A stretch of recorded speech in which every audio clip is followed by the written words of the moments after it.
Yesu ni wangu ni wa uzima wa milele. Yesu ni wangu ni wa uzima wa milele. Yesu ni wangu ni wa uzima wa milele. Yesu ni wangu ni wa uzima wa milele. Yesu ni wangu ni wa uzima wa milele. Yesu ni wangu ni wa uzima wa milele. Ananipenda ni wa uzima wa milele. Yesu ni wangu ni wa uzima wa milele. Anatuponya ni wa uzima wa milele. Yesu ni wangu ni wa uzima wa milele. Ni wa neema ni wa uzima wa milele.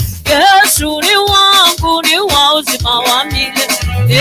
Anabariki ni wa uzima wa milele. Yesu ni wangu ni wa uzima wa milele.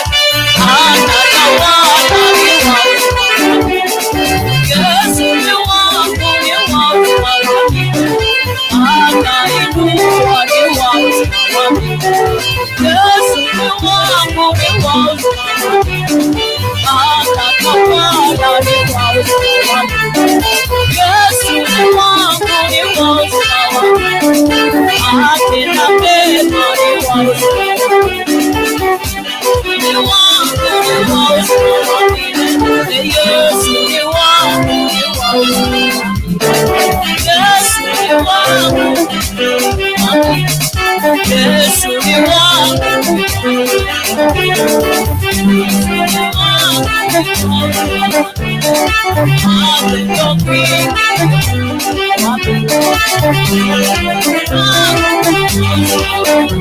Yesu ni wangu wa milele.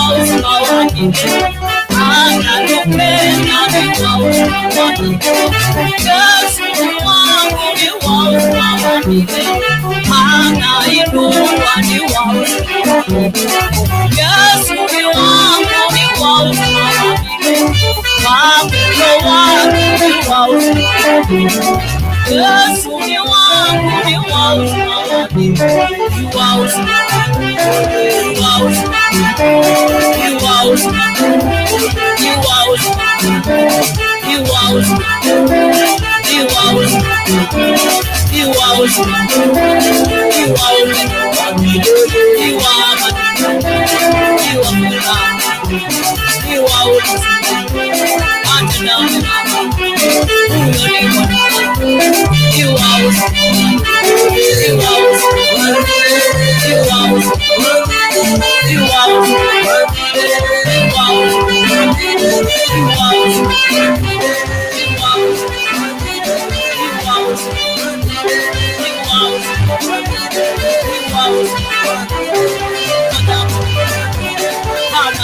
makofi mazuri, makofi mazuri, makofi mazuri.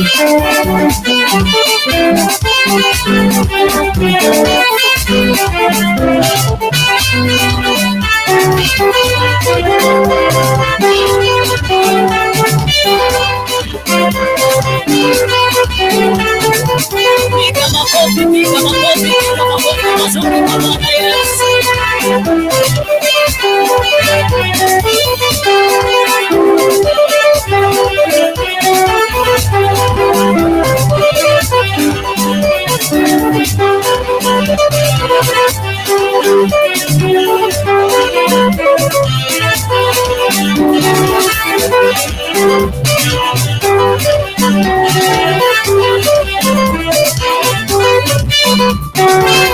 Shangwe na vigeregere na vigeregere kwa Bwana Yesu. Na vigeregere na vigeregere kwa Bwana Yesu. Shangwe na vigeregere na vigeregere kwa Bwana Yesu. Na vigeregere na vigeregere kwa Bwana Yesu. Tuimbe na kuruka sana na kuruka sana kwa Bwana Yesu. Shangwe na vigeregere na vigeregere kwa Bwana Yesu. Shangwe na vigeregere na vigeregere kwa Bwana Yesu. Shangwe na vigeregere na vigeregere kwa Bwana Yesu. Tuimbe na kuruka sana na kuruka sana kwa Bwana Yesu. Tuimbe na kusifu sana na kusifu sana kwa Bwana Yesu. Tuimbe na kusema yuko na kusema yuko kwa Bwana Yesu. Shangwe na vigeregere kwa Bwana Yesu.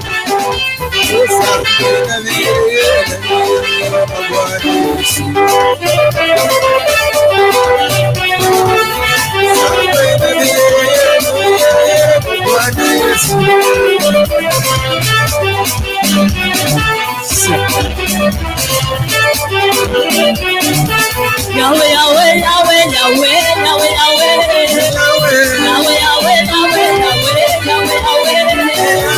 Yahweh, Yahweh, Yahweh, tunakuinua. Yahweh, Yahweh, Yahweh, Yahweh, pokea sifa. Yahweh, Yahweh, Yahweh, Yahweh, Mungu wetu. Yahweh, Yahweh, Yahweh, Yahweh, unatuponya. Yahweh, Yahweh, Yahweh, Yahweh, unatakasa.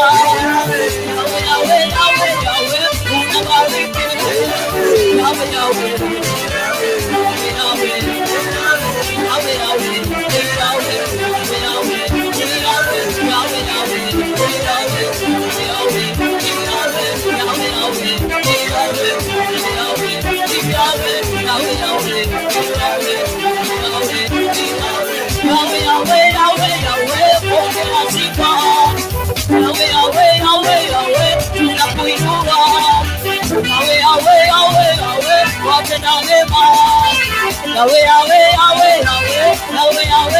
Yahweh, Yahweh, Yahweh, Yahweh, pokea sifa. Yahweh, Yahweh, Yahweh, Yahweh, kuna mwema. Yahweh, Yahweh, Yahweh, Yahweh, unatakasa. Yahweh, Yahweh, Yahweh, Yahweh, unasamea. Yahweh, Yahweh, Yahweh, Yahweh, unainua.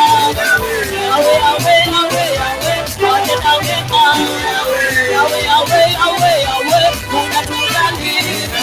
Yahweh, Yahweh, Yahweh, Yahweh, kuna yote. Yahweh, Yahweh, Yahweh, Yahweh, kuna watu. Yahweh, Yahweh, Yahweh, Yahweh, unatawala. Yahweh, Yahweh, Yahweh, Yahweh, Yahweh, Yahweh, Yahweh, Yahweh,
Amen.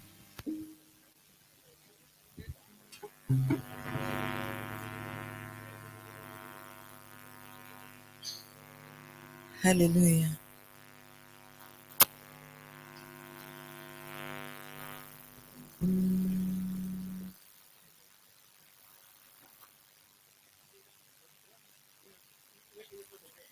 Hallelujah. Bwana wetu apewe sifa. Hello. Bwana atukuzwe. Bwana apewe sifa. Amen. Ni jioni njema, tuko mbele za Bwana, na ili tuweze kusikia vile Mungu amekusudia juu ya maisha yetu. Tunayo sababu ya kumwambia Mungu ni asante jioni ya siku ya leo. From Wednesday up to date amekuwa mwema, ametulinda, ametuhifadhi, na tunakiri wema wa Bwana ni kwa sababu ni yeye amekuwa pamoja na sisi. Mkono wake umekuwa juu ya maisha yetu kwa kila hali na kwa kila jambo, ametuongoza na tuna sababu ya kumsifu Bwana. Kwenye kitabu cha Wafalme wa Pili sura ya 6, Wafalme wa Pili sura yake ni ya 6, kuanzia hapo mwanzo. Biblia inasema ya kwamba kisha wana wa manabii wakamwambia Elisha, angalia basi mahali tukaapo mbele yako ni padogo kwetu, basi twende mpaka Yordani twakuomba, tutwae huko kila mtu mti moja, ili tujifanyie huku mahali pa kukaa. Akajibu, haya, nendeni. Mmoja wao akasema, uwe radhi basi na kusihi uende pamoja na watumishi wako. Akajibu, nitakwenda. Basi akaenda pamoja nao. Nao walipofika Yordani wakakata miti. Lakini mmojawapo alipokuwa katika kukata boliti, chuma cha shoka kikaanguka majini. Akalia akasema, ole wangu bwana wangu, kwani kiliazimiwa kile. Mtu wa Mungu akasema, kilianguka wapi? Akamwonyesha mahali, akakata kijiti, akakitupa pale pale. Chuma kikaelea, akasema, kiokote. Basi akanyosha mkono, akakitwaa. Ni Wafalme wa Pili sura ya 6 kuanzia hapo 1. Wana wa manabii wakamwambia Elisha, angalia basi mahali tukaapo mbele yako ni padogo sana, na ni padogo kwetu. Basi twende mpaka Yordani twakuomba, tutwae huko kila mtu mti mmoja, ili tujifanyie huko mahali pa kukaa. akajibu, haya, nendeni. Mmoja wao akasema, uwe radhi basi nakusihi uende pamoja na watumishi wako. Akajibu, nitakwenda. Basi akaenda pamoja nao. Nao walipofika Yordani wakakata miti, lakini mmojawapo alipokuwa katika kukata boliti, chuma cha shoka kikaanguka majini. Akalia akasema, ole wangu bwana wangu, kwani kiliazimiwa kile. Mtu wa Mungu akasema, kilianguka wapi? Akamwonyesha mahali. Akakata kijiti akakitupa pale pale, chuma kikaelea. Akasema, kiokote. Basi akanyosha mkono akakitwaa. Bwana atukuzwe. Tunajua kuhusu hii historia ya Elisha na hawa wana wa manabii. Walimwendea Elisha mtumishi wa Mungu, wakamwambia awakubalishe waende Yordani na ili wakakate miti, wapanue hema zao, wapanue mahali walikuwa wanakaa, ni kwa sababu palikuwa padogo kwao. Bwana tukuzwe. Na Elisha akawaambia ni sawa, endeni. Walipokuwa katika hiyo harakati ya kuenda, mmoja wao akaenda kwa Elisha akamjulisha kwamba kama ataenenda pamoja na wao, na akakubali kuenenda pamoja na wao. Na walipofika Yordani, walipokuwa wakikata ile miti, mtu mmoja alikuwa ameomba shoka, likaanguka kwenye maji, na akawa na hofu kujua ya kwamba alikuwa ameliomba, alikuwa ameazimwa lile shoka, alafu limeanguka kwa maji. Na alipolilia mtumishi wa Mungu Elisha akamuuliza limeanguka wapi, na akamwonyesha the exact place, the exact mahali ilikuwa imeanguka. Naye mtumishi wa Mungu alikata tu kijiti akaekelea mahali pale, na ile chuma, lile shoka likaelea juu. Bwana atukuzwe. Nilipokuwa nikisoma hili neno, kuna mambo mengi nilikuwa nafikiria sana.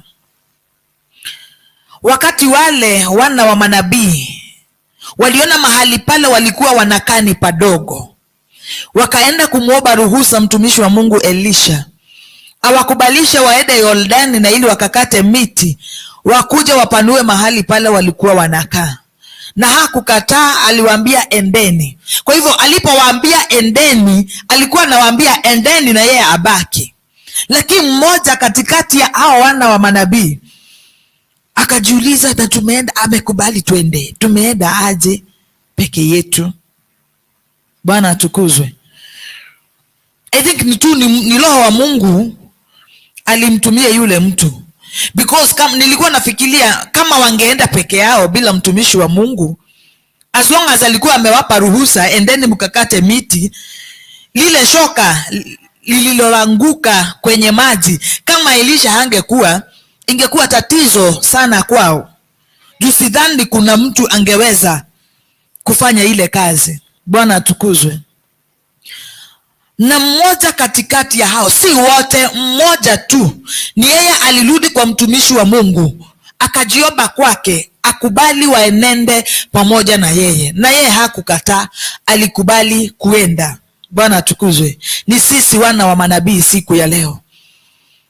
Umeenda kwa Mungu, umemwambia Mungu nataka biashara, na Mungu akakwambia biashara yako ndiyo hii.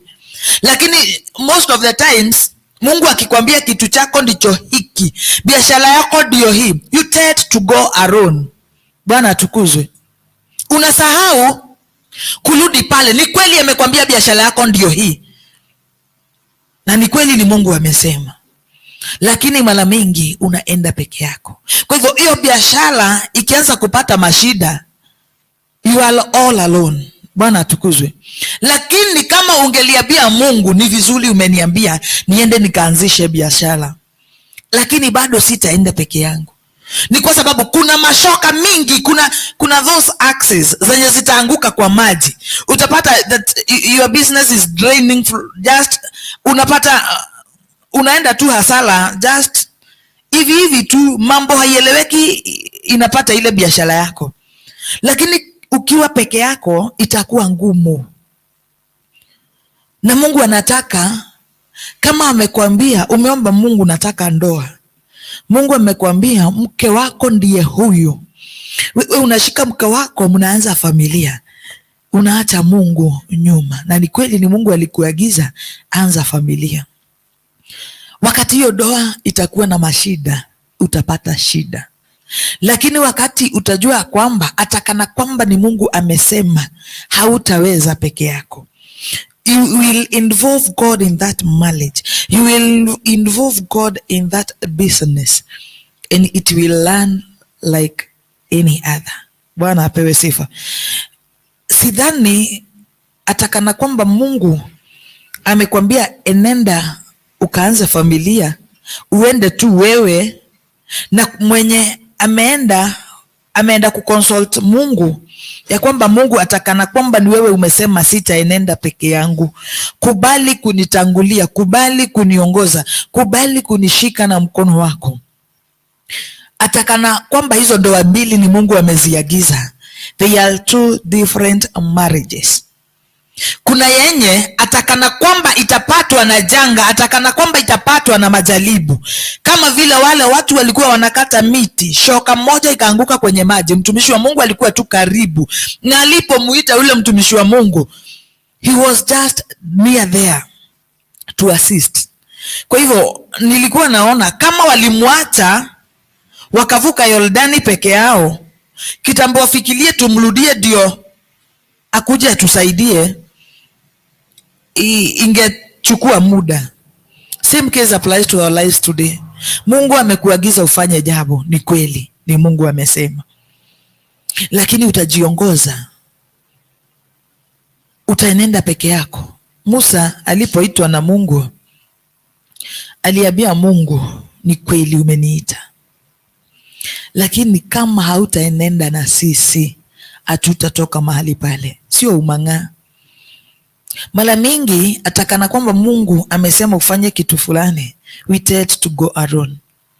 Ile unapata changamoto zingine unasema ni kama si Mungu alinena, ni kama hiyo haikuwa sauti ya Mungu, simply because ulichukua hatua ya kuenenda peke yako. Lakini kama ungeambia Mungu, ni kweli umesema na nitatii, lakini kubali kuenenda na mimi. You know, God cannot force himself to us. Roho Mtakatifu wa Mungu can't force himself to us.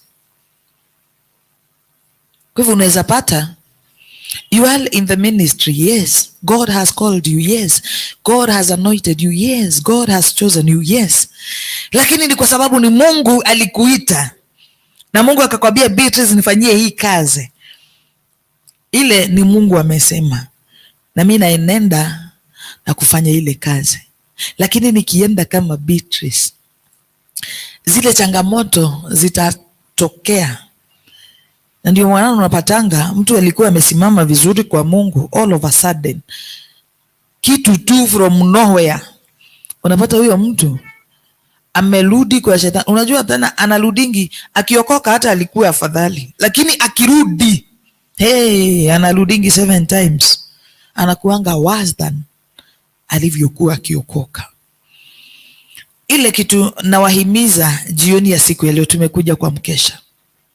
Ni wengi wangetamani kuingia kwenye chumba hiki, lakini hawapo. Ni wengi walikuwa na moyo wa matamanio ya kwamba ningependa kuingia kwenye mkesha wa siku ya leo, lakini Mungu alikusudia wewe na mimi tuwe mahali hapa. Will we allow the Holy Spirit of God to lead us? Will we allow the Holy Spirit of God to direct us? All ni kwa sababu Mungu ametuchagua katikati ya watu wengi tushiriki mkesha wa siku ya leo. Tutajiongoza, tutafanya zile tu mambo tunajuanga, tukitoka hii tunafanya hii tutajiongoza. Na tukijiongoza, what are the results za wewe mwenyewe kujiongoza, despite ya kuwa ni Mungu alisema? Kwa hivyo kuna kuenenda peke yako atakana kwamba ni Mungu amesema, na kuna kuenda na Mungu atakana kwamba ni yeye amesema. In fact, aliwapa ruhusa na hata hakuwa ananena mambo mingi. Tunaomba tuende tukakate miti Yordani, tukuje tupanue mahali tunakani kwa sababu pamekuwa padogo, endeni. Hivyo ndivyo unaenda kwa Mungu, unamwambia, haki Mungu nakuomba unipatie pesa, nataka kufanya. Mungu anakuambia chukua pesa. Lakini unachangamkia hizo pesa peke yako. Saa ile unaona hasa hakuna kitu kingine imebakia kuisha. Unarudi kwa Mungu, sasa kwa nini Mungu ulinipatia pesa? Lakini ulimwacha, ulijiongoza, ulienda, ulicheza kama wewe sasa. Ana unapatanga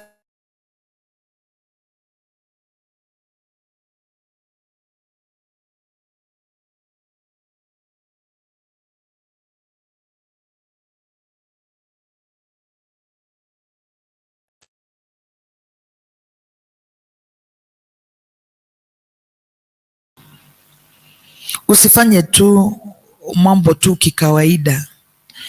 Unajua most of the times unapatanga mtu, as long as Mungu amekuamsha, kwa hivyo unaona ni kama ilikuwa guarantee uamshwe hiyo siku. Na watu wengine tunajijustify ya kwamba Mungu hakuwa amemalizana na mimi, that is why amenipa hii siku. Ole wako. Kuna watu tukiwaangalia na macho ya mwili ni wa maana kuniliko na kukuliko, lakini hawapo. Bwana tukuzwe. Wengine hata hawakuwa wagonjwa. Na nowadays hata nashangaa sana vile unapata umekosa mtu kwa wiki moja, kwa mwezi moja. Alafu kama siku ingine nilikuwa na dada rafiki yangu, hata kama tumekaa like from January hatujaonana. Tukakutana na mama mmoja asubuhi nikipeleka mtoto shule. Akaniuliza, yani kwani wewe ulikuwa unajitali, kwani wewe ulikuwa unakuja saa ngapi? Ama kuna gari yako? Nikamuuliza gari ya nini? Ya kufanya? Ni sasa unajifanya gaji biti ushikagi maneno. Kimwira rogama o ate wauga umesema? Kwani wewe unaenda saa ngapi? Ama kuna gari yako? Ama uendi mochari? Mlio mochari gweka atia. Sasa mochari na mimi naenda shule na wewe unaenda shughuli zako. Tunaenda mazishi ya nani? Nikamwambia hapana, kuna kitu ushiki. Aje? Kwa hivyo utapata tu, usidhanie umeamshwa na Mungu ndio ulane mambo yako jinsi unavyotaka. Hapana. One thing is, Mungu kukufanya mabaki ya hiyo siku, it is for you to make it light with him. Sio kujigamba na kufanya yale mambo yote by the way, have you ever thought or have you ever ushaifanya kitu ya jioni imefika, unataka kulala, kuomba ulale, uchukue kalamu na karatasi ukae chini, kutoka you analyze that day. Leo nimetusiana, leo nimefanya hivi. Yani uifanye uigawanye mara mbili, uone yale mambo mazuri umetenda na yale mabaya umetenda, na usiskip hata kama itakuwa mingi kiasi gani. But then you will, ukifanya hivyo like 1 week, utaweza kujiangalia sana. Unaweza jiangalia sana na unaweza simama vizuri sana kwa Mungu. Na uambie Mungu awe anakukumbusha kila kitu ulifanya. Kila kitu ulifanya.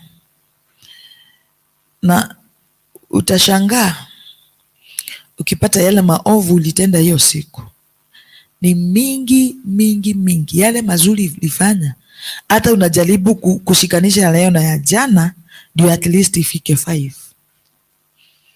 Na yale mabaya umefanya, umejaza hiyo page na umeenda nyuma ya hiyo page. Ole wetu. Kila siku ukiomba asubuhi, kubali kupeananga siku yako kwa Mungu. Kubali Mungu mwenyewe awe akiiongoza. Atakana kwamba amekufanya mabaki ya hiyo siku. Sio hivyo tu. Kuna ile kazi Mungu anataka uitekeleze hiyo siku. Sio ufanye biashara zako, hapana. Unajua kuna wakati utafika, always watu, mimi nikisikia mtu ameaga, Swali moja najiulizanga ni gani hii? Mungu alikuumba akiwa na kusudi. Hakuniumba mimi nikuwe Beatrice bibi ya mtu, hakuniumba Beatrice nikuwe mama ya fulani, lakini kuna ile main reason, main purpose as to why God created you and I. Sasa najiulizanga, huyo mtu ni kweli ameenda? Najaribu saa zingine kutafuta meaning ile ya kifo. Unajua ingelikuwa ni safari mtu anaenda, angeenda hiyo safari, akirudi akuwe amejijua na amejielewa na afanye kazi ya Mungu, lakini hakuna nafasi nyingine. Sasa najiulizanga, ni kweli amekufa ameenda? Hata sishtukangi ni kwa sababu amekufa, juu kukufa ni kukufa na kila mtu atakufa, lakini ile sababu ilifanya Mungu akapeana huyo mtu kwa hii dunia ameifanya. Wengine wanakufanga atakana kwa hawajaanza, juu hawajui, na wengine hawataki kujua, na hata wenye wanajua bado wanahepa. You think you have all ears in this world. Mwingine aliniambia mimi nikifika biguni, juu nimejaribu wachungaji wa huku, anakuambia wewe ni nabii, huyu anakuambia wewe ni mwiba, huyu anakuambia wewe ni pastor, mpaka mimi nikachanganyikiwa. Nikamwambia acha kusubua wachungaji. Wewe enda kwa Mungu, jipeleke kwa Mungu. Sasa Mungu kama hata ongea ukubali, ukienda utamuuliza. Maybe wewe utakuwa kwanza kupewa nafasi kurudi duniani kufanya ile kazi Mungu alikusudia ufanye. Lakini wacha kusubua wachungaji. Mchungaji ako na kazi yake. Mwibaji yule anajijua, anajua kazi yake. Kwa hivyo wewe enda kwa Mungu. Jipeleke kwa Mungu, uulize Mungu. Mungu ni wewe tu anagojea. Wewe shida tu huku ukiradarada. Ukienda tu unasikia huyo ni mwibaji anaimba vizuri, unaingia kwa uibaji. Unaiba, unaona hapana, sio hiyo. Unaona akia ni pastor si anahubiri vizuri. Kwanza anakuaga na furu, ni kama wale wasomaji wa news. I think kuna mahali wanasomaga. Juu unaonaga wameangalia mahali pamoja, sijaijua. Lakini soon and very soon nitajua. Unapata huyo mtu akihubiri ako na furu mpaka unashindwa hiyo maneno anatoa wapi. Unataka kukua mchungaji, unajaribu ya Anita, unajaribu, unaona haya saa tihau. Unakuja unaona Buju ana dance vizuri, unajikakamua, una dance huko kama Buju una dance, unaona hasa nachoka, si hivyo. Na saa hiyo si leo si leo na kesho, hapana. Ya Anita unaifanya mwaka, unapata sio hiyo. Ya Beatrice unaifanya mwaka na unapata wewe, hapana, sio huko. Hata unakaaga karibu na Buju, munaiba, bado sijafikia Buju na ni mwaka imeisha. Alafu sasa juu ulijiongoza, unaona tu na macho yako ya mwili. Ungeambia Mungu akufungue macho yako ya kiroho, ungelijua wewe ni nani. Na in fact ungefanya kazi ya Mungu ni tamu. Sasa ile unaifanya ukijua ni nini unafaa kufanya. Leo hii ni watu wengi, they are called yes, they are chosen yes, but hawajui ni wapi, hawajui wanafaa. As long as wako kwa kanisa kukiibwa hivi, wako huko hivi huko. But uulize mtu, who are you in the kingdom of God? Hapo sijajua. Lakini hata mimi nilikuwa pale. Mimi kitambo, na si kitambo sana by the way. Vitu zingine tunasemanga hapa zilikuwa siku moja a challenge and a very big one. Mimi ungeniambia mambo ya uchungaji, takuwa mchungaji ni wewe na watu wenu.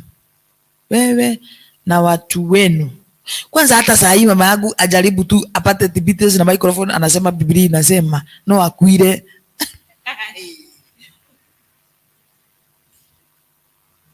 Hiyo ilikuanga hivyo.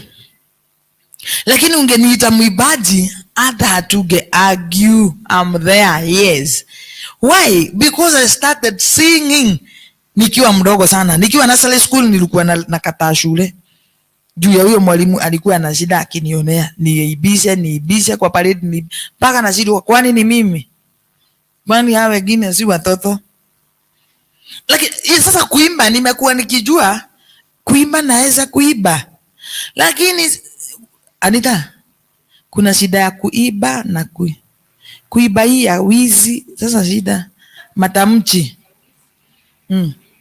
Kuiba.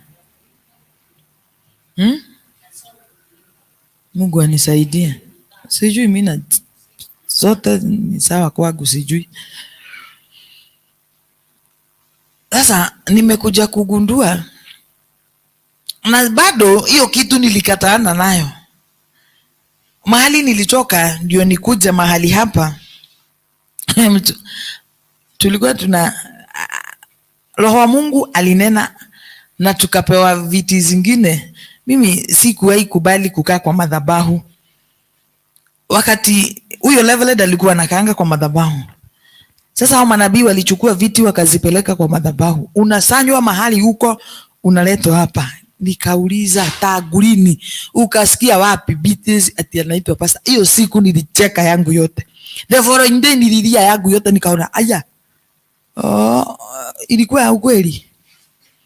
Hiyo kitu haikuwa inaniingia. Nilikuwa nashindwa pastor BTS. Na kutoka hiyo siku ikakuwa vita. Mimi ningechukua kitabu ama niende nikaongoze kitu yoyote ile, ujitaje jina, mimi naitwa Beatrice Wambui wa Karaoke. Hapana, rudia, Beatrice Wambui wa Karaoke. Asa siwezi. Kasikia wapi? Sasa nikawa nikashindwa kwetu kwa boma, live alone boma ya baba yangu na mama yangu, kwa soso na guka riu ko muciucio, kwa brothers sisi ya fafa sisters ya ukiigua muhuji yako ukasikia wapi? Pastor. Lakini ukisema muibaji, mimi nitajitokea, hata sitakubali, sitagojea uniite, nitatokelezea, lakini uitane pastor. Siku moja sister yangu akaniuliza, akisi watu waliokokaga mpaka unaitwa pastor? Mpaka mwenye aliniita nikamwambia nyamaza, ufugage mdomo. Kama vile Pastor Kuria anasemaga, mkikutana town usimwambie Bwana asifiwe, utakuja kuharibu deal fulani alikuwa nayo. Mimi huyo mtu nilimkemea mpaka nilikuwa nimekosea. Nikiwa na huku siwe usikawai. Pastor ni kwa kanisa, tukitoka kwa kanisa Beatrice, don't you ever dare. Na hiyo kitu ikaniingia. Mimi hata uitane pastor, singejaribu kuangalia nyuma. Itana, ukichoka unyamaze. Pastor saa gapi? Uriski. Babangu nikamwambia, hata before niitwe pastor, 2016 na 2017 nikaenda Bible school. Ile tu kupenda tu kusoma hiyo tu. Babangu akaniuliza, napenda kanisa ya ACK sana, juu nimelelewa mahali pale. Babangu akaniuliza, na sasa ukimaliza, unajua Anglican, ukisikia mchungaji ameenda theology, una expect atapostiwa church fulani. Mzee akaniuliza ilipoisha, alipokuja graduation akaniuliza, na sasa unajua mahali unapostiwa? Wapi ko? Kwani kuna kuposti? Na sasa umelipa hiyo school fees yote ya nini? Na ni kweli nikafikiria. Nikamwambia mimi nikupenda tu kusoma. Ungesoma kitu kingine ya maana. Hata ya maana. Sasa hiyo kanisa unaendaga kwa jagani? Amizi edagi Anglican, unaendaga gani? Wanaajirigi wachungaji? Hapana. Hizo ni Mungu anakuajiri, Mungu anakuita ukiwa wapi. Yaani nilijaribu kuelezea mzai, nikaona napoteza muda na wakati juu hashiki. Ama ukisoma hivyo unataka kuweka kanisa yako nyabelelie ko ni Yani ushaiona mtu anakuona wewe ni mpumbavu, wewe ni mjinga, ushiki, uelewi. Yani unalipa uende theology. Hai, hashiki. Nikamwambia hii nimeifanya mimi kwa kupenda tu. Na as long as hakuna mtu nimesubua na fees, mkubali tu nisome. We. Sasa acha huyo mzee angekubali kusikia ati uko na kaishu kanataka pesa. Na ile ulimwaga kwenye hata hakukuwa na. Sasa hata ungekuwa na shida, ulikuwa una zip, ungejaribu kuogea akiwa. Juu yeye alikuwa nadhania unaenda kusoma, ndio ukimaliza kusoma upostiwe kanisa fulani, uwe unalipwa. Mungu atusaidie. Nilikuwa na nena kuhusu kuenenda na Mungu. Wacha tukubali usiku wa leo kuongozwa na Mungu na kuongozwa na Roho Mtakatifu wa Mungu. Na tutakapokubali kuongozwa na Mungu, yale mambo wewe ulikuwa umepanga kukuja kufanya kwenye huu mkesha hautafanya yale, ni kwa sababu hayo yalikuwa yako. Lakini ukikubali kuongozwa na Mungu, utafanya mambo ya kiungu. Utafanya mambo tofauti sana na yale wewe mwenyewe ulikuwa umepanga.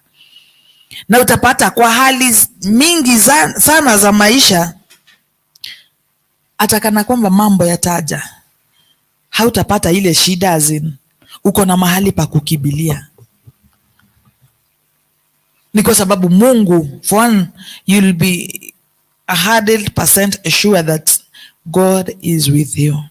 Hatuwezi enenda peke yetu. And that is why the Bible says that God can do without us. But we hatuwezi bila huyo Mungu. Huwezi kaa hata dakika moja, hata si dakika ni mingi, it has 60 seconds. Huwezi kaa even a single second. Leo nasemanga, leo hii Mungu ni wa rehema na neema. Mungu ni wa huruma. Leo hii Mungu, kulingana vile na yale mambo huwa tunatenda mbele za Mungu. Najua tulizoea Mungu to an extent. Wewe unakaa tu ukae. Usiku ukifika unalala unaamka. Ni kama mtindo, ni kama kawaida. Ushaifikiria Mungu si hata si aondoke. Ushaiangalia hivi na unaona kitu ama mtu akiwa hapa. Mungu tu akae hivyo. Akukalie gumu kiwa na anakuona. Acha hivyo anakutazamanga hivi. Ukifanya ujiga na ukifanya mazuri anakuangalia hivi. Apinduke tu kidogo. Unaweza laluliwa na hii dunia. Paka uimbe ya kwamba ati theno ti yakwa ni kuihitukira. Bwana atukuzwe. Usiku wa leo nataka tukue na nafasi mzuri sana wa maombi. Wacha tujifundishe kuenenda mbele za, have ample time to talk with God. Bwana atukuzwe. Kama kuna kitu ya muhimu sana tunaweza fanya ni kuenenda mbele za Mungu, because through prayers you communicate with God. Through prayers mambo mingi sana, vipawa ambazo ziko ndani yako zinafunguka. Through prayers utapata kujua mimi ni nani katika ufalme wa Mungu. Naweza fanya hii si yangu. And for us to complete the body of Jesus Christ is, kubali wewe kama wewe ni mkono ucheze kama mkono. Kubali kama wewe ni mguu ucheze kama mguu. Lakini sisi zote hatuwezi cheza kama kitu moja, hapana. Lazima nisimame mahali pangu na wewe ukubali kusimama mahali pako. Katikati ya watu wengi waliokuwa wanaenda Jordani kukata miti, mmoja akawa na ufunuo, akasaidiwa na Roho wa Mungu ya kwamba tumeendaje, tumemwacha mtumishi wa Mungu. Usikubali kwenda peke yako. Atakana kwamba Mungu amekuagiza, usikubali kuenda peke yako. Rudi nyuma, endea Mungu. Kama ulijiongoza, kama ulitangulia, rudi na uambie Mungu, siwezi peke yangu. kubali kuenenda na mimi, kama vile Elisha aliwaambia wale watumishi, twendeni. Hivyo ndivyo Mungu atakwambia, twende. Ni wewe tu, you'll just but request him and his lady, he's there for you. Ako hapo ni kwa sababu ya ajili yako, na atakubali kuenenda na wewe, na hiyo safari itakuwa rahisi. Hiyo ndoa itasimama, hiyo kazi itasimama. Bwana apewe sifa. Tukubali kusimama na ukuwe na nafasi mzuri sana ya kuomba. Usisikilize mwenzako, hapana. Ukisikia utalala chini, uinue miguu juu, fanya vile. Kuwa na nafasi mzuri ya kuomba. Even tonight we can make this KESHA a prayer KESHA, because we have a lot of things we need to pray for. Tunayo mambo mingi sana tutakayo ombea. Waimbaji na wakaribisha kwenye madhabahu, na Bwana atawatenda mema. Naftali, karibu.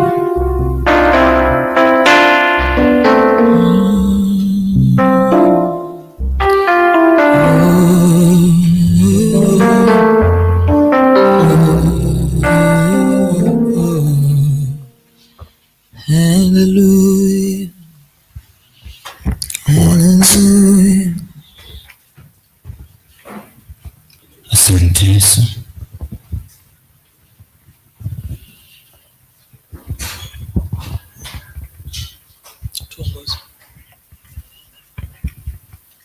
Asante.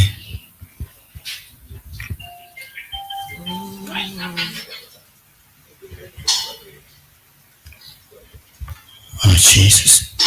Hallelujah. Asante. Bwana sifiwe. Amen. Ni siku mwingine ambao Bwana ametengeneza, ambao Bwana amefanya ili tuje mbele zake. Amen. Amen. Na jinsi Pastor Beatrice anavyosema kwamba maombi ni kitu cha maana sana. Na pia inachangia sana Mungu kushuka kati. Oh yes. Kwa hivyo hata wale ambao wako pale nyumbani, mkiwa mnatuocha pale nyumbani, tunapoanza ni vyema mwanza nasi na tuende pamoja. Amen. Amen. Biblia inasema kwamba mahali wawili au watatu wako katika jina lake, Yes. nako pale nao. Bwana asifiwe sana. Amen. And as we are going to pray, as we are going to worship God, as we are going to tunaenda kujimwaga mbele zake, tusahau tu yale ambayo unapitia. Najua tunapitia mengi kama nchi ya Kenya. Tusahau tu, tukumbuke tu kwamba Bwana amekuwa mwema kwetu, ametulinda wiki mzima. Tuliachana, tumekuja tukapatana tena. Yes. Ni neema ya Mungu. Kwa hivyo tunainua mikono yako juu. Bwana, tunakusifu, tunakutukuza asubuhi na jioni ya leo. Ni kwa sababu Bwana umetenda maajabu. Hakuna kama wewe Mfalme. Wewe ni Mungu ambaye hubadiliki. Wanadamu wanaweza kutudisappoint, lakini Bwana wewe unabaki kuwa mwaminifu. Sisi hata tukiwa shingo ngumu, Bwana wewe unabaki kuwa mwaminifu. Jioni na usiku wa leo tunaliita jina lako, tukisema kwamba Bwana utusaidie, tukisema kwamba Bwana uanze nasi. Tunapoenda mbele zako Bwana Jehova, tunaomba utakaso wako, tunaomba utakaso wako Bwana. Unasema kwamba mfalme wa falme, ni nani atakayepanda katika milima ya Bwana?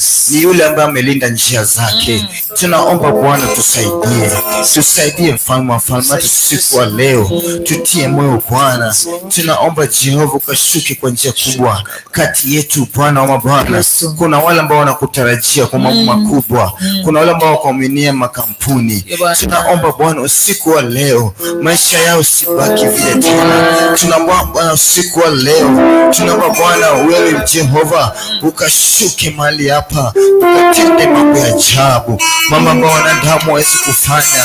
Ukafanya mambo ambayo Bwana imeshindikana na serikali, ukafanya mambo ambayo Bwana imeshindikana na marafiki. Ni kwa sababu wewe ni Mungu, hakuna kulinganishwa na wewe Jehova. Tukikumbuka wema wako tunarudi mbele zako kusema asante. Tukikumbuka wema wako Bwana tunarudi Jehova kulibariki jina lako. Tukikumbuka wema wako Bwana tunarudi kuinua mikono juu na kusema kwamba umetenda maajabu, na kusema kwamba wewe ni Mungu, hakuna kama wewe Bwana Jehova. Tunakuinua, tunapaza sauti yetu siku ya leo tukisema kwamba Bwana, kama ingekuwa ni wewe, kama vile kitabu linasema katika Zaburi 124 kwamba kama ingekuwa ni wewe Bwana, maadui wangu tumeza hai. Usiku wa leo we acknowledge your presence, oh God.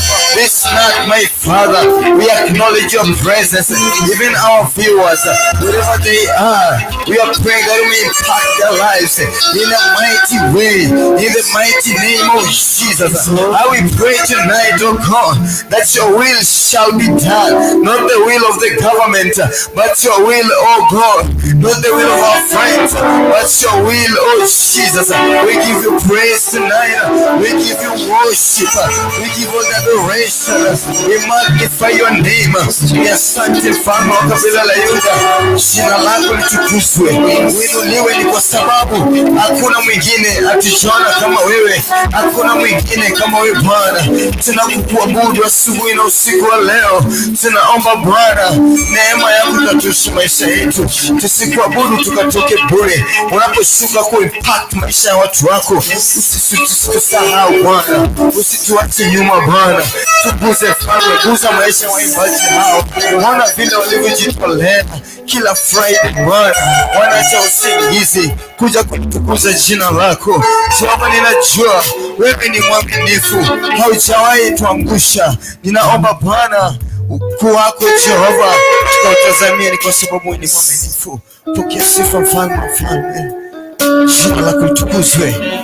Asante kwa sababu ya kuhani wa nyumba hii, asante kwa sababu ya Reverend Dura wa Igoringe. Tunaomba Bwana neema yako juu ya maisha yake, tunaomba ukampake upya katika jina la Yesu. Tunaomba Bwana upako wako zaidi na zaidi maradufu. I will pray for a double portion of your anointing upon your servant, oh God, in the mighty name of Jesus.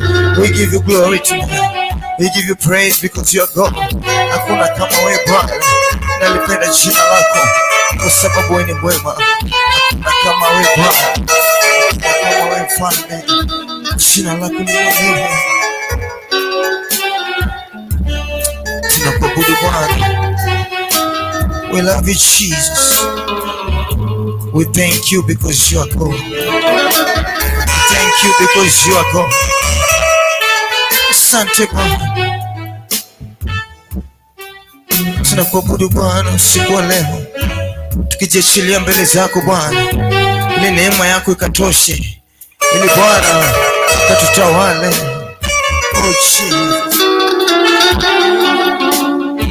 Hakuna wa kufanana na Yesu, hakuna wa kufanana na Yesu, oh, hakuna wa kufanana na Yesu, hakuna wa kufanana na Yesu, oh, hakuna wa kufanana na Yesu, hakuna wa kufanana na Yesu, oh, hakuna wa kufanana na Bwana, hakuna wa kufanana na Yesu, oh, hakuna wa kufanana na Bwana, hakuna wa kufanana na Yesu, oh, hakuna wa kufanana na Yesu, hakuna wa kufanana na Yesu, oh, hakuna wa kufanana na Bwana, hakuna wa kufanana na Yesu, oh, hakuna wa kufanana na Yesu, hakuna wa kufanana na Yesu, hakuna wa kufanana na Bwana, hakuna wa kufanana na Yesu, oh, hakuna wa kufanana na Yesu, hakuna wa kufanana na Yesu, oh, hakuna wa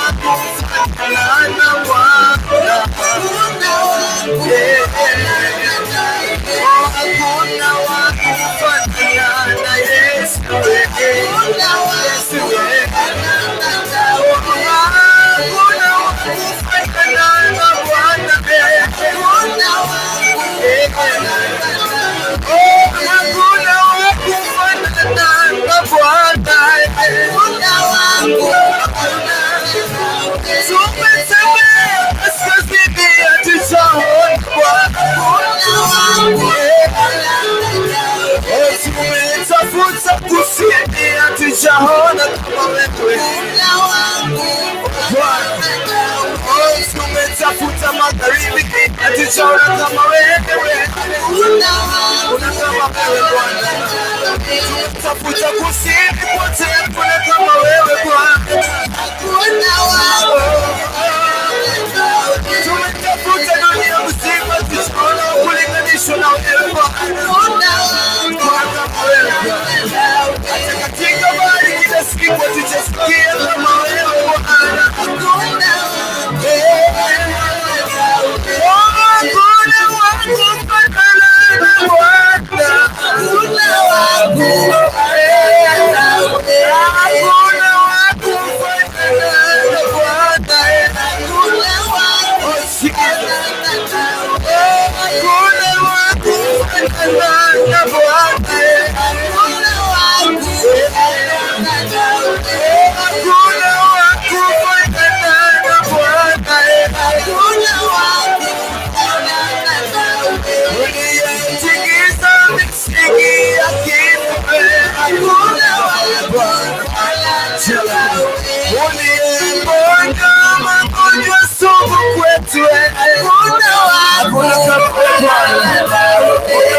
Rafiki mwema, nitaona kama wewe Bwana.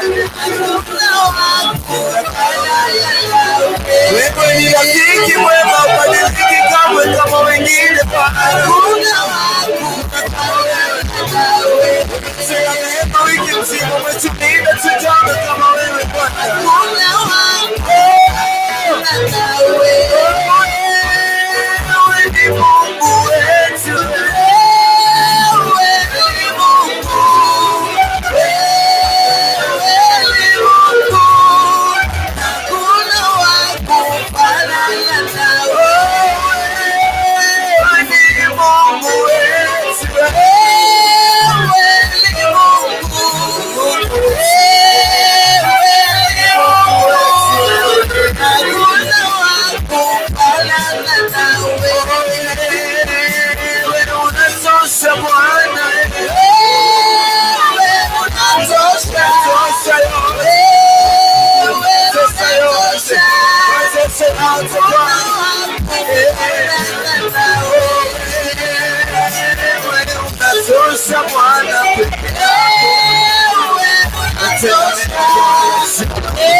Mfalme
Hakuna wangu kulinganishwa na Yesu. Hakuna wangu fanana nawe. Ulikubali kuchinja kwa ajili ya dhambi zetu Bwana. Hakuna kama wewe. Wangu fanana nawe. Ulikubali Bwana kusulubishwa Kalvari kwa ajili yangu Bwana. Hakuna wangu kama wewe. Ulikubali kusulubishwa Kalvari kwa ajili yangu Bwana. Hakuna wangu kama wewe. Ulikubali kukufa kifo cha aibu kwa ajili yangu Yesu. Hakuna wangu kama wewe. Ulikubali kukufa kifo cha aibu kwa ajili yangu Bwana. Hakuna wangu kama wewe. Ulinitetea wakati marafiki walinikimbia wote Bwana. Hakuna wangu ulinitetea wakati wazazi wote walielemewa Bwana. Hakuna wangu fanana nawe. Ulinitetea wakati serikali ilielemewa Bwana. Hakuna wangu fanana nawe. Hakuna wangu kufanana na Yesu. Hakuna wangu fanana nawe. Hakuna wangu fanana na Yesu. Hakuna wangu fanana nawe. Wewe ni mshindi wetu wewe. Wewe ni mshindi. Wewe ni mshindi.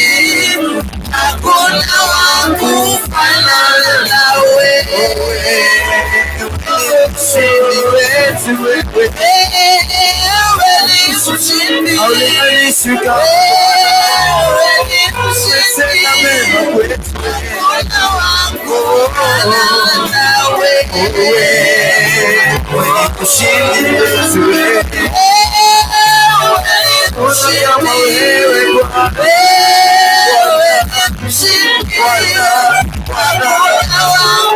mshindi. Wewe ni mshindi wetu. Wewe ni mshindi. Wewe ni mshindi. Hakuna wangu fanana nawe. Usiku wa leo tunataka kukiri kwamba Bwana ndiye mshindi. This night it doesn't matter what you are going through. Haijalishi ni nini ambayo tunapitia maishani. Ukiwa pale nataka tu ufungue tu kinywa chako, fungua moyo wako tu. Mwambie Bwana kwamba niko hapa. Jehova niko hapa. Niko hapa, usinipite Bwana, niko hapa. Jehova unakumbuka, unajua, Mungu anakujua vyema. Anasema kwamba anajua mpaka hesabu za nywele zako. Anajua hatima yako. Kwa hivyo ukiwa pale mpendo, usife moyo. Ninataka nikutie moyo jioni na usiku leo nikwambie kwamba Mungu anajua sababu ya kukuja mahali hapa. Anajua kwamba unapitia hiyo shida, anajua unapitia hiyo challenge. Na ninapenda nikwambie kwamba challenge zingine zinatolewa na kuabudu Mungu. Unainua tu mikono yako juu na mwambie kwamba Bwana, I surrender to you tonight. I surrender, oh God, I surrender my family. I surrender. I've not paid my rent, and I believe, oh God, that you are going to provide. He's the provider. He's the silver and gold belongs to our God. Haggai says that the silver and gold belongs to our God. So wherever you are there, usikue chini sana. Ninaamini kwamba Bwana wetu ni mwaminifu na anaenda kukuinua, anaenda kukubariki. Kila ambacho unahitajika kufanya ni kumwabudu kwa roho na kweli. Kumwabudu tu, kujimwaga tu mbele zake katika uwepo wake. Father, we give you praise. Father, we worship you. Father, there is none like you. Father, we acknowledge your presence. Father, we acknowledge that you are here with us. Father, we acknowledge of the heavenly backup. Father, we acknowledge that without you, Lord, we cannot make it on our own. That's why, Lord, we are coming again this night to just lift our voices, just lift our voices to you, just lift our praises to you tonight, just lift our praises to you.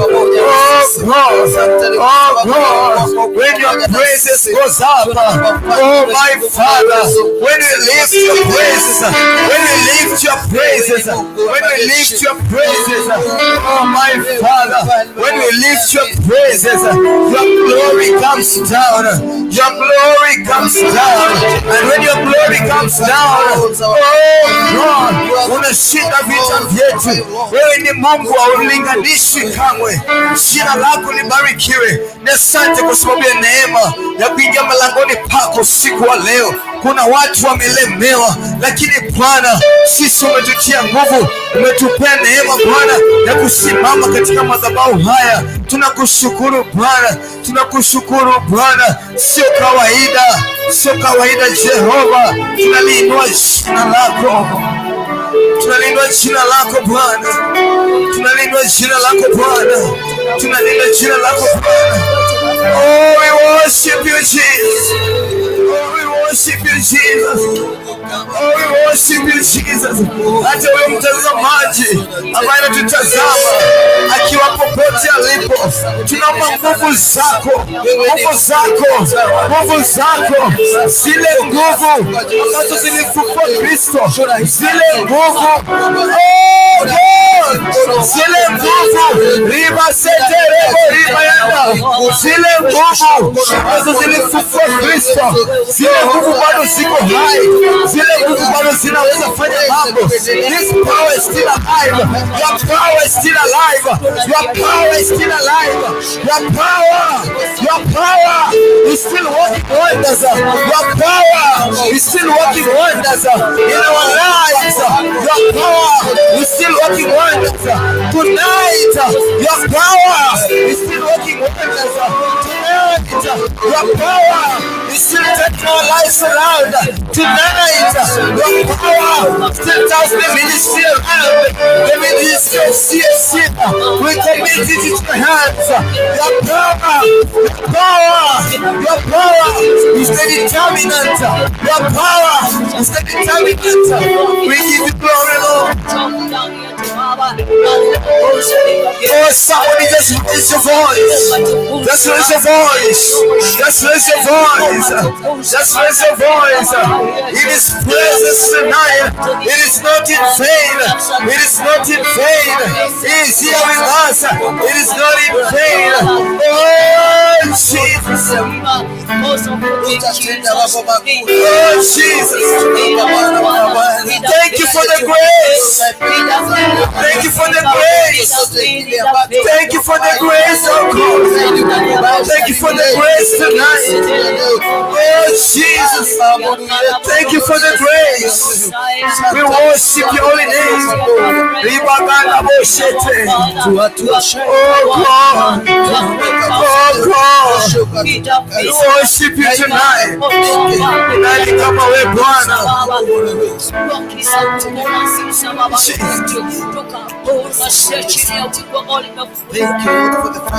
Oh Jesus, we love you. Jesus, thank you. Thank you for preserving our lives. Thank you because we didn't pay you anything, but you saw it wise and said good to preserve us, God. And for that reason, we're gonna worship you. We're gonna worship you. We're gonna worship in your majesty. Tonight, my Father, receive your praise. Tonight, oh God, receive your glory. Tonight, oh God, receive all the glory. Receive all the honor, my Father. Sorry, Baba, we worship you, Lord. Rimayanda worship you.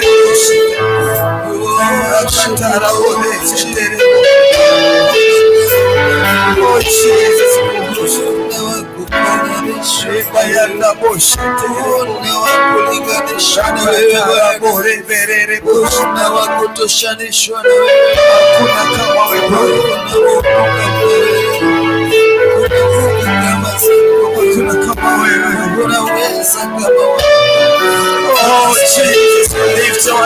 moments in your presence and surrender our voices to you, Lord.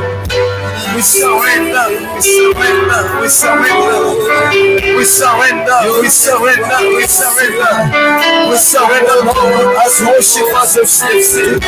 We surrender tonight, Lord. We surrender as the ministers of this house. We surrender, oh God. We surrender your servants in your presence. We surrender tonight. We surrender, oh God, in the mighty name of Jesus. We surrender, my Father. We surrender tonight. We surrender, oh God. Thank you because of the grace. Thank you because of the grace. Riba sekete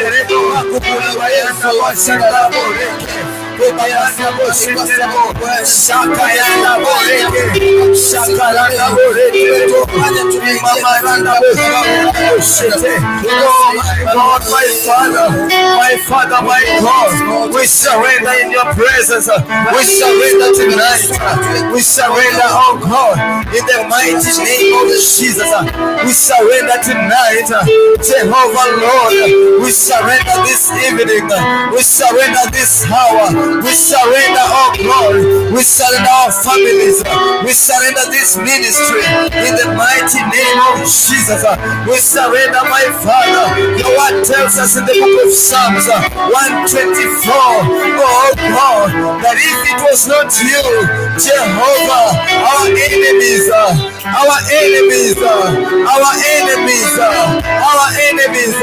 could have swallowed us alive. If it was not you, my Father, my Redeemer, we thank you, Jesus. We thank you, oh God.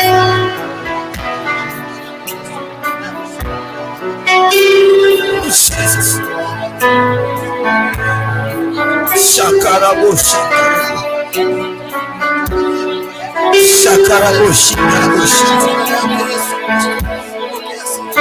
Liba mama Shantarabush.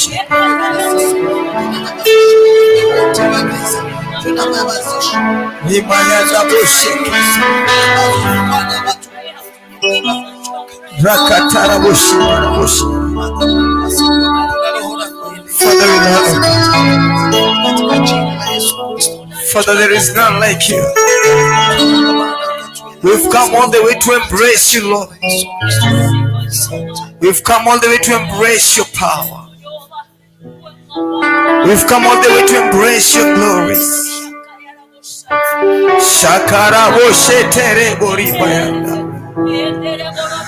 Oh God, we come all the way. We've forgone the sleep to come and give you praise, because you are God in our lives. Oh Jesus, we've come all the way to give you glory. We come all the way to give you praise. Jehovah,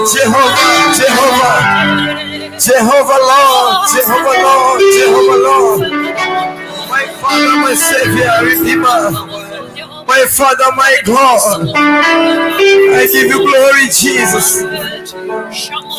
Ninakupa sifa Bwana. Ninakupa sifa siku ya leo. Oh Jesus. Oh Jesus. Oh Jesus. Oh Jesus. Oh Jesus.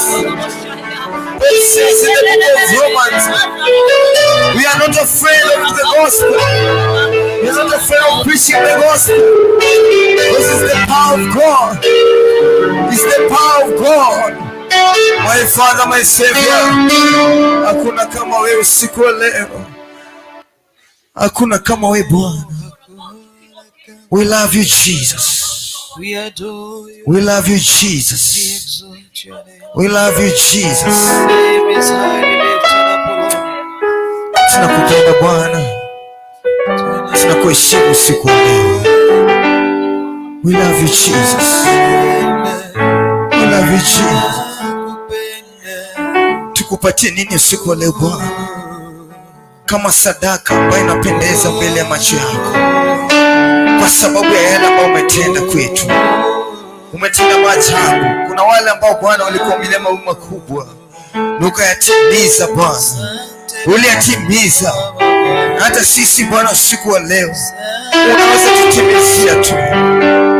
Ikikupendeza Bwana, unaweza tutuinua, unaweza inua sauti zetu tunapoziinua kwako usiku wa leo, kwamba Bwana, kutapatikana watu ndani ya nyumba yako, kutapatikana watu wa kusimama kwa pengo, kutapatikana watu ambao walali usiku, kutapatikana watu ambao wanasimama na kazi yako, kutapatikana watu ambao Bwana wana remain nocturnal kwa sababu ya jina lako, kutapatikana watu katika nyumba hii, kutapatikana watu ambao watasimama, kutapatikana watu Bwana ambao wataliita jina lako. Oji Rama mama boshete Rika yana boshete borima Rama keshetere bosheta.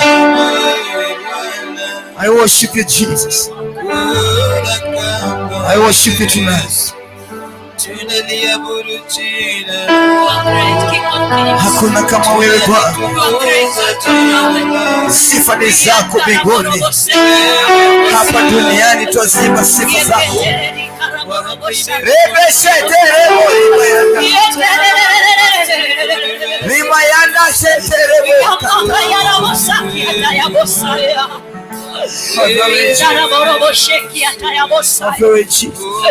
Jesus of Nazareth, Son of the Most High God, we surrender unto thee. We surrender unto thee. Have your way now, praise.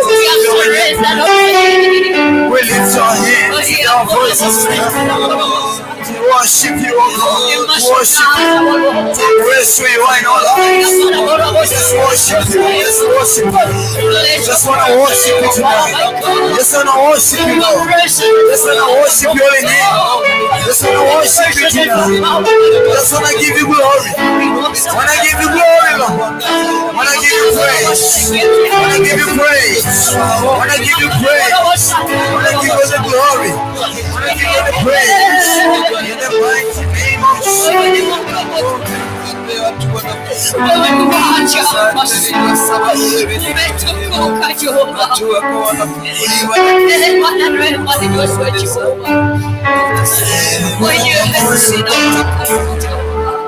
Hakuna kama wewe. Asante Bwana. Asante Bwana. You are highly lifted Hakuna kama wewe Yesu. You are highly lifted tonight, King of Kings. Hakuna kama wewe Bwana. In our songs, my God. Hakuna kama wewe mfalme wa falme. In our worship, Hakuna kama wewe mfalme wa Yuda. Hakuna kama wewe baba wetu. Hakuna kama wewe mume wa ajali. Hakuna kama wewe baba yetu. Hakuna kama wewe mfalme. Hakuna kama wewe usiku wa leo. You are holy, Lord. You are holy, Jesus. You are holy, our Father. You are holy tonight. You are holy, Lord. You are holy, Jesus. You are holy, Jesus. You are holy, King of glory. We submit to your presence. We submit, oh God. We submit, oh God. We submit tonight. We submit, oh God. We submit your servant with your heavy hands. We submit your servant. We submit the ministers of this house. We speak blessing. We speak increase in the mighty name of Jesus.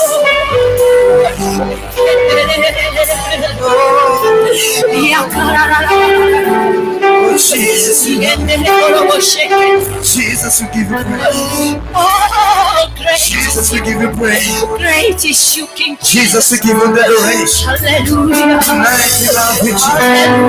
Tonight we give you the glory. Tonight we give you the praise. Tonight we give you the glory. Oh Jesus, we love you. Oh Jesus, we Let your love will you. be done. Oh Jesus, Let we your love will you. be done, King of Oh Kings. Jesus, we love you. Let your will be done, my God. Let your will be done. We have surrendered unto thee. That your power may be Raise our hands. Let your will, my God. We surrender. Let it turn into our lives. We surrender to you, Jesus. We have surrendered, Messiah. Tusaidie We kumanisha. have surrendered unto the King of Kings. Tusaidie kumanisha. We have surrendered unto Tusaidie kumanisha Bwana. Touch our hearts, my God. Tusaidie kumanisha Bwana. Touch our minds, oh God. Help us, baby. Oh, Rimosa. Help us, oh God. Help us, oh God. Help us in our worship to you tonight. Oh Jesus. Jesus of us. Oh,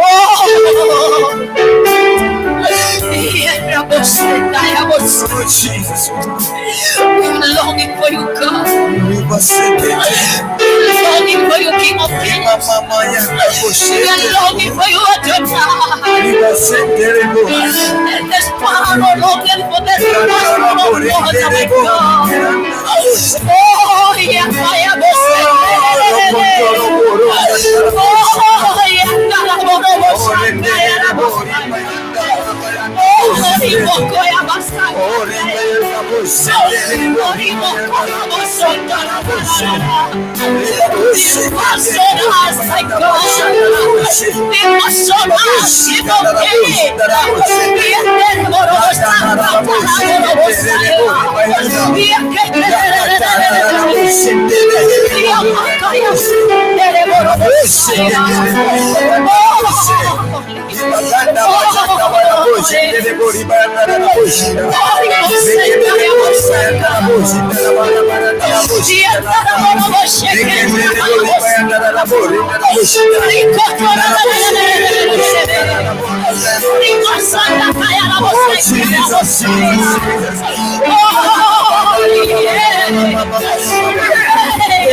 Oh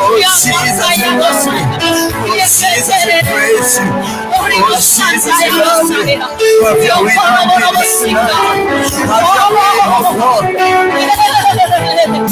have your way, Jesus. Have your way, my Father. Have your way, my God. Oh Jesus, we give you praise. We give you praise. Asante Bwana wa Bwana. Unastahili sifa. Have your way in the midst of your peace. Have your way, King of glory. You reign in majesty. You reign in majesty tonight. You reign in majesty tonight.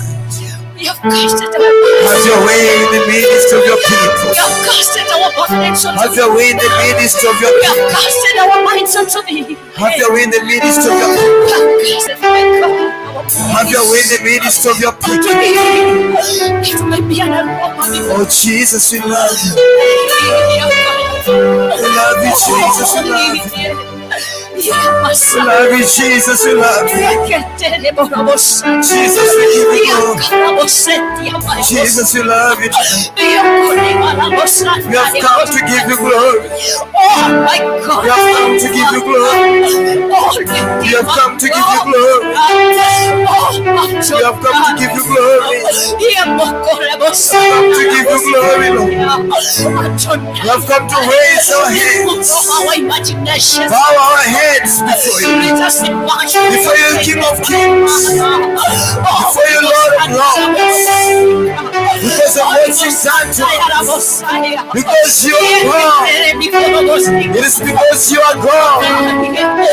It is because you are God. It is because you are God. Kwa sababu wewe ni Bwana. Oh la la la la boshete reboni. Oh my God. Oh, worship my Lord.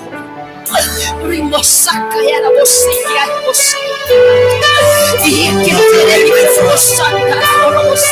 Touch your people. You are glorified, my God. Touch your people tonight. We magnify you, King Jesus. Touch your people tonight. We give you the direction unto thee. Touch your people tonight. We praise you, my God. We glorify you, King Jesus. Oh Lord.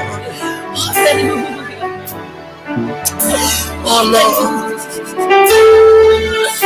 Oh Lord Jesus. Jesus.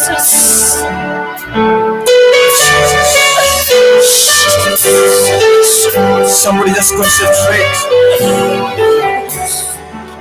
Just meditate about the goodness of the Lord.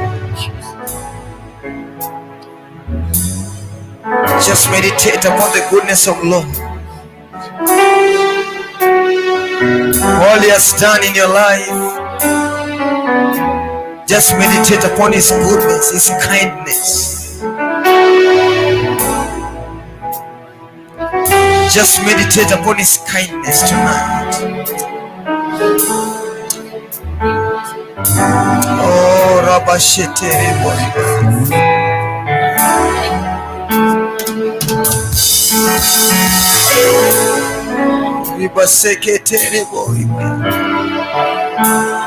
Somebody just meditate upon the goodness of God. Somebody just meditate upon the goodness of God. He has done great wonders in our lives. Hata kama macho ya nje ioni, lakini Bwana ametenda maajabu.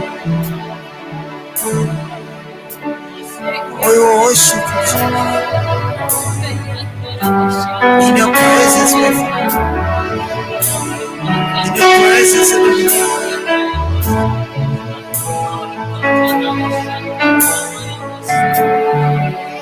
in your presence tonight.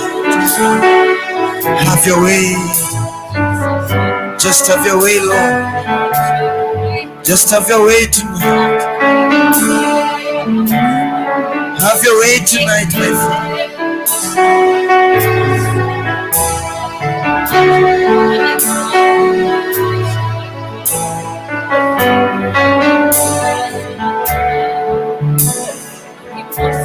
Wengine kama wewe Bwana hakuna.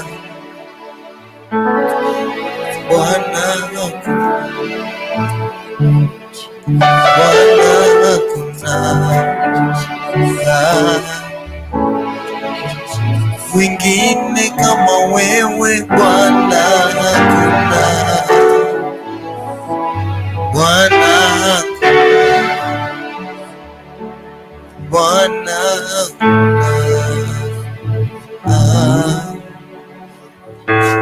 mwingine kama wewe Bwana. Just meditate upon His goodness. Sometimes it's good to meditate upon the goodness of God. Sometimes it's good to revisit the history where we were. And God lifted us from one glory to another. And right now we are finding ourselves in this place. It is not normal.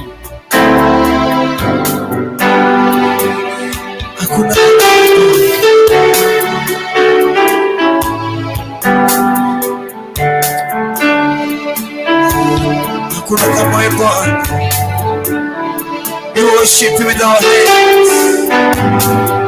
We just want to give You glory tonight. Nothing else, nothing else, nothing else, Lord. Just want to give You praise. Just want to give You glory, Lord. Nothing else. We just want to give You glory. We just want to worship You. We just want to submit in Your presence. We just want to submit in Your presence, oh God. Thank You because of the power of prayer. Thank You because of the power that is operating in our lives. Thank You because Jehovah, You've just been good to us. That's why when we think of what You've done and when we remember what You've done to us, You just want to say, oh, Papa, oh, you want to pray. If we remember what you've done to us, oh God, just want to lift our hands up in the air and give you the glory. If we just remember what you've done to us, just want to lift our hands and in praise and give you glory and give you praise, because you never fail.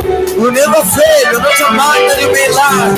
You're not a man, oh God. You're not a man. You're not a man. You are God who created the heavens and the earth. You are God who formed the waters. You are the God who created the trees. You are God who did awesome and wondrous things. You are God who gave us breath. And tonight you want to worship Him. Thank you, Jesus. Thank you, Jesus. Thank you, Jesus. Thank you, Jesus. How glorious is your name. Exalt your name.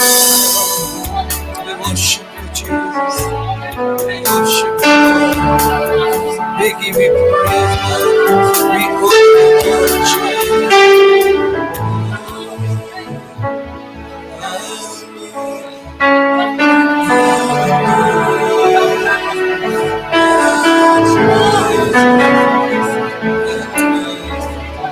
Father, we thank you.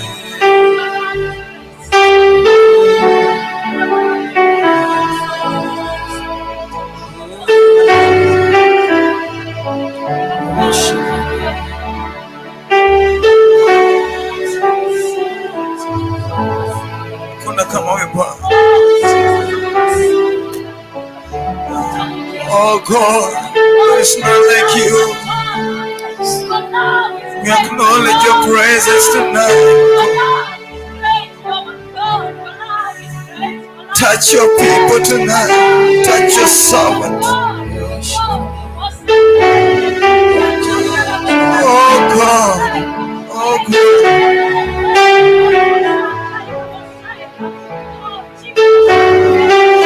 Oh God. Oh God. You're great and mighty. Oh God. Oh God.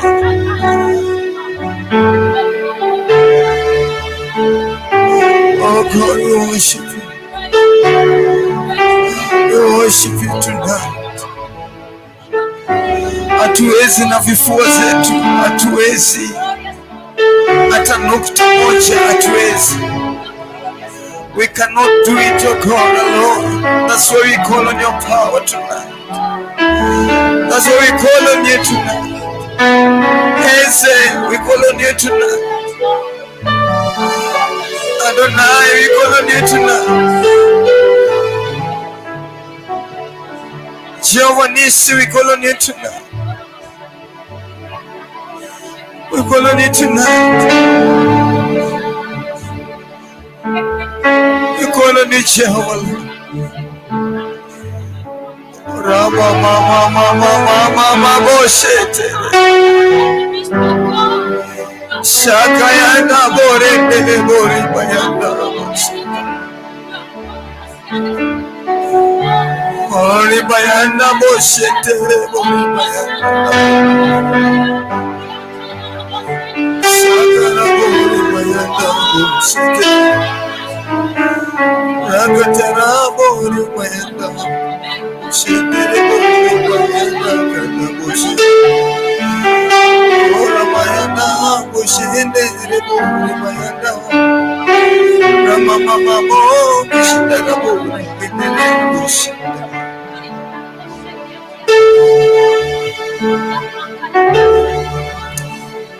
Ekueme, ekueme, ekueme, ekueme.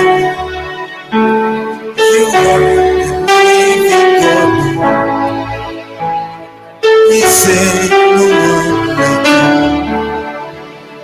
Ekueme, ekueme, ekueme, ekueme.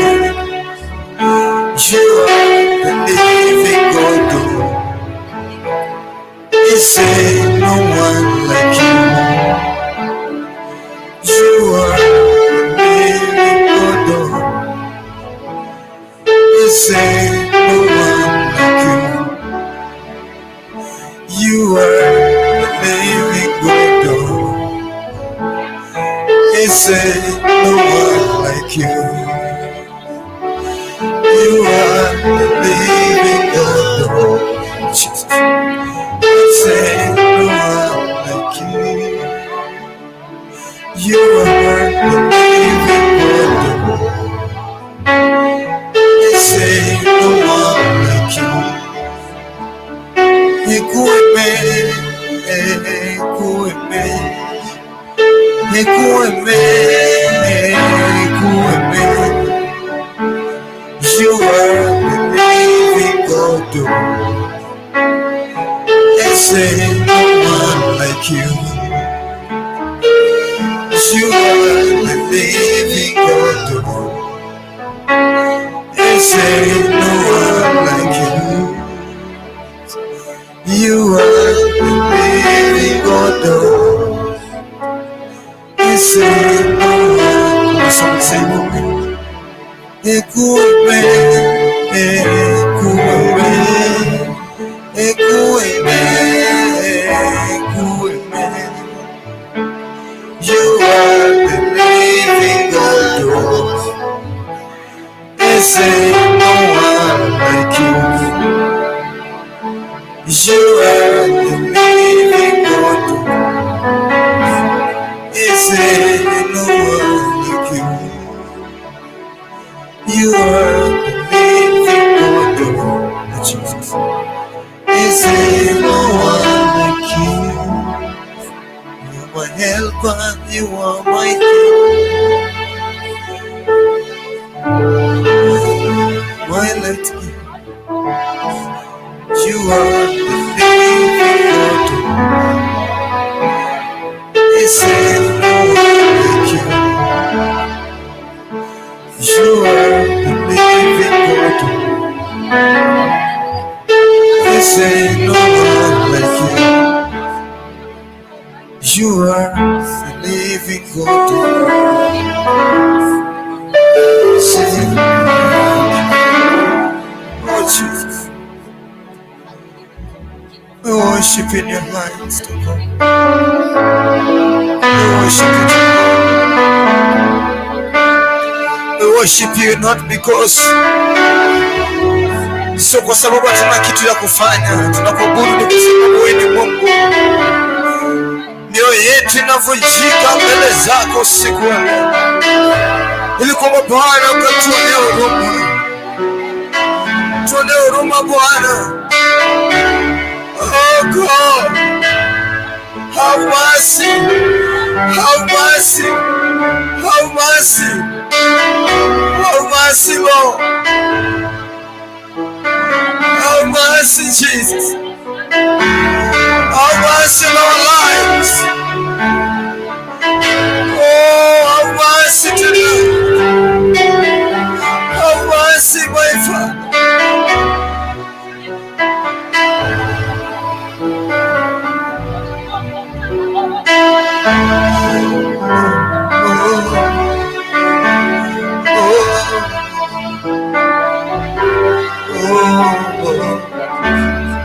Mercy, oh God.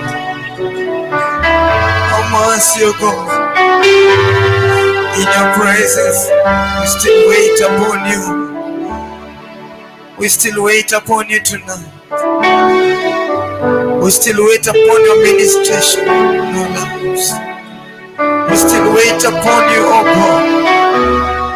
Sisi hatuna mganga wa kumkimbilia. Sisi hatuna mganga. Mganga ni wewe Bwana. Mganga wetu ni wewe. Wewe ndio unayetutibu, wewe ndio unayetuponya, wewe tunakukimbilia. Have mercy. Have mercy, Lord.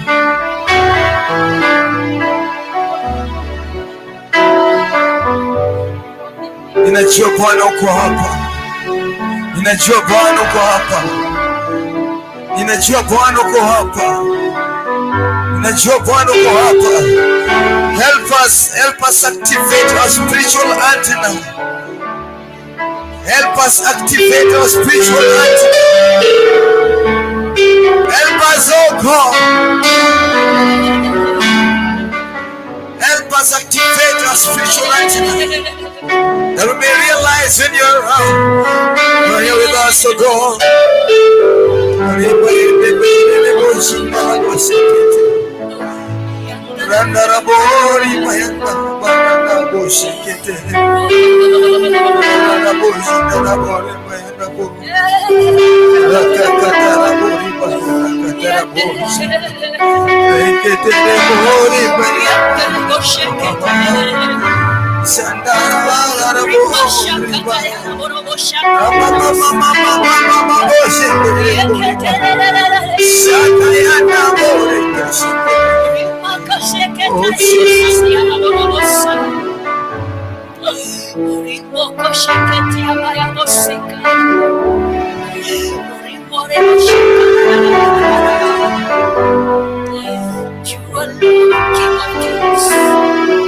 Somebody just meditate upon the goodness of God.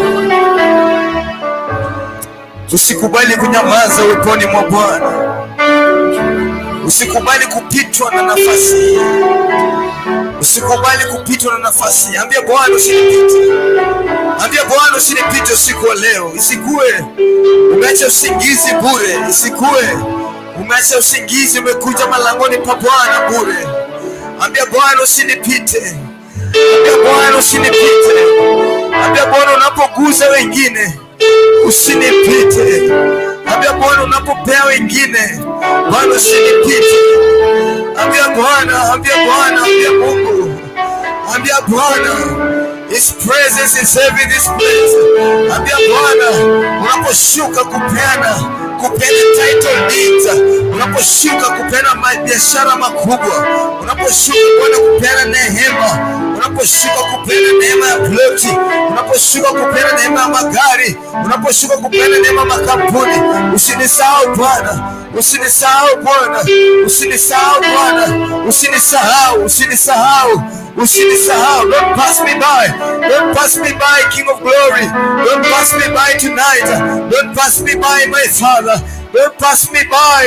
Oh,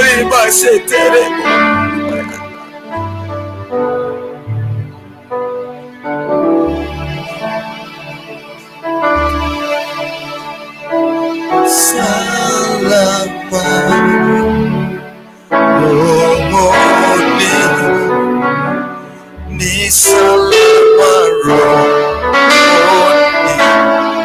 mwangu, salama rohoni,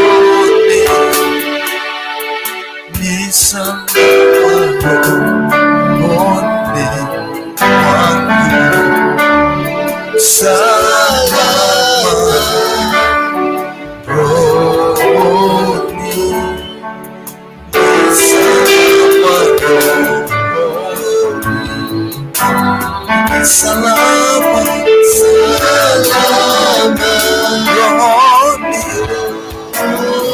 salama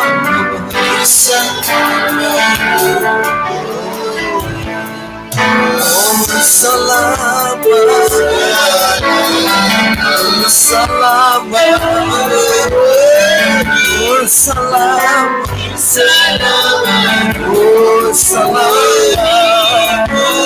sema salama, salama. Hata marafiki wakiniacha ni salama. Oh Jesus, oh Jesus, oh salama, rohoni mwangu, ni salama, ni salama, salama, salama,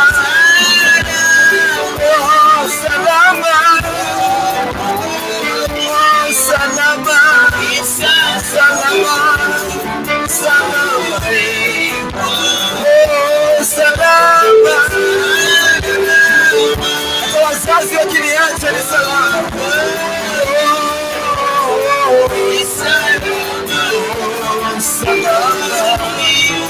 Salama,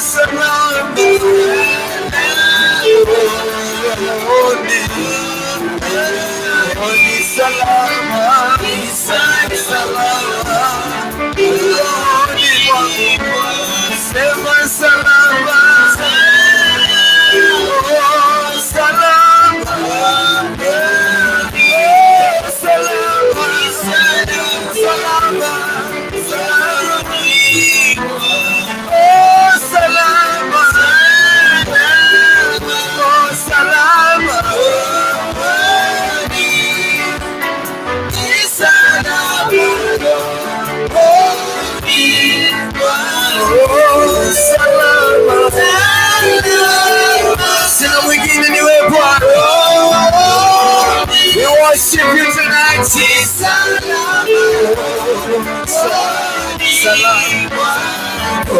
Salama.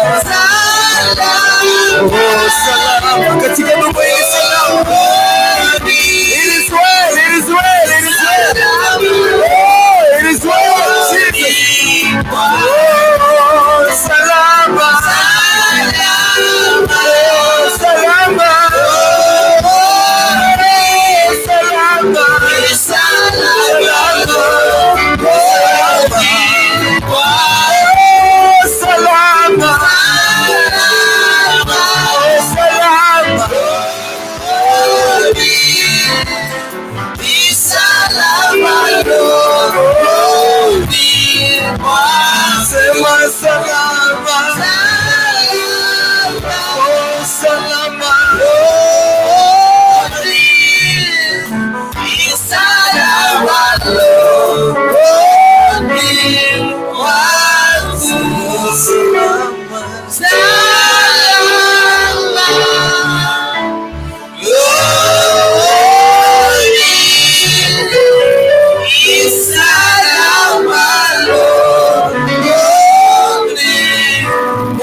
Najua mengi yamesemwa kuhusu maisha yako.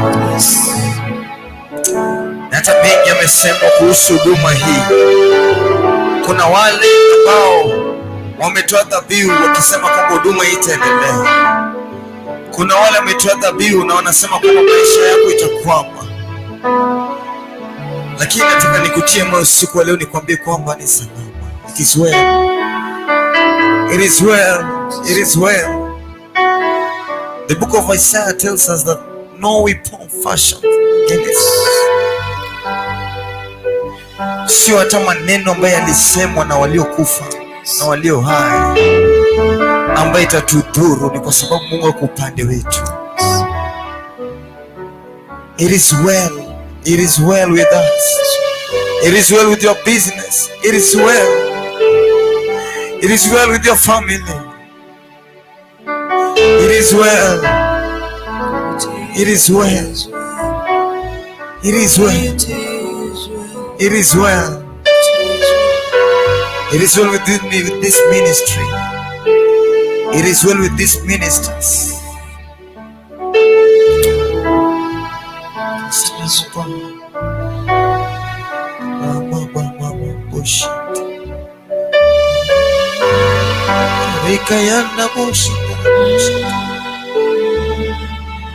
Somebody just meditate in His presence. Tonight we just come to give Him glory. Someone just meditate in His presence. His presence is fullness of joy. You cannot worship Him and go the same way you came in. Something must change in your life. You must meet the power of God. You must have the divine encounter with His power.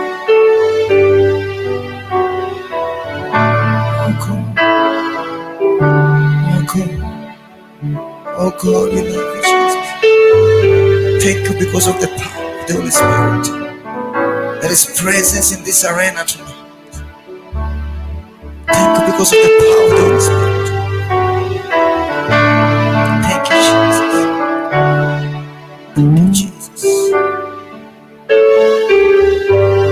Thank you, Jesus.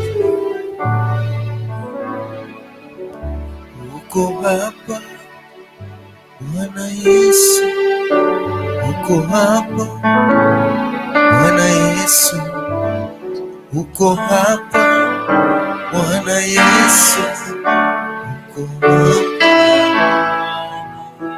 Sema uko hapa Bwana Yesu, uko hapa Bwana Yesu, uko hapa Bwana Yesu, uko hapa Bwana Yesu, wewe uko hapa Bwana Yesu, tuko hapa Bwana Yesu, tuko hapa twakungojea Bwana, tuko hapa utusamehe dhambi zetu Bwana, tuko hapa Bwana Yesu, Bwana Yesu, Bwana Yesu, sema tuko hapa twakungojea Bwana, tuko hapa utubariki Baba yangu, tuko hapa Bwana Yesu, tuko hapa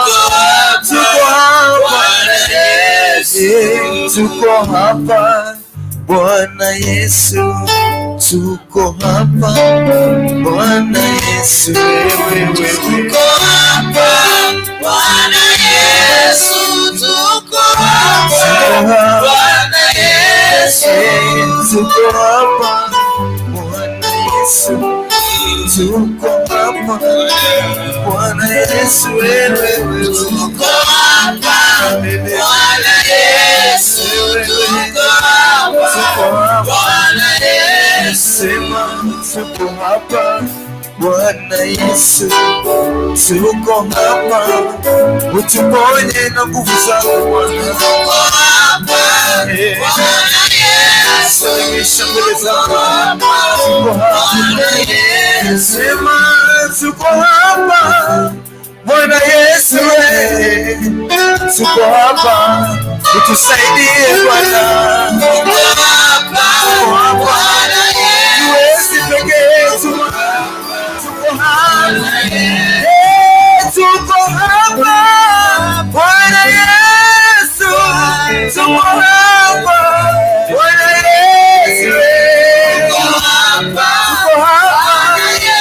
tuko hapa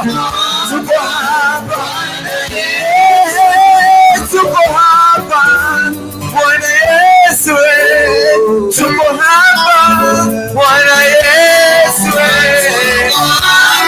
tuko hapa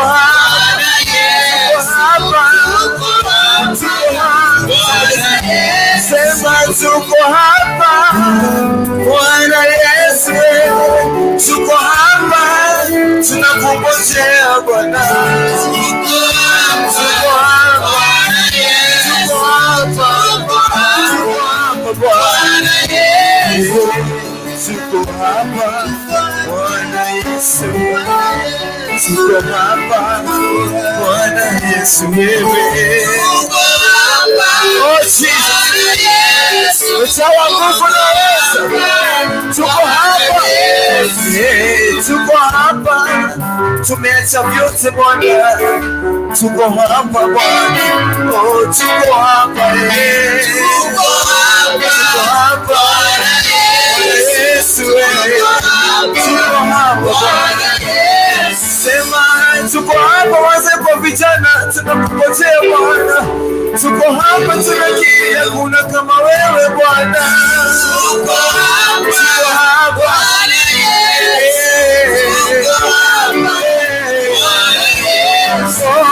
tuko hapa wamama kwa vijana, tuko hapa Bwana, tuko hapa tunakungojea unene nasi siku ya leo, tuko hapa sema tuko hapa Bwana Yesu, tuko hapa Bwana Yesu, tuko hapa Bwana Yesu, tuko hapa Bwana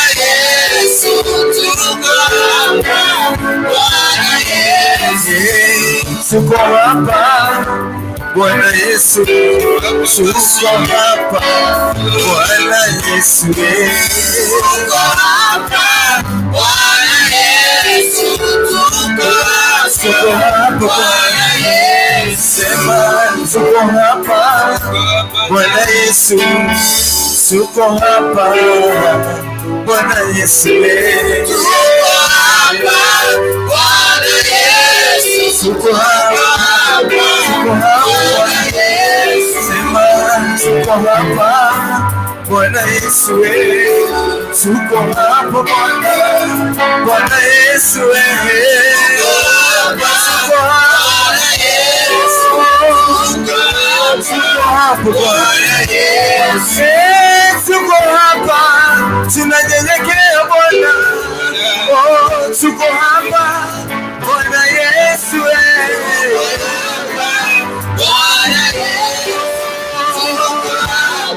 Jesus, sema tuko hapa Bwana Yesu, tuko hapa utusaidie Bwana, tuko hapa Bwana Yesu,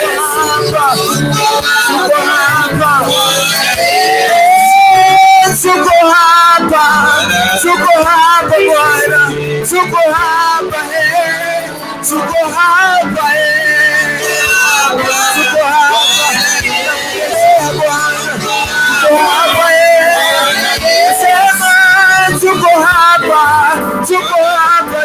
hapa tuko hapa Bwana, tuko hapa Yesu,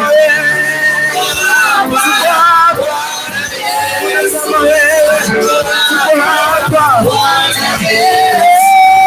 tuko hapa na mahitaji yetu Bwana, tuko hapa tusaidie Bwana, tuko hapa Jesus, tuko hapa Bwana, tuko hapa Bwana, tuko hapa Yesu, tuko hapa, tuko hapa Bwana, tuko hapa Bwana, utusaidie Bwana, tuko hapa Bwana Yesu, tuko hapa Bwana Yesu, tuko hapa Bwana Yesu, tuko hapa Bwana Yesu, tuko hapa, tunakungojea Bwana Yesu, tunakutaji tuko hapa Bwana Yesu, tuko hapa Bwana Yesu, tuko hapa Bwana Yesu, tuna mwingine Bwana Yesu, tuko hapa Bwana Yesu, tuko hapa Bwana Yesu, tuko hapa Bwana Yesu, one more time, tuko hapa Bwana Yesu, tuko hapa Bwana Yesu, tuko hapa Bwana Yesu, tuko hapa Bwana Yesu, tuko hapa Bwana Yesu, tuko hapa Bwana Yesu, tuko hapa, mwambie uko hapa. Just acknowledge His presence. Acknowledge His presence. Tuko hapa Bwana Yesu, tuko hapa Bwana Yesu, tuko hapa Bwana Yesu, tuko hapa Bwana Yesu, tuko hapa, tunasujudia mbele zako Bwana, tuko hapa Bwana Yesu, tuokoe, tuko hapa Bwana Yesu, tuko hapa Bwana Yesu, tuko hapa, tunasujudia mbele zako, tuko hapa, tukutangazia Bwana, tuko hapa Bwana Yesu, oh Jesus, tuko hapa Bwana Yesu, tuko hapa tunanyenyekea mbele zako Bwana. Tuko hapa Yesu, utushughulikie Bwana. Bwana Yesu, tuko hapa Bwana Yesu, tuko hapa, tuko hapa Yahweh, tuko hapa,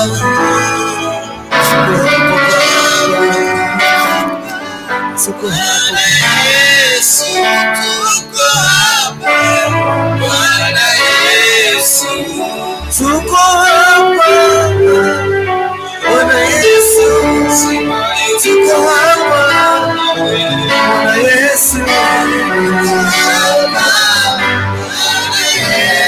hatuna mwingine kama wewe tuko hapa Bwana Yesu, tuko hapa Bwana Yesu, Bwana Yesu, tuko hapa Bwana Yesu, tuko hapa Bwana Yesu, tuko hapa, tusamehe dhambi zetu Bwana. Tuko hapa Bwana Yesu, tuko hapa Bwana Yesu, tuko hapa, tumelemewa na mambo ya dunia Bwana. Tuko hapa, tuko hapa Bwana Yesu, surrender to Bwana Yesu, tuko hapa, tumekimbilia, tuko hapa Bwana, tusaidie, tutie moyo Bwana. Bwana Yesu, tuko hapa Bwana Yesu, tuko hapa, wengine wetu tuko hapa Bwana Yesu, Bwana Yesu, tuko hapa Bwana Yesu, tuko hapa Bwana, tuko hapa Bwana, kuna kama wewe, kuna kama wewe Bwana Yesu wangu, hakuna kama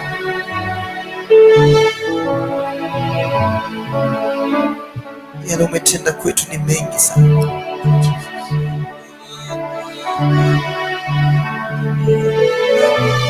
Yale umetenda kwetu ni mengi mno. Tukikumbuka mahali umetutoa Bwana,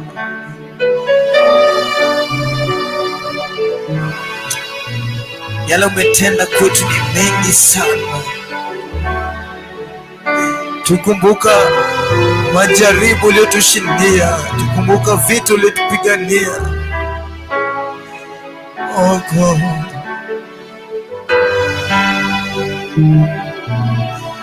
oh God, let it be more of you tonight. Let it be more of you tonight, less of us. Oh God. Let it be more of you tonight, less of us, more of you, more of your power, more of your wisdom, more of your knowledge, more of your grace, more of your favor.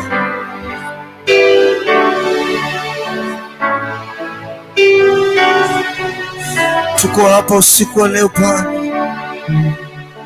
ili ukanene nasi, nena na mioyo yetu.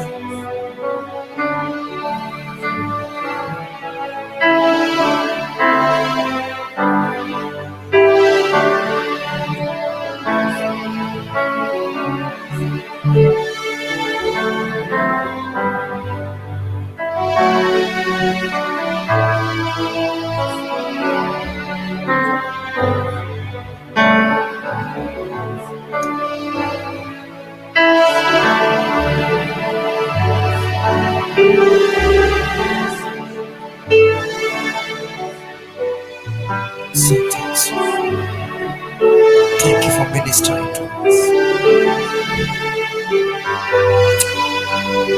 Tujiona kama wewe Bwana.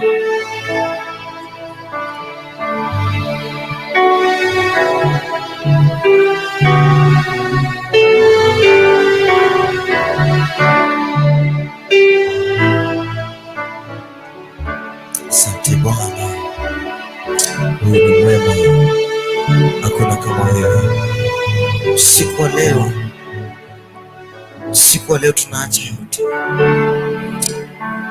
tukitangaza kama Bwana ni usiku tofauti na zingine ambao tutatembelea watu wako kwa njia kubwa.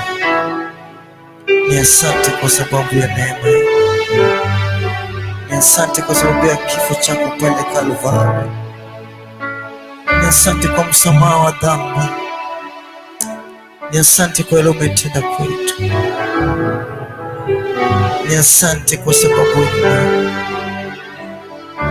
ni asante Bwana, ni asante Bwana, asante Bwana. Just want us to tell God thank you.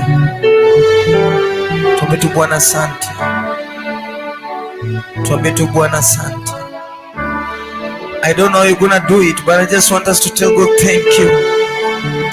I don't know which language you're going to use. Just want us to tell him thank you. Just want to tell him thank you. I just want us to tell him thank you. Niwe gangai, niwe gangai. Just want us to tell him thank you.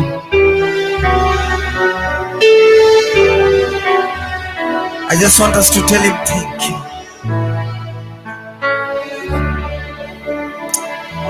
Listen, listen.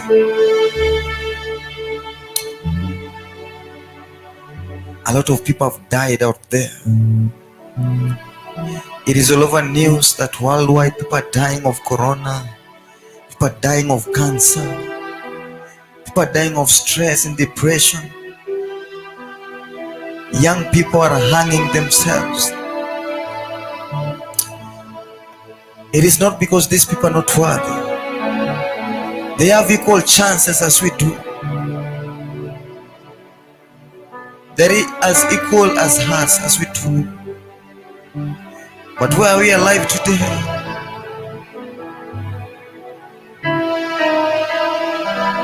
Why are we alive today? It's because of God. Ni kwa sababu ya Mungu tu. Ni kwa sababu yake. Ni kwa sababu za nguvu zake. Ni kwa sababu ametenda maajabu kwetu. Ni kwa sababu ametuonea huruma. Mungu hadhihakiwi. Imempendeza tusimame leo katika pengo kwa ajili ya kanisa. Imempendeza tu wewe upatikane mahali hapa. Kuna wengi walitamani kuingia malangoni pa Bwana usiku wa leo, lakini hawakuingia, hawakuweza kuingia. Count yourself lucky tonight. As we tell him thank you from our hearts, kwa mioyo yetu tumwambia asante. Kwa mioyo yetu Bwana tunakuambia asante. Someone just open your mouth and tell him thank you. Somebody just tell him thank you. Just tell him thank you. You can use any language. Our God understands every language. Just tell him thank you. Thank you, Father. Thank you for preserving us. Thank you for keeping this ministry on the move. Thank you for providing for this ministry. Thank you for the workers of this house. Thank you for the ministers of this house. Thank you for the servant in this house.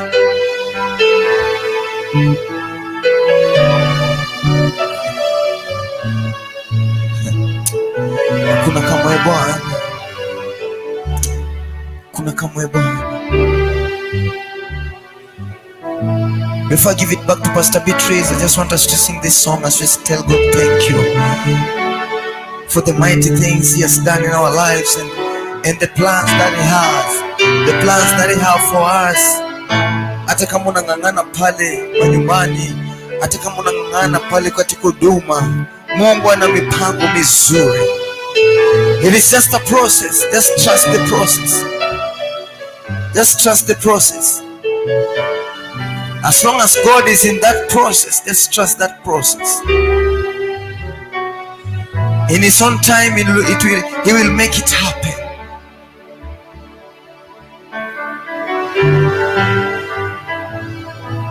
In His own time, He will make it happen. In His own time. In His own time. He never comes late. He never comes early. In His own time. Uko pale unajiuliza maswali mengi sana. Itakuaje? I just want you to tell God thank you because ameifanya tayari. He has already done it for you. I want to tell God thank you because angekuwa na mipango ungeshakufa, tungeshakuzika. Lakini leo uko hai ni kwa sababu Mungu ana mipango na wewe. Haijalishi yale unapitia usiku wa leo, haijalishi yale umeona wiki hii, lakini Bwana ana mipango. He has good plans for you. He has good plans for you. Jesus. Nasema asante kwa Mungu wangu. Nasema asante kwa wema wako, kwa maana fadhili zako zadumu milele na milele. Amina. Milele na milele. Amina. Nasema asante. Nasema asante kwa Mungu wangu. Asante Bwana. Nasema asante kutoka kwa moyo wangu. Nasema asante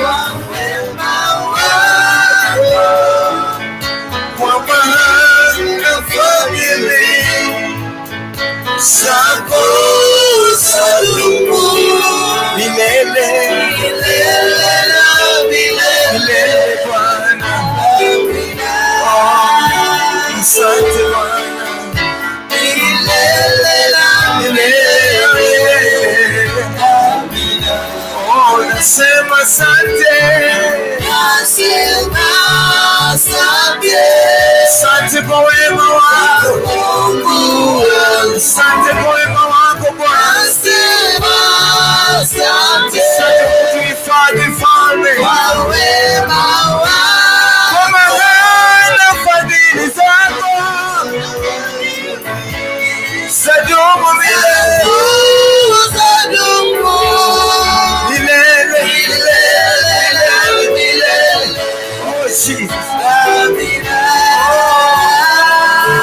Oh Jesus. Oh Jesus.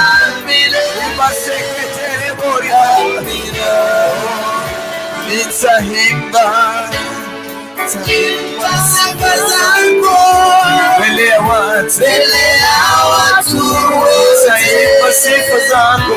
Nitaimba sifa zako mbele ya watu wote.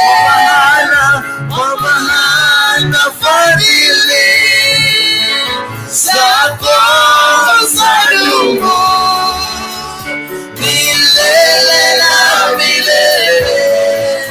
Amina. Milele.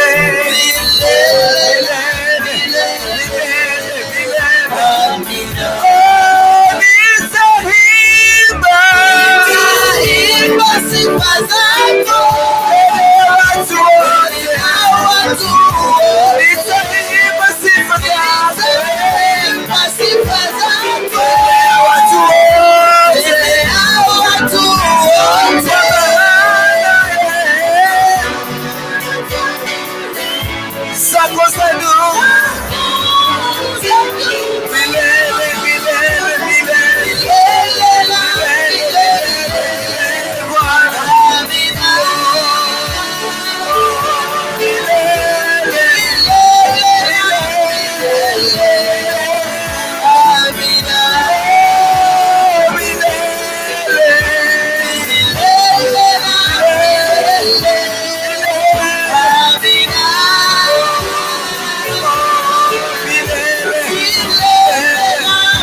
mbele ya watu wote. Kama somebody let me sing.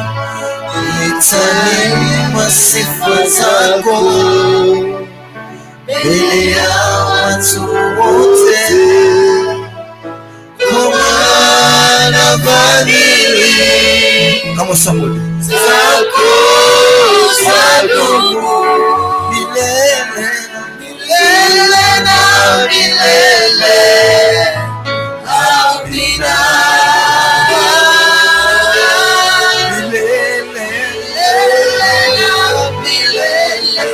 One more time.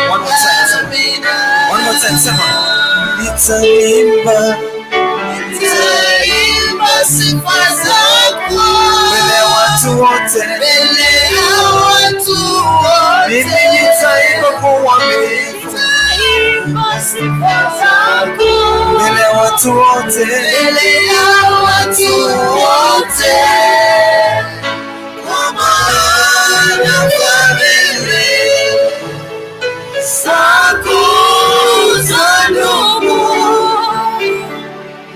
milele na milele. Amina.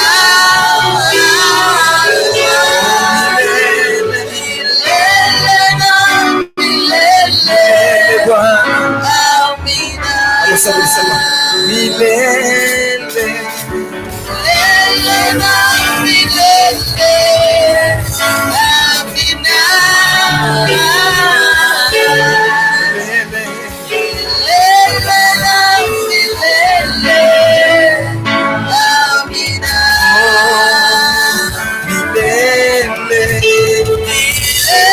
na milele. Amina. Milele na milele. Amina. Father, we give you praise. Thank you, Jesus. Thank you, Lord. Thank you, Jesus. Thank you, Jesus. Asante Bwana. Asante Bwana. Thank you, God. Thank you, God. Hallelujah. Mungu wetu ni mwema. Asante kwa Mungu kwa kutupa nafasi njema na kuliabudu jina lake. Tumpigie Bwana wetu Yesu makofi na shangwe na vigelegele. Kwa sababu shangwe na vigelegele kwa Yesu. Haleluya. Haleluya. Haleluya. Bila kupoteza wakati, tutamwalika mtumishi wa Mungu na ili atupe neno la Bwana.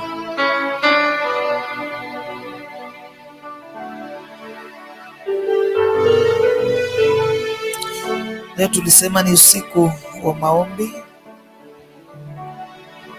Tutapata nafasi nzuri ya kuomba na Bwana atatenda mema. Na tulisema tukianzia, tukubali kuenenda na Mungu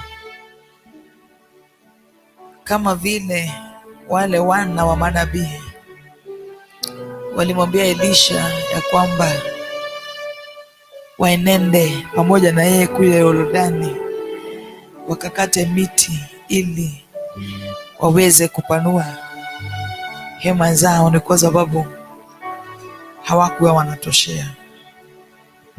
Mungu atakupanulia mipaka yako usiku wa leo.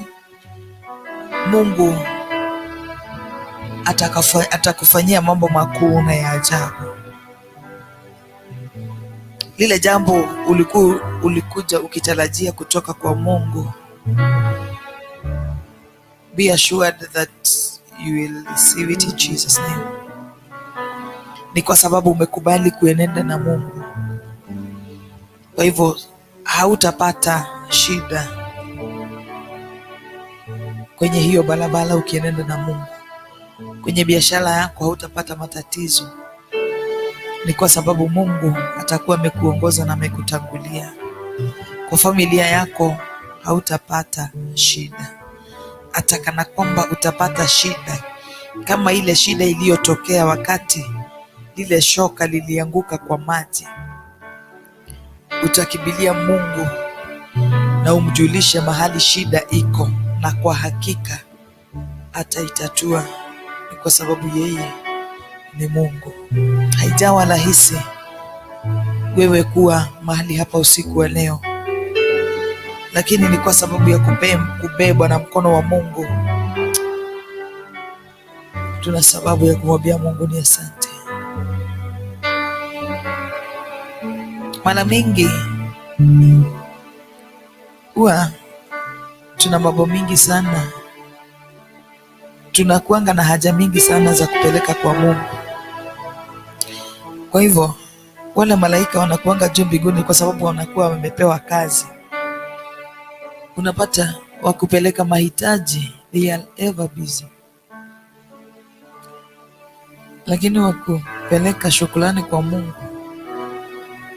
hata wanakuanga tu relaxed. I think hata wenye wakupeleka mahitaji wanasemanga ni kana kwamba wanaonewa, because ni to and fro, kwenda kurudi, teremka pada, teremka pada, ya huyu iko juu leta. Lakini wakurudisha shukrani, walilala, ni kwa sababu wewe ulitendewa, ukakanyanga makubwa makubwa, ukisema ni haki yako. Ni vizuri hiyo haki yako, utarudi bado kwa Mungu. Let us learn to give thanks to God. Kwa hiyo kidogo Mungu amekufanyia, kubali kumshukuru Mungu. Kwa hiyo shida unapitia, mshukuru Mungu. Ni kwa sababu hata ukinumunika, hakuna jambo hata moja utajifanyia. Bwana atukuzwe. Biblia inasema ya kwamba huwezi hata jiongezea hata kanywele kamoja. Kama hauwezi, situkubali tu kumshukuru Mungu. Even when you are going through hardships, when you thank God kwa umbali Mungu amekuleta, haupatangi nafasi ya kulalamika kwa Mungu. Na hata hilo jambo unafanyanga hata Mungu alitimize haraka, ni kwa sababu anaonanga uko na moyo wa shukrani. And it's always good wakati unapitia jambo ama unahitaji jambo kutoka kwa Mungu, yule Mungu amekuja na wewe all through, yule Mungu alikutendea mambo mengi. Ni kwa sababu hiyo unaombea sio jambo la kwanza, hapana.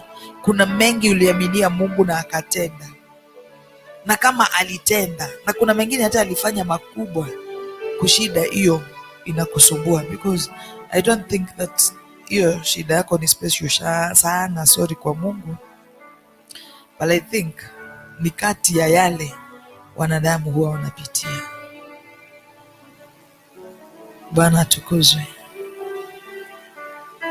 Naomba mchungaji Anita, wherever you are, kubali kukuja mahali niko, na Bwana atakubariki.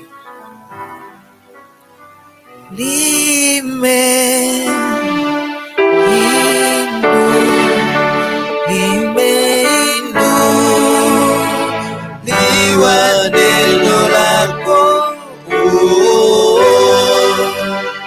kama vile jana na nguvu leo na milele.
kama vile jana, nina nguvu leo.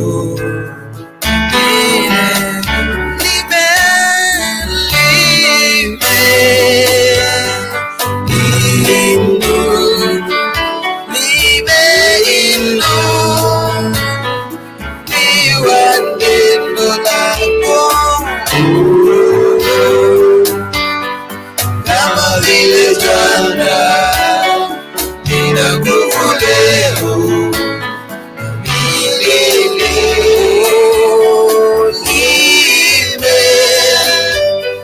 Milele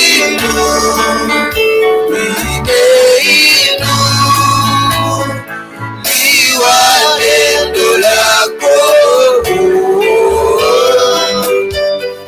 Kama vile jana, nina nguvu leo.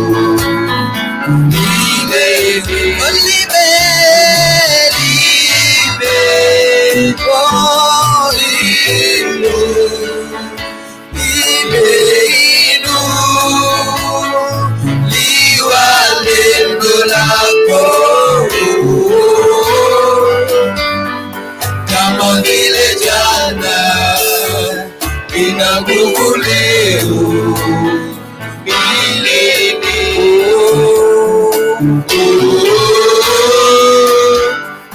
Kama vile jana, nina nguvu leo.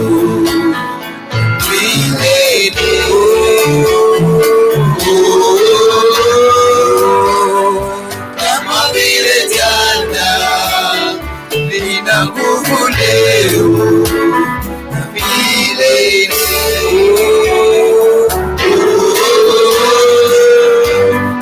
Kama vile jana, nina nguvu leo.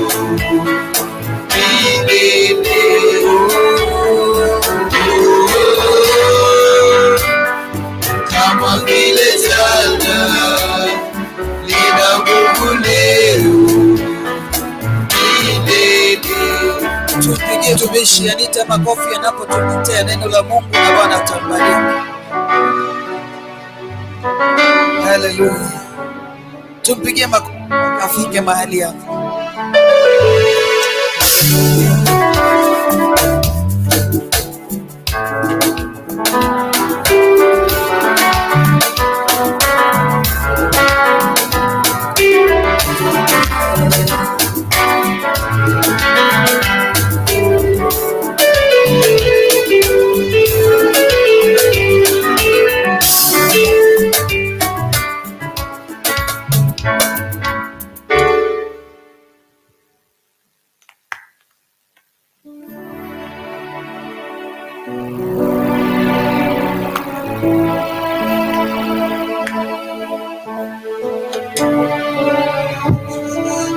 Hallelujah.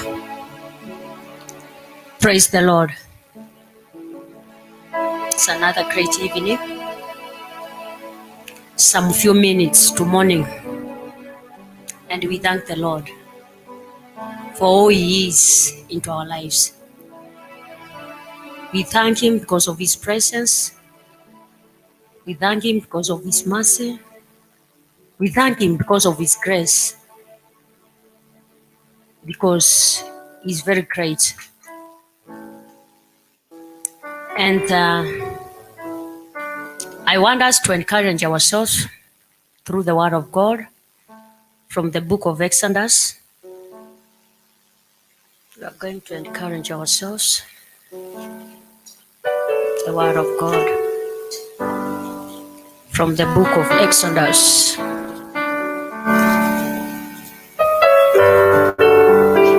Exodus is next from Genesis. It's the second book of the Bible.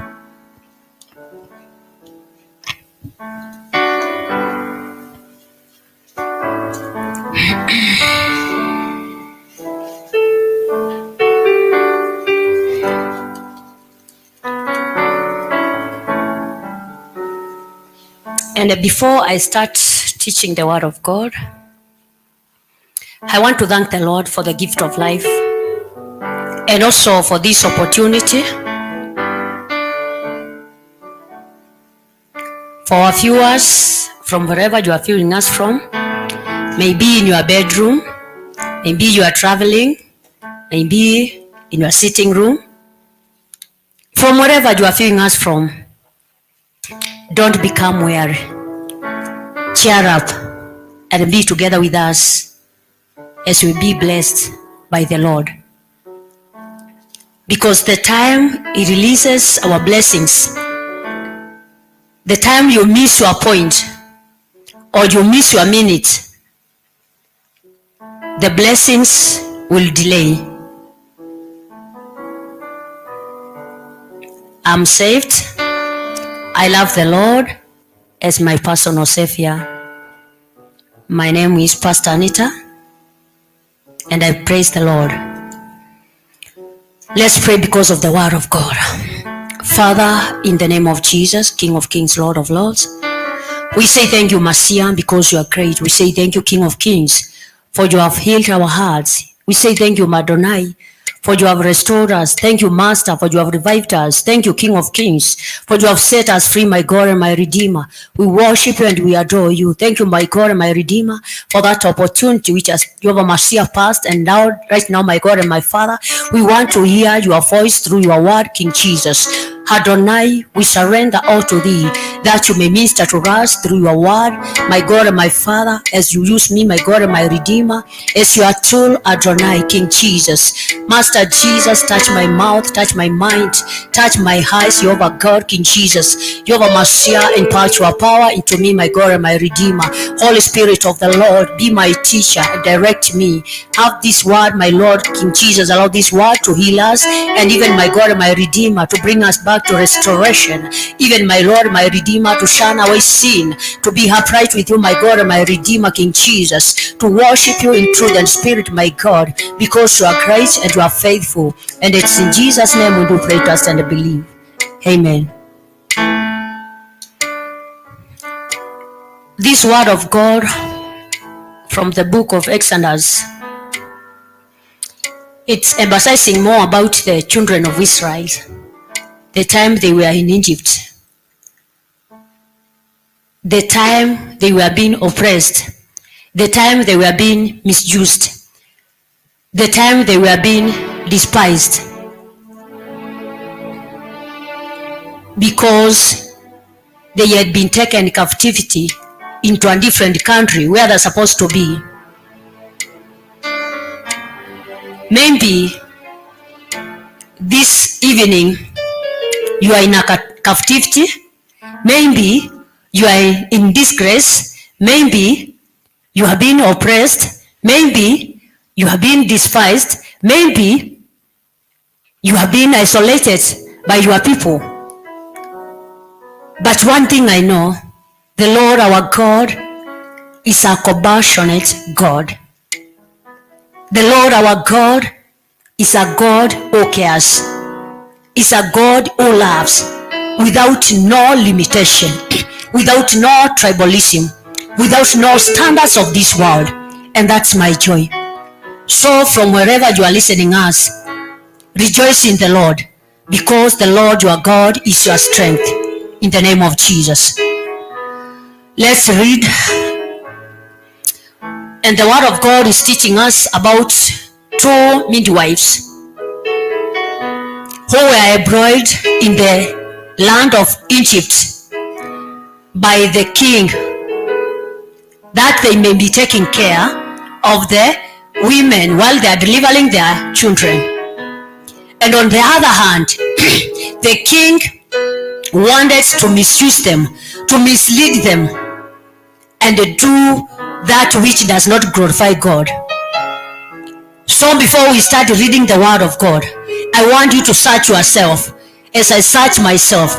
Maybe one day umewahi tumika kama chombo cha kuumiza mwingine, ama kudhiaki mwingine, ama kutesa mwingine, ama kudhulumu mwingine, ama kufanya kile ambacho ni kinyume na mapenzi ya Bwana, ama kufanya kile ambacho akimtukuzi Mungu.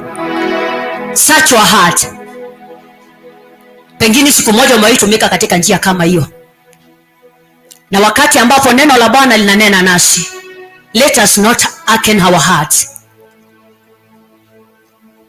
Hallelujah. I'm going to use both languages by the grace of the Lord. Chapter 1 from verse 15. This is what the Bible says. Kisha mfalme wa Misri akasema na wasalishaji wa Kiebrania, mmoja jina lake akiitwa Shifra na wa pili jina lake akiitwa Fua.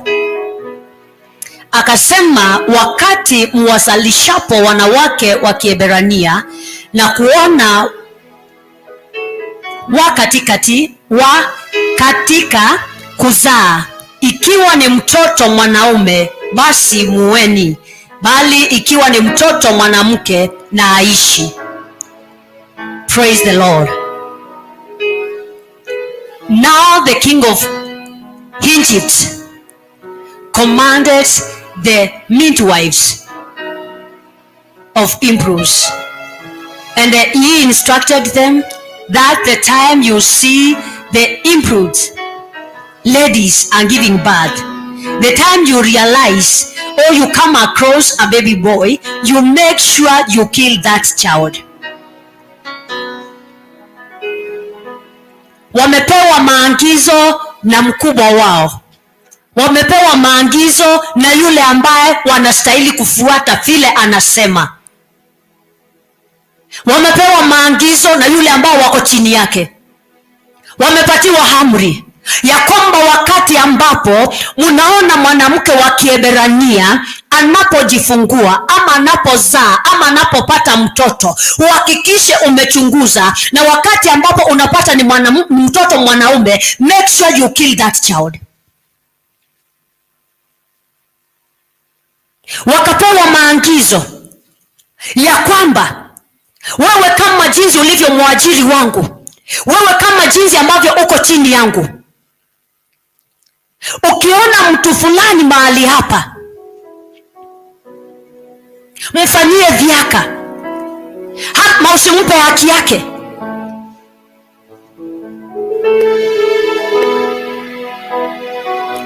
Hawa ni watu ambao walikuwa wanafanya kazi katika nyumba ya utumwa.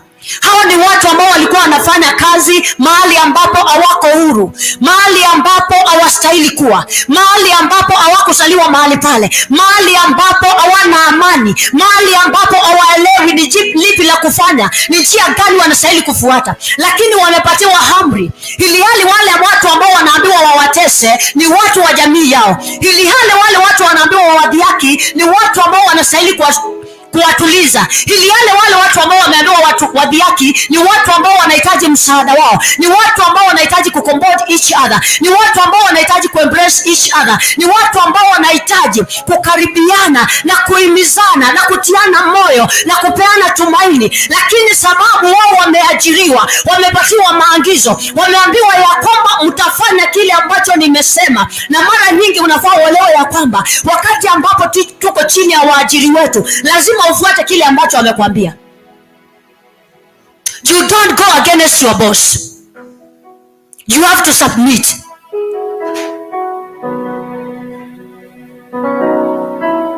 You have to, Mr. John, you have to submit. Hautaanza kumwambia hapana, mimi sitafanya hii. Yes, anaweza kuamrisha kitu ambacho ni chungu kufanya. Anaweza kuamrisha kitu ambacho wewe unasema hii nikifanya, je, ingekuwa ni mimi nafanyiwa? Unaugua ndani ya moyo, unawasa ukiwasua, unakatulate upate majibu, lakini unajiuliza nitafanya nini? Lakini ndani ya moyo wako wewe umenyamaza, unaumia, lakini umemwonyesha ya kwamba umetii, sababu hauna choice. These two ladies, the Bible continues telling me ya kwamba wakati hao wamama waliambiwa hivyo, walisikiza vizuri sana. But what impresses me most is this. The Bible is telling me that these two ladies, they feared God. And that's my joy. These two ladies, they knew who is was their maker. These two ladies, they knew the life they have does not belong to them. These two ladies, they knew the life of a man belongs to his maker. So the Bible is telling me that these two ladies, they feared God. Walimheshimu Mungu, walitambua ukuu wa Mungu, walitambua uwezo wa Mungu, walitambua nguvu za Mungu, walitambua upendo wa Mungu, walitambua ulinzi wa Bwana. Biblia inaendelea kusema nini? Sababu wao ndani ya mioyo yao ilichemuka ile chemichemi ya huruma, chemichemi ya upendo, chemichemi ya kuvumiliana, chemichemi ya kupendana, ili hali katika nyuso zao walionyesha mfalme ya kwamba wamesikia kile kitu amesema na wako tayari kufanya. My dear brother, my dear sister, yes, you may be commanded by your boss. Yes, you may be commanded by the superior man who is above you to do something which is against the word of God, to do something which is against your brother, your sister, to do something which does not please the Lord. But when you have the Spirit of the Lord with you, the Holy Spirit will guide you, the Holy Spirit will direct you, the Holy Spirit will instruct you what to do and what not to do. Praise the Lord. You will not just go by your mind.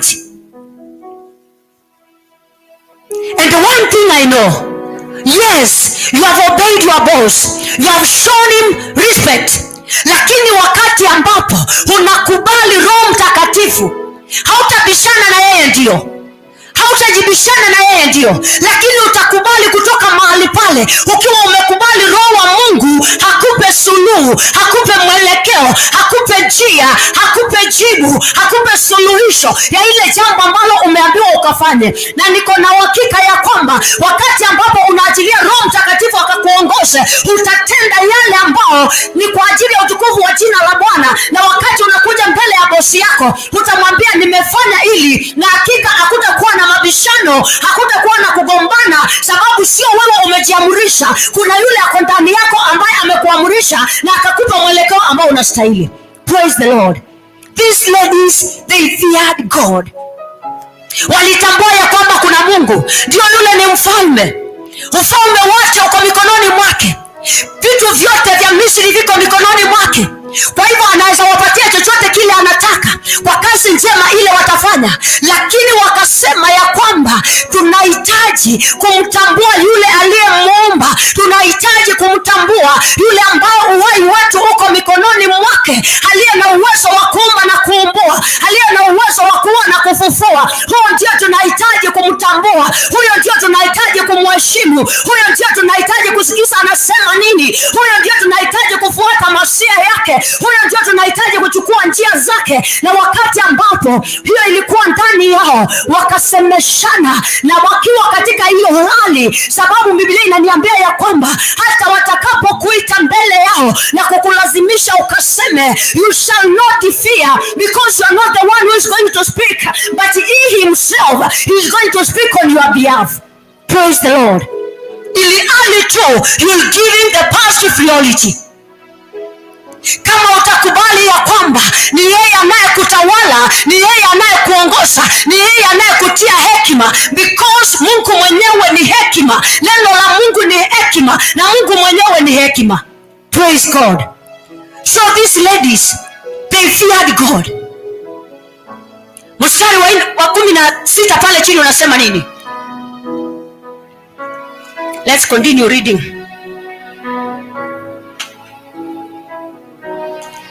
Hallelujah. Basi mfalme wa Misri akawaita wale wazalishaji. Verse 17. Lakini wale wazalishaji walikuwa wakimcha Mungu, wasifanye kama alivyowaambia na huyo mfalme wa Misri. Lakini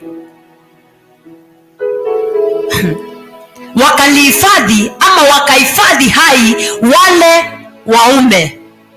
Basi mfalme wa Misri akawaita wale wazalishaji na kuwauliza kwa nini wanafanya jambo hili, na kuwahifadhi watoto wa kiume wawe hai.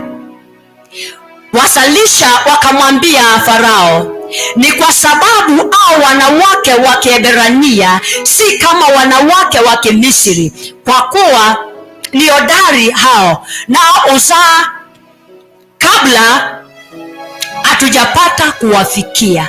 Praise God. Praise the name of the Lord. Mfalme, wale wa mama, wale wakunga, those two midwives, wakati ambapo walisemeshana na neno la Mungu likiwa taa ya miguu yao na mwanga katika njia zao, wakaulizana, je, ndio ni mfalme ametuambia tukapate kuua? Hili ni jambo zuri kweli, na sisi ni watu ambao tunamcha Mungu, sisi ni watu ambao tunaitwa walokole, sisi ni watu ambao tunalikiri jina la Bwana usiku na mchana, na tunajua ya kwamba uhai wetu huko mikononi mwake. Lakini wakati ambapo au wana wa Israeli ama Waebrania walipokuwa wanajifungua, hao wamama hawakushughulika. One thing I believe is this, walikuwa wanasimama kando na kuwaombea kusiwa na mtoto mmoja akakufa. These are wise people, watu ambao wanatambua Ukristo ni nini.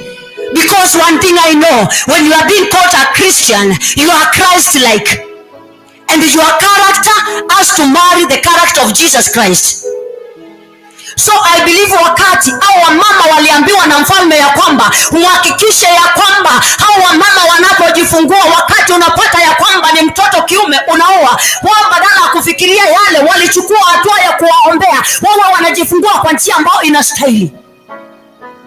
Ni mara ngapi umetumika kama chombo kwa ajili ya kuwa biashara ya mwenzako? Ni mara ngapi umetumika kama chombo kwa ajili ya kuwa ndoa ya mwenzako? Ni mara ngapi umetumika kama chombo kwa ajili ya kuwa imani ya mwenzako? Ni mara ngapi umetumika kama chombo kwa ajili ya kuwa huduma iliyo ndani ya mtu? Ni mara ngapi umetumika kama chombo kwa ajili ya kuondoa furaha na amani katika watu ambao wako karibu na wewe? Ni mara ngapi umetumika kama chombo kwa ajili ya kuleta mfarakano kati ya wandugu na wadada? Ni mara ngapi umetumika kama chombo kwa ajili ya kushusha watu, kwa ajili ya kudharau watu, kwa ajili ya kukenjeri watu, na ili hali unasema ya kwamba umeokoka, unaenda mbinguni? Mbinguni ndio mahali petu, mbinguni ndio nyumbani kwetu. Mungu ndiye baba yangu, aliyeniumba ni Mungu aketie juu mbinguni. Jiulize hiyo swali, ni mara ngapi umeamrishwa na Farao kwa ajili ya kutenda kile ambacho ni chukizo mbele za Bwana, kwa ajili ya kutenda kile ambacho kinadhihaki na kuleta kilio katika maisha ya mwenzako? Ni mara ngapi umetumika kwa ajili ya kuchenjeli, kwa ajili hata kuiba, kwa ajili hata kuondoa, kwa ajili hata kufunguza kile ambacho kimeitanishwa na mwenzako, kile ambacho hakijaitanishwa na wewe? Wewe umeinuka na wivu, wewe umeinuka na chuki, wewe umeinuka na fitina. Ni mara ngapi umetumika kwa njia hii moja ama ingine? Ni swali kwako, ni swali kwangu. These ladies walikataa kutumika kama vyombo vya shetani, walikataa. Ndio alikuwa mfalme, lakini walikataa, na walikataa na hekima, hawakukataa na kiburi. Unajua, mara nyingi wa Kristo sisi ni watu wa kiburi. Watu napenda kujionyesha kwa madaa, watu napenda kujionyesha ya kwamba mimi ninajua kuomba, watu napenda kujionyesha ya kwamba mimi wanaenda kanisani Jumapili tu Jumapili, watu napenda kujionyesha ya kwamba Mungu ananena nami. Hao wamama hawakujibishana na mfalme, hawakumwambia ya kwamba sisi tunamuogopa Mungu, hawakumwambia ya kwamba sisi ni waombezi, ili hali hekima ya Mungu ilikuwa ndani yao, na wao wenyewe wakanyenyekea, na wakati wakasema, Yesa, tutaenda kuwaua, tutaenda kufanya jinsi ambavyo umesema mkubwa. Lakini ndani ya mioyo yao ikawa inaogunika, inaogua. Je, ni jambo gani tutende kwa ajili ya watoto wetu, kwa ajili ya ndugu zetu, kwa ajili ya dada zetu? Usiku wa leo naomba ukajiulize ndani ya moyo wako, ni mara ngapi umesukumwa kwa ajili ya kutenda kile ambacho ni chukizo mbele za Bwana? Ni mara ngapi umetumika ni kwa ajili ya kuondoa mtu katika uwepo wa Bwana, katika njia za Bwana? Umetumika kama chombo, ili hali unataka kujionyesha, ili hali umechanganyikiwa, ili hali umepotoka katika njia, umemuacha Mungu, umemuasi Mungu, lakini unasema ya kwamba mbinguni tunaenda bila jamu. Jiulize, ninapojiuliza, how many times umetumika kama chombo? The Bible tells me in many words We do sin. Kwa maneno mengi huwa tunafanya dhambi. Mara nyingi unapata tunapenda kuongea sana. Mara nyingi unapata tunapenda kuchunguza sana. Mara nyingi unapata tunapenda kujua hili na hili. And in such like kuwa tunafanya dhambi. Hawa mama kuna mahali Biblia inaniambia ya kwamba walienda kuanza kusemeshana. Huyu mfalme anajua sisi tunamuogopa Mungu. Huyu mfalme anajua ya kwamba tumeokoka. Huyu mfalme anajua sisi ni akina nani. Lakini Biblia inaniambia ya kwamba wao walikuwa watu ambao wanamuogopa Mungu, watu ambao wanamtambua Mungu, watu ambao wanatambua ukuu wa Mungu, watu ambao wanatambua nguvu za Mungu, watu ambao wanatambua wema wa Mungu, watu ambao wanatambua mausia ya Bwana. Na ndiposa mfalme akachunguza na kuangalia, anafikiria watoto wanauliwa, lakini kila siku baada ya ingine ndivyo wanaendelea kuongezeka. Yeye anatarajia hesabu ende chini, lakini kila siku wanapofanya census anaambiwa ya kwamba wameongezeka. Wanapofanya census anaambiwa jana walikuwa 10 waliokuwa na mimba na wamejifungua mapacha na watu wako hai. Akauliza wakunga, ni jambo gani ambalo mmefanya? Mbona kufanya hili? Lakini sababu sio wao waliokuwa wanasema. Bwana akanena ndani yao na akasema ya kwamba wanawake wa Kiebrania wako na nguvu sana, wako na ujasiri. Kabla tujafika mahali ambapo wako, huwa tunapata tayari wako na watoto wao mikononi. Usiku wa leo naomba ukaombe Mungu akakupe hekima, akakupe ujasiri wakati ambapo wanainuka, wakati ambapo wanakutangazia ya kwamba umekwisha, wakati ambapo wanakutangazia ya kwamba wewe umefika mwisho, wakati ambapo wanakuambia ya kwamba hakuna tumaini tena. Naomba ukaombe Mungu akakupe nguvu ya kusimama na kusema ya kwamba kuna tumaini, ukasimama na kusema ya kwamba kuna uwezo, kwa kuwa tunayaweza mambo yote tukiwa ndani yake yeye atuwezeshaye. Ni mara ngapi umetumika kwa ajili ya kuondoa watu katika njia za Bwana, ili hali unasema ya kwamba wewe unamcha Mungu aliye hai, ili hali unasema ya kwamba wewe huwezi zuiliwa kutoa ushuhuda kwa nyumba ya Mungu, ili hali unasema ya kwamba kama siko kwa hilo kanisa haliwezi likaendelea. Hata saa zingine unapata mtu anasema ya kwamba nimekufa kwa ajili ya hiyo kanisa na mali yangu. I pity you. Only Jesus Christ who died for the church. Unakufa kama nani? Yesu Kristo ndiye alikufa kwa ajili ya kanisa. Kwa hivyo usiku wa leo naomba tukaombe hekima kutoka kwa Bwana, wakati ambapo tunanena, wakati ambapo tunachunguza watu, wakati ambapo tunadhihaki watu, wakati ambapo tunadharau watu. Bwana akatupe hekima tukatambua ya kwamba uhai wetu kwa mikononi mwake. Injili ambayo ametupa ni yake, hekima ambayo ametupa ni yake, vipawa ambavyo ametupa ni zake, na hakuna aliye na uwezo wa kubadilisha kile ambacho Mungu mwenyewe amekusudia kwa ajili ya utukufu wa jina lake. Hallelujah. Praise the Lord, church. These ladies, they refused to be used by the devil. They refused to be used by the devil. Hallelujah. Walikataa. Uamuzi ni wako. Wakati unapojielewa wewe ni chombo cha aina gani katika mwili wa Kristo, hautakubali kutumika na shetani, bali utasimama kwa ujasiri na kusema hili hapana, hili sikubaliani nalo. Mnaniondoa katika uwepo wa Bwana, hili sikubaliani nalo. Neno la Bwana linakataa, hili sikubaliani nalo. Bwana hataki jambo kama hili. Hawa mama walisimama na wakaambia mfalme ya kwamba hawa wako na hekima, hawa wako na nguvu, hawa wako na neema. Usiku wa leo ndugu yangu, dada yangu, hali ambao huko ndani, ambao unafikiria ya kwamba ni mwisho wako, nimesimama hapa kukuambia ya kwamba ambia Bwana ama yule adui ya kwamba wewe uko na hekima, wewe uko na uweza, wewe uko na nguvu kutoka kwake aliyekuumba, yeye aliyekuita, yeye aliyekuteua, yeye aliyekuokoa. Sababu bado hajamalizana na wewe. Wakati adui anasema ya kwamba amemalizana na wewe, inuka kwa ujasiri.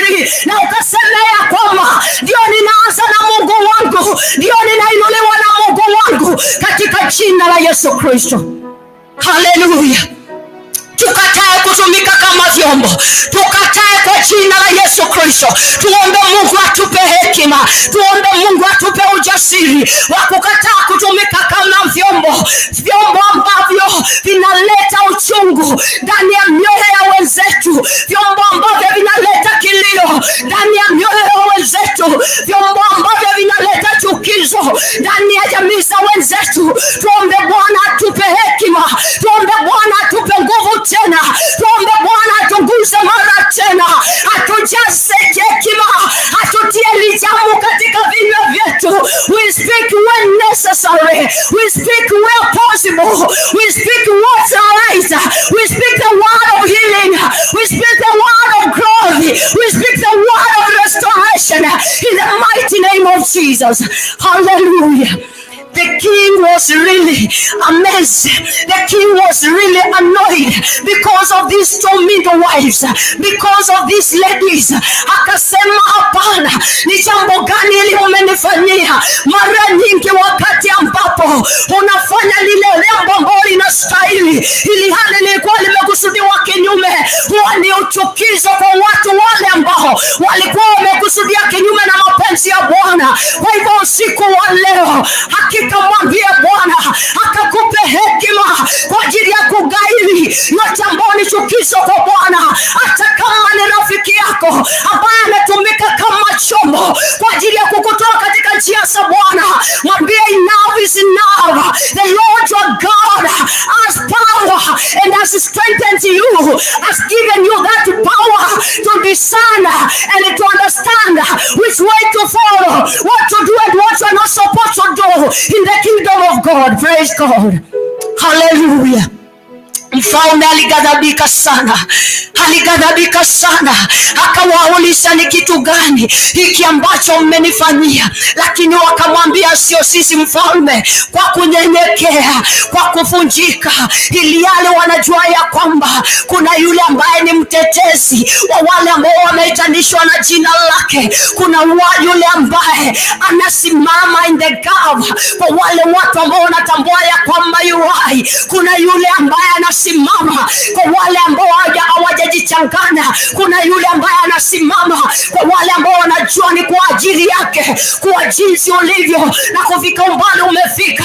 Hakika Mungu wetu wa mbinguni ni Mungu mwenye nguvu, na wakati ambapo tunadeclare our stand, wakati ambapo tunafanya uamuzi, hakika akiwa juu mbinguni atashuka na kututetea, atashuka na kutupigania, atashuka na kujidhihirisha katika maisha yetu, katika ndoa zetu, katika huduma zetu, katika kazi zetu, kwa biashara zetu, hata kwa afya zetu, atashuka na kujidhihirisha. Lakini wakati ambapo tunakubali shetani akatuelekeze ama kutuletea wasaidizi ambao wametoka katika giza, wametoka kwa uchawi, wametoka kwa uganga, washirikina, watu wasiomwogopa Mungu, watu wasiomcha Mungu, wakati ambapo tunakubali ati hao ndio wakunga ambao wako karibu na sisi, tunaenda kuangamia. Haleluya. Wanawake hao wawili walimwogopa Mungu, lakini ikawa ya kwamba ni Mungu mwenyewe anafanya kazi kwa wana wa Israeli, sababu alikuwa anawapenda, alikuwa ameweka agano na wao, alikuwa amekusudia ya kwamba hicho ndicho kizazi kitakachotangaza wema wake, hicho ndicho kizazi atakachotembea pamoja nao. Na ndiposa akaamrisha wale wakunga, amtafanya jambo kama hili, bali nitawatetea. Wakati mfalme atawaita na kuanza kuwauliza maswali, nitawatetea.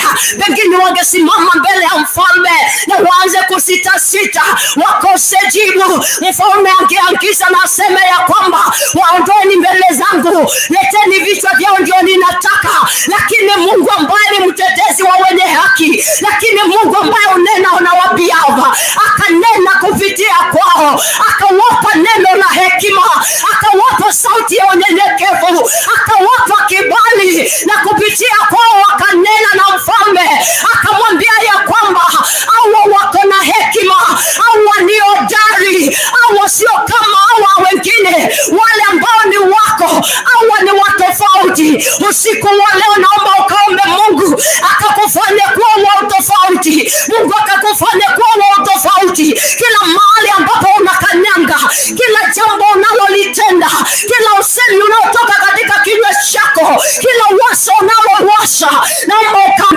Bwana unahitaji akakufanye kuwa wa tofauti. Bwana akakufanye kuwa hodari. Usitengenezwe na mambo ya ulimwengu, usidhabaishwe na mambo ya ulimwengu, bali ukawa focused upon your Maker, because He has power and authority over your life.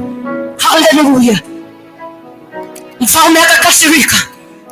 Biblia inaendelea kusema nini? Unapoteremka pale chini ukisoma, baada ya mfalme kuuliza swali na kujibiwa, Biblia inasema nini? Let's read together.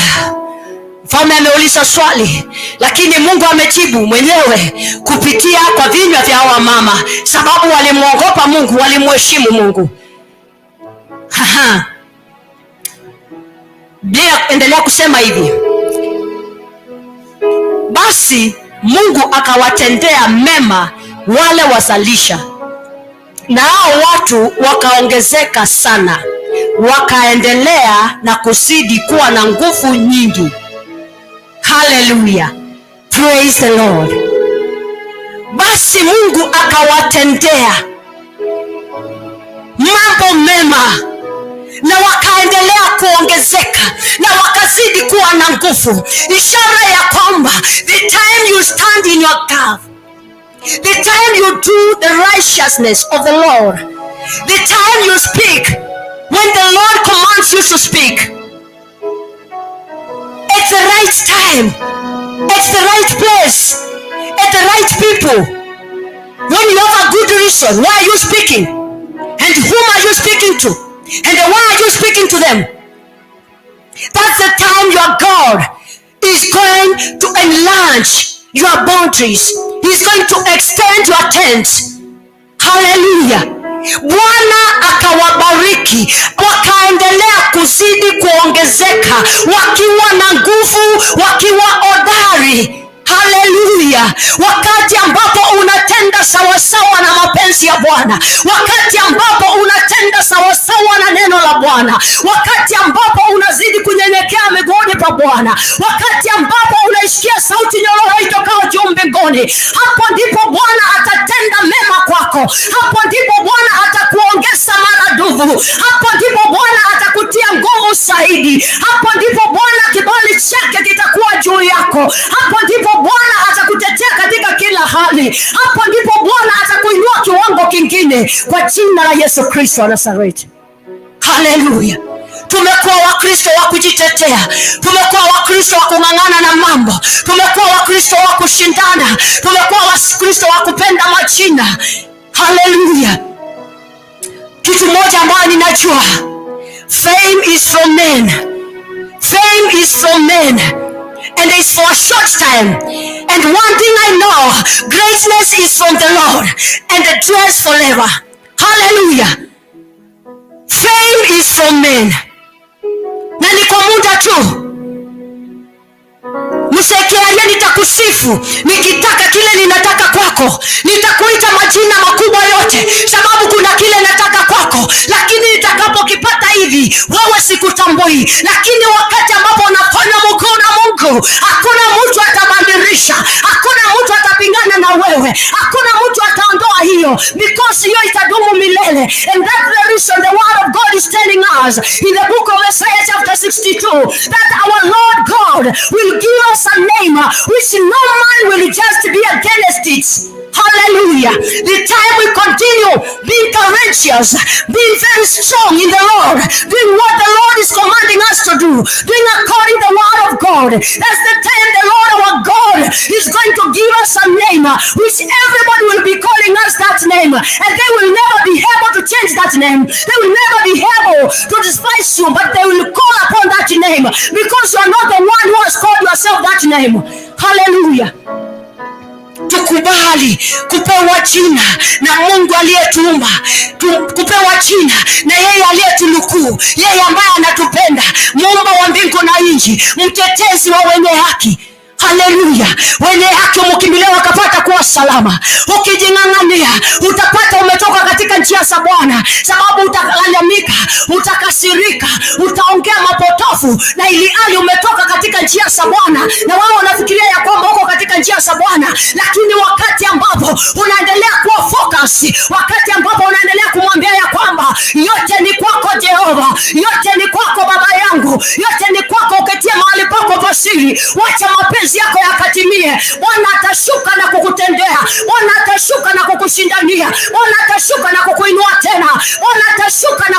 kuponya, sababu ni Mungu anayeweza.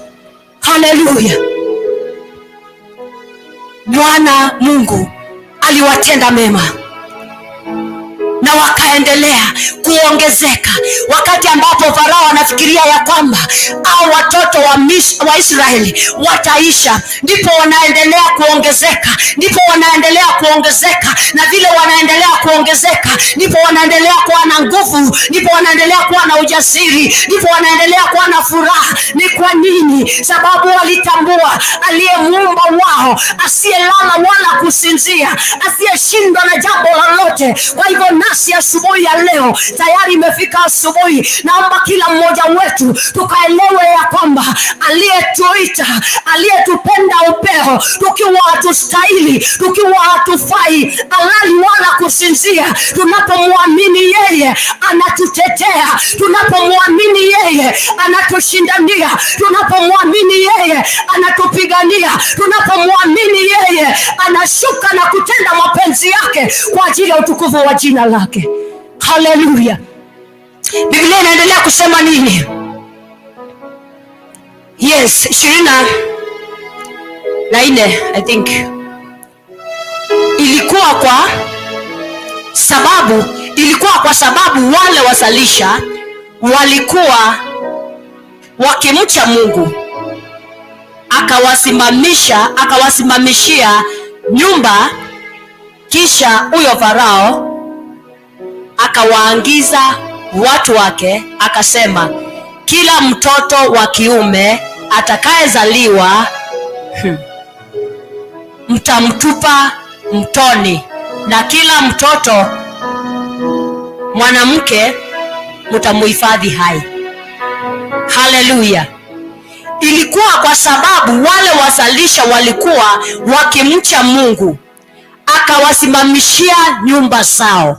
Mungu mwenyewe akawasimamishia nyumba zao. Why? Sababu walimheshimu Mungu, sababu walimwabudu Mungu kwa kweli na roho, sababu walimtambua Mungu ndiye muumba wao, sababu walitambua uweza, nguvu na mamlaka siko katika mikono ya aliyetuumba. Na ndiposa neno inasema ya kwamba sababu ya kuwa Mungu alikuwa pamoja nao na alitazama mioyo yao, akawasimamishia nyumba zao. Kwa hivyo asubuhi ya leo, wakati ambapo unakiri ya kwamba Kristo ni Bwana, Bwana anaangalia ndani ya moyo wako. Wakati ambapo unatembea pengine kwa giza ama kwa mwangaza, kila hatua ambao unachukua, kila usemi ambao unasema, kila tendo ambalo unalitenda, Mungu aliye juu mbinguni analiona, sababu ni Mungu ambaye amejaa kila mahali, ni Mungu ambaye anaona kila mahali, ni Mungu ambaye anasikia kila kitu, anaangalia akiwa juu mbinguni,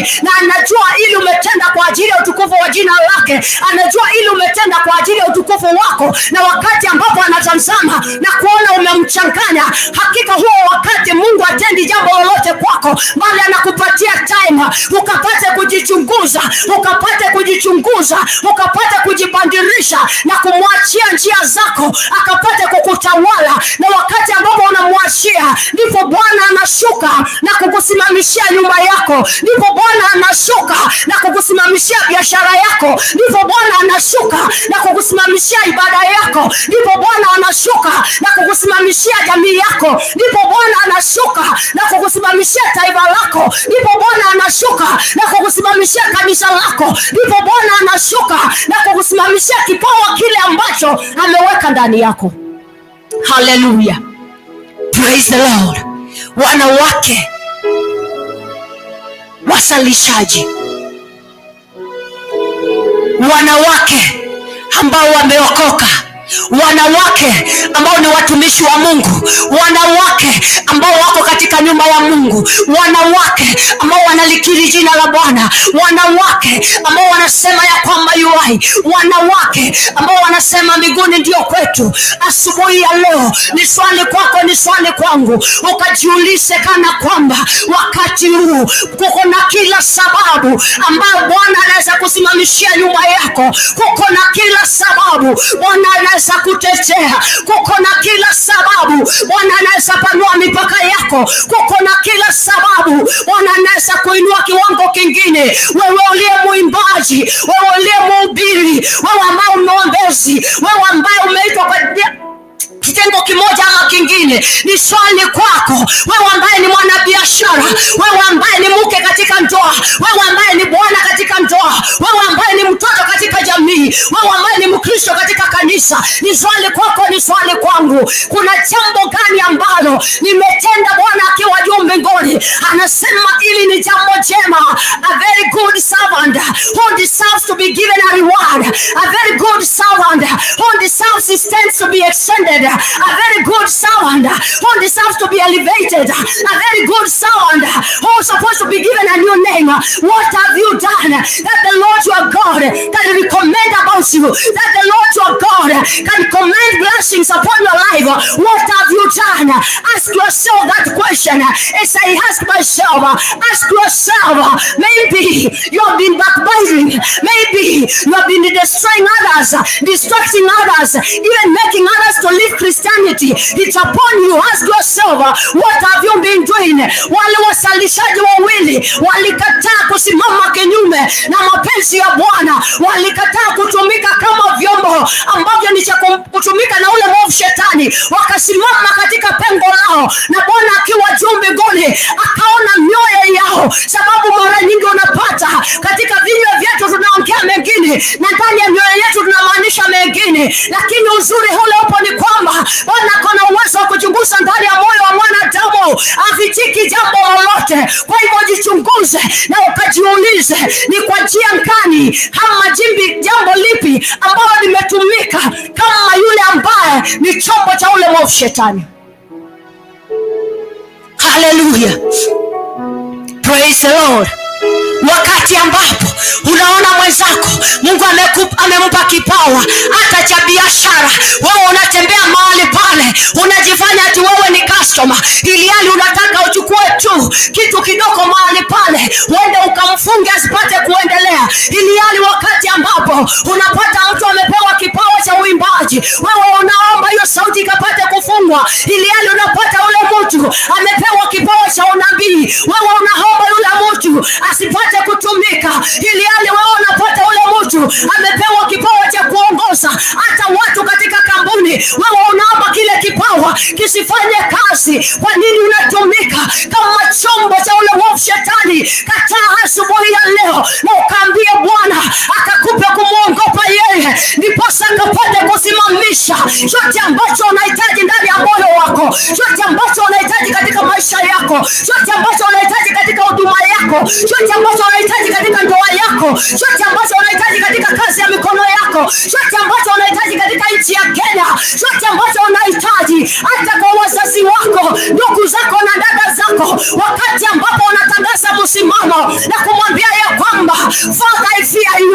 You are the only God to be worshipped. Father, I've surrendered unto thee. Let your will be done. That's the time the Lord your God is going to extend your tents. He's going to extend your boundaries. It's the time He's going to give you a new name. It's the time He's going to restore joy in you. It's the time He's going to bring laughter into you. It's the time He's going to lift you up. It's the time He's going to strengthen you. And you will stand and say, my Redeemer liveth.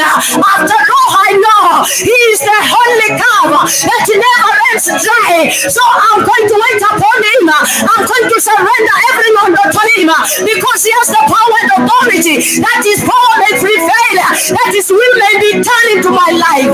Hallelujah, praise the Lord. Wakunga hawakuangalia na kusema unajua ni mfalme ametuambia, kwa hivyo tunapoenda kusileki vichwa vyetu haviko tena, lakini walisimama kwa msimamo dhabiti, wakajua ya kwamba hakika Mungu wewe ambaye tunakuheshimu, Mungu wewe ambaye tunakutambua, Mungu wewe ambaye tunajua wewe ndiye nguvu zetu, hatutatenda jambo hili. Tumekuachia wewe ukajidhihirishe asubuhi ya leo. Kubali kuachia Mungu katika kila jambo, akachukua nafasi ya kwanza na mapenzi yake akatimie. Hallelujah. Ni jambo gani ambalo umekaa nalo unafikiria ya kwamba wakunga wameua, wale ambao ni maadui zako wamemaliza, wamegandamiza?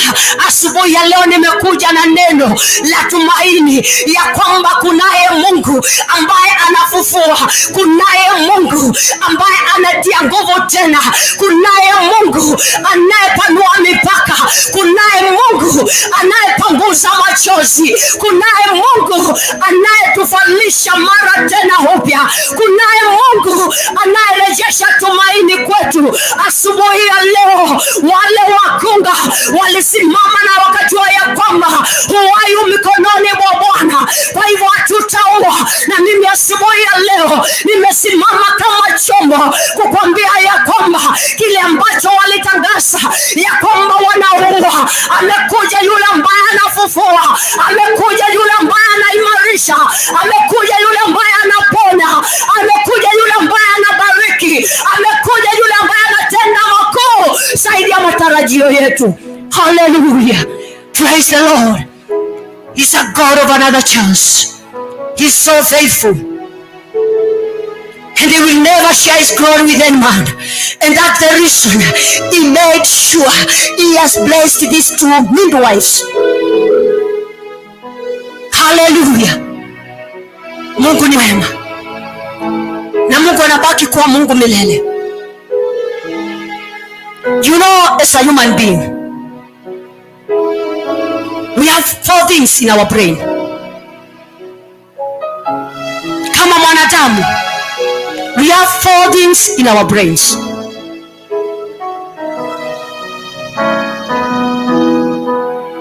Which are very much important to us. And more especially, ikifika kwa mtu ambaye anaitwa Mkristo.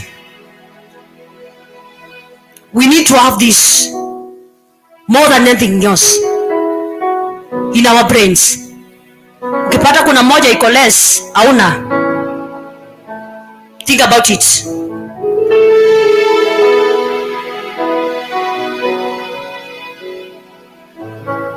The Lord is so faithful.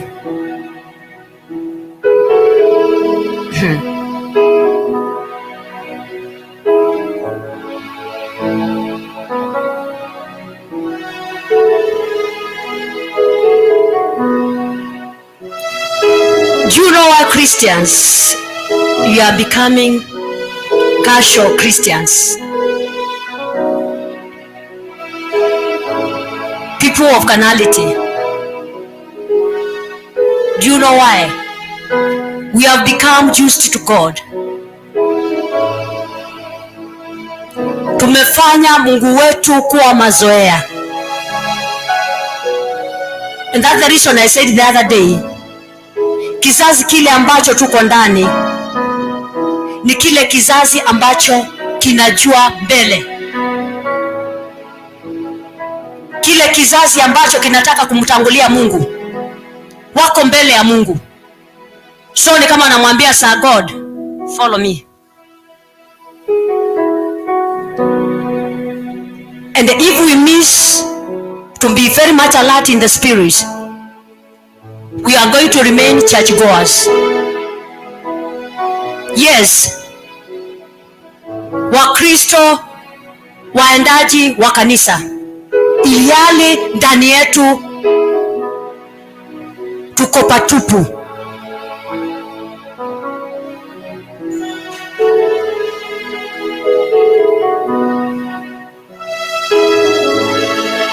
Mkristo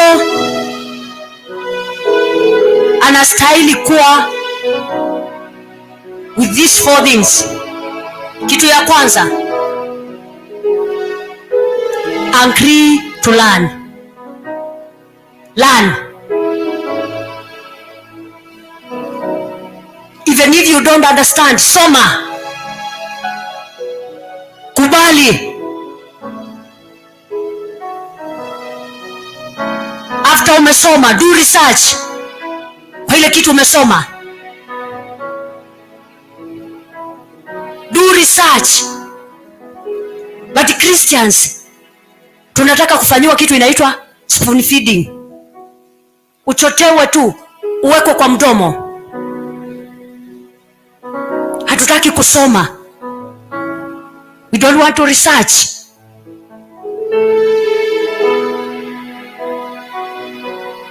Why? Sababu tumekuwa Wakristo wa Jumapili, tumekuwa church goers. After you run, after you do research, meditate. Take your time and meditate. As a Christian,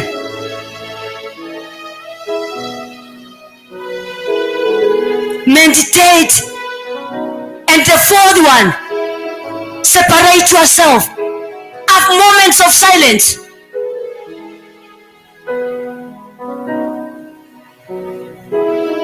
Think about that. Learn, do research, meditate, and be silent. Separate yourself and be somewhere silent. Allow the Lord your God to speak to you. And as a human being, you have to read something new. You have to study something new every day. Every day.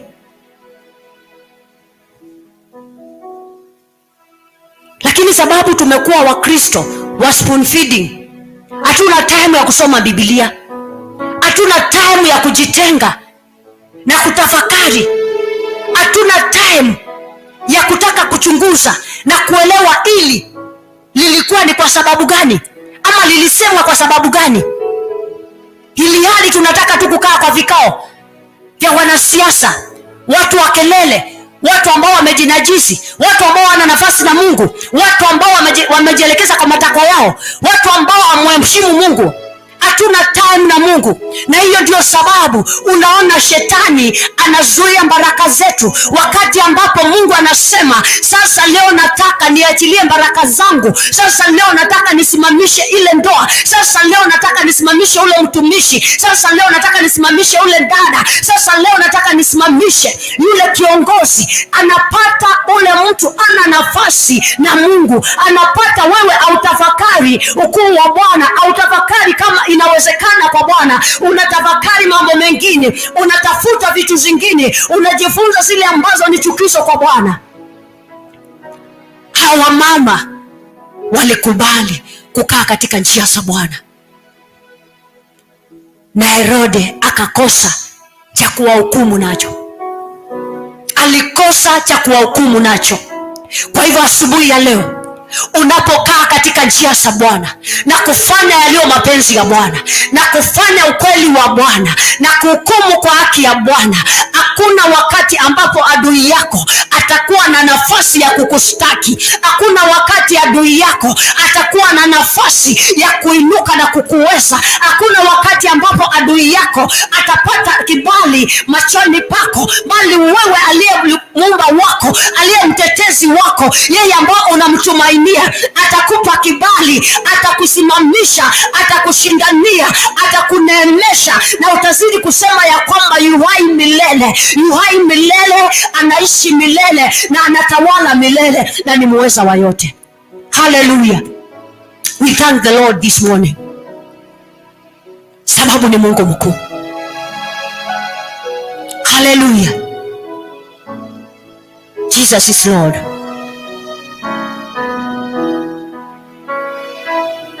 Beatrice, you are a servant of God.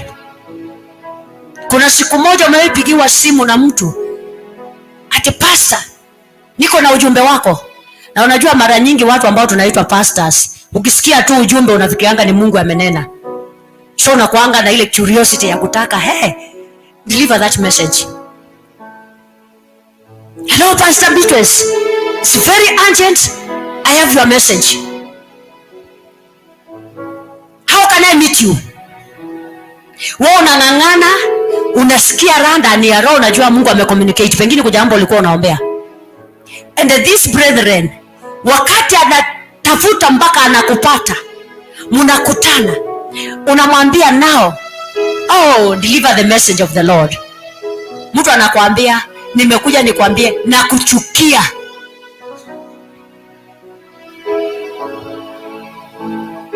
What will you do? You are a servant of God. You are teaching people not to hate others, to love even your enemies.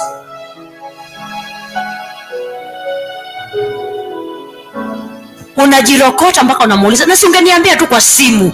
No, nilitaka nikukute wewe, nikwambie macho kwa macho, nakuchukia. Unaweza fanyaje? Muislamu, gumi. Vita vyetu si nyama na damu. We are fast that. Huko tulitoka, tulikuwa wambaya. So ni kukua bimos. Una maintain. Ule mtu unamuuliza, na ni nini? Ni sura yangu mbaya? Ni dressing yangu mbaya? Ninakulanga vibaya? Ninaangalia vibaya? Hapana. Ninafanya? Hapana. Ni nini? My blood system. Damu yangu ndio inakuchukia. Utafanyaje? Na mimi nataka nikupatie ujumbe, ninakupenda. Yes. As simple as that. Why? Sababu wewe unichukii, unanipenda.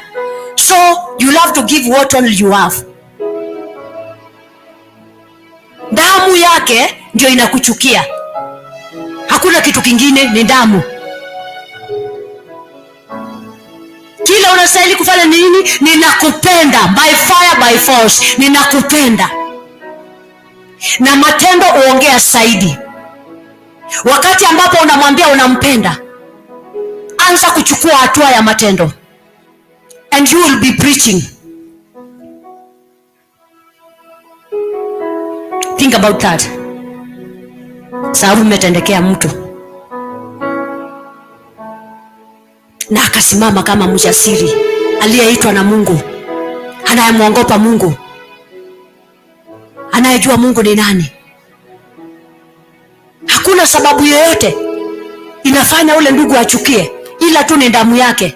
Damu yake tu ndio inafanya achukie mtumishi wa Mungu. Na akaona amtafute kabisa, make sure wameketi kiti na kiti wakiangaliana. Na yeye mtumishi wa Mungu amejiandaa. Sasa hata amemuona ni rabashakata ya bosa. Hallelujah, Jesus, you communicate. Oh brother, deliver my message. Na kuchukia. Hiyo ndio ujumbe nilikuwa nakuletea. Barbara, utafanya nini nikikufanyia hivyo? Teke.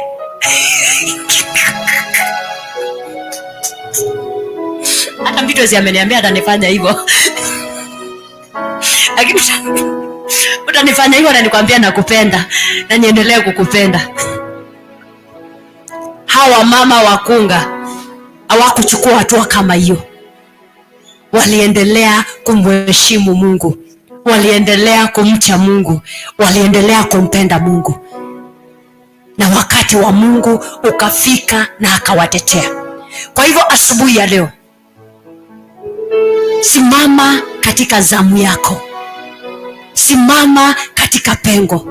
Simama katika sehemu ambayo Bwana alikuita.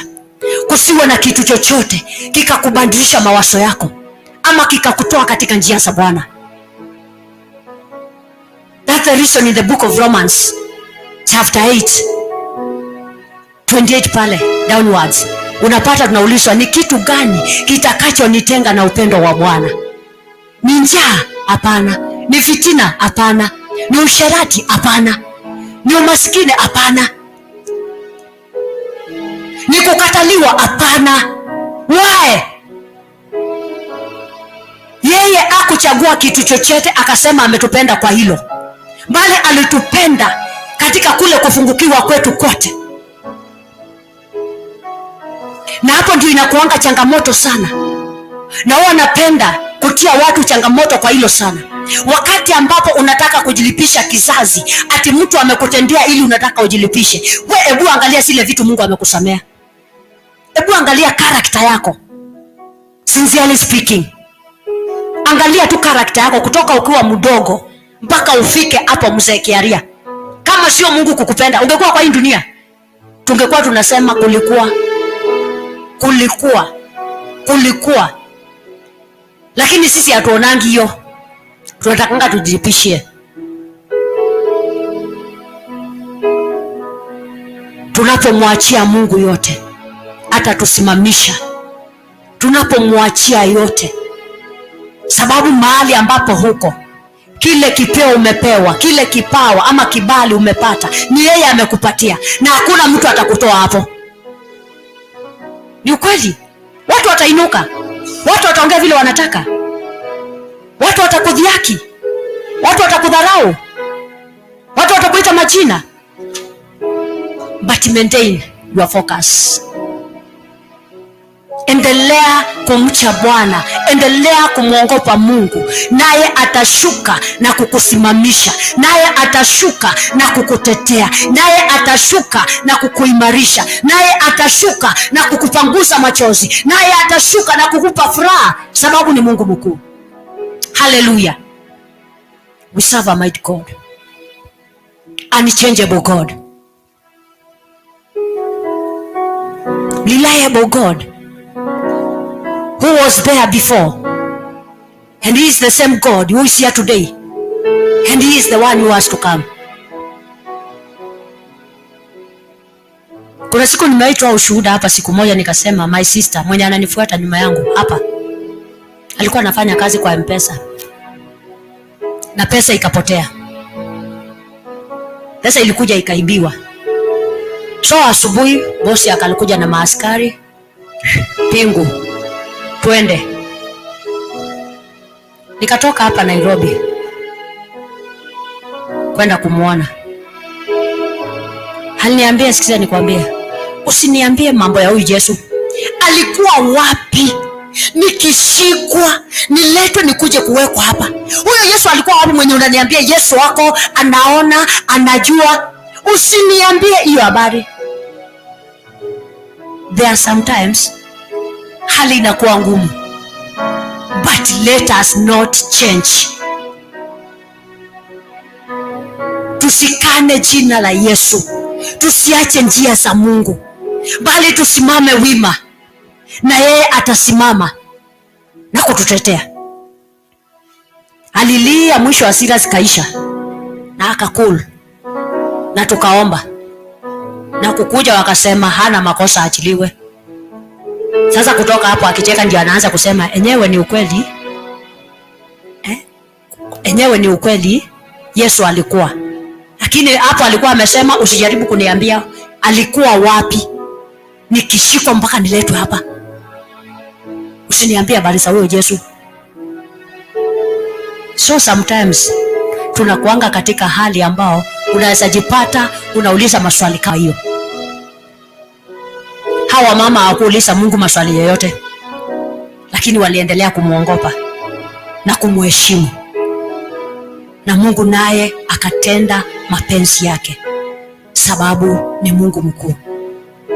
Tukubali kumuogopa Mungu, tukubali kuwa vyombo kamili mbele za Bwana, tukubali kuwa our brother's keeper.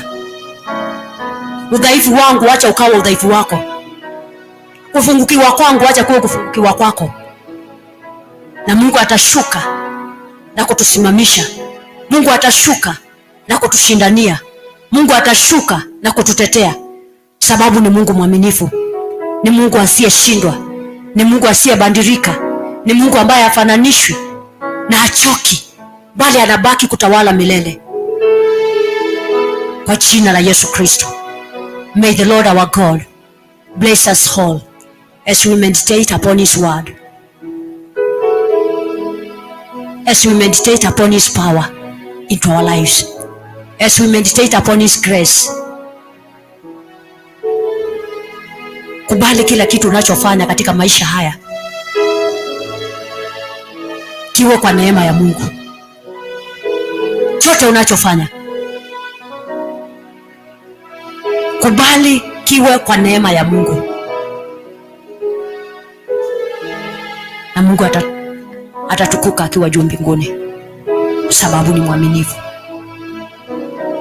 Bwana wabariki, awatende mema kwa jina la Yesu Kristo. Pastor Mbitwes. Hallelujah. Thank you, Jesus. Hallelujah.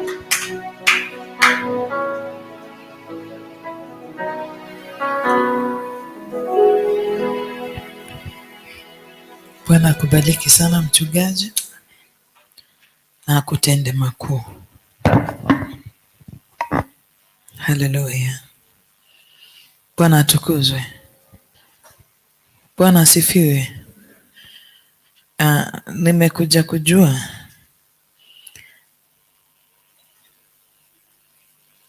mfalme alitumia wale wakunga kumaliza watoto wa kiume. Little did he know ya kwamba wale wakunga walikuwa wanampenda Bwana, walikuwa wacha Mungu. Kwa hivyo lile jambo alitaka wafanye hawangefanya. Na walipohifadhi wale watoto, walipoulizwa ni kwa nini wanafanya yale, Mungu kwa uwezo wake aliwapa hekima. Hawakubishana, ni kweli. Wakamwambia, sisi hata kitabu tuwazalishe tihali wa meza, sasa tutaua aje? Ni kitu haingewezekana. Kwa hivyo shetani anaweza tumia yule mtu, yeye hajui, lakini anaweza tumia yule mtu ambaye anakupenda sana, ambaye anasimamanga na wewe sana, akuangamize, na asijue ya kwamba huyo mtu hata akipenda haiwezekani. Mungu akisema amesema. Sababu ule mpango wa kuua vijana haukuwa wa Mungu, ulikuwa wa mwanadamu. And that is why when God and Jesus says yes, nobody, hakuna, kama huyo ni mfalme na haikuwezekana, ni nani mwingine? Kwa hivyo hata Uhuru akisema BBI ipitishwe, Yesu ni Bwana, nobody can stop reggae. Baba akasema. Bwana apewe sifa. Bwana atukuzwe. Baba amesema, lakini Mungu akisema lazima inyamazishwe. Haki ya nani? Kuna tokeanga tu kikitu from nowhere, hiyo story inaisha na inaisha. Kwa hivyo Mungu jioni, asubuhi hii akisema ya kwamba maadui zako atawanyamazisha, hahitaji nguvu zako.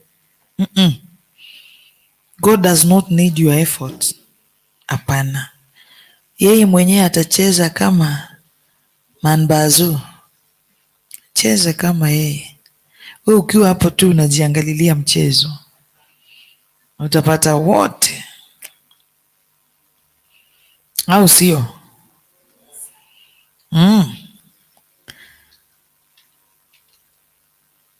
Afadhali kuongozwa na Mungu. Wale wakunga walikubali mwongozo wa Mungu, walikubali kutawaliwa na Mungu. Hata kana kwamba ni mfalme amesema, hawangeweza. Bwana tukuzwe. Naona watu wamekaa hivi, wengine wanataka kulala, wengine tayari wamesuga. Nataka tumsifu Bwana. Tutakapo msifu Bwana, tuingie kwa worship, tuombe, alafu tukue na mchungaji wa pili Mr. Kearie, ndio tukuje ikifika saa 9 tunaomba like 1 hour kuomba. Wacha leo ikiwe ni usiku wa maombi na Bwana atatutenda makuu. Waibaji karibuni ili tuchangamke kiasi. Ndio ino wanasuga wache kusuga. Ninjo ya tembewe ikai Ogotora Oreongai Luinainagio Nimaundo Kanokawa Yonimo Utwekanage Adumaine Yokakoneri Enjoyate Niwengai Ogotora Oreongai Luinainagio Nimaundo Kanokawa Yonimo Utwekanage Adumaine Yokakoneri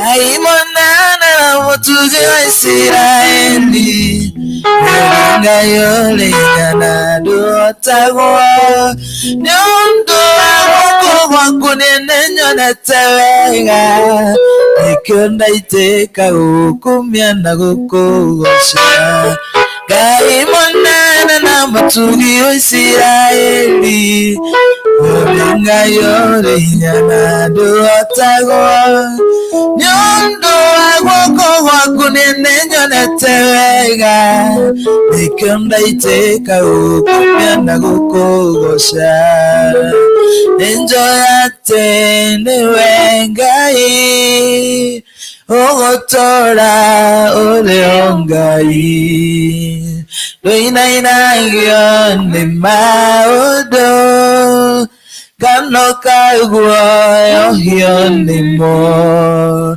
Utwekanage Adumaine Ogokakonde Nejoyate Nina Ojeka Maodomega Namanene Ukira Maria Nejoe Namanene Ukira Maria Nigekohoya Ninge Makere Temarenge Otagweshiria Nejoyate Nina Ojeka Maodomega Namanene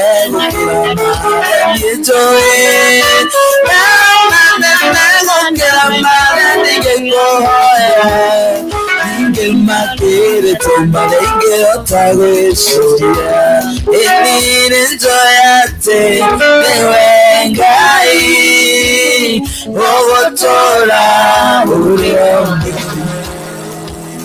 Luinainagio Nimaundo Kanokawa Yonimo Utwekanage Adumaine Yokakonde Enjoyate Niwengai Ogotora Oreongai Nawedo inainagio Nimaundo Kanokawa Yonimo Utwekanage Adumaine Wagode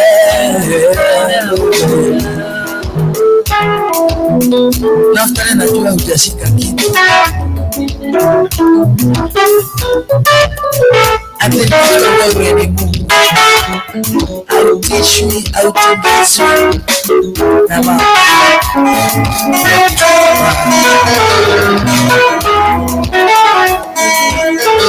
Tunaomba kusifu Tunaomba kusifu Ushajipeleka kwa askari unamwambia ofisa naomba unishike Anaweza akakushika Sasa wapigaji vyombo tunaomba kuiba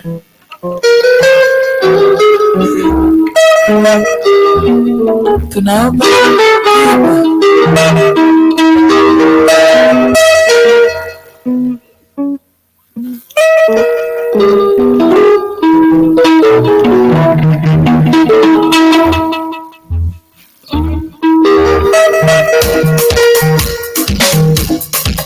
Hallelujah.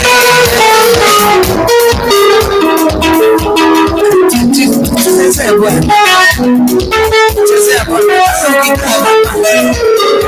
Mahubiri imeisha, sasa ni kumsifu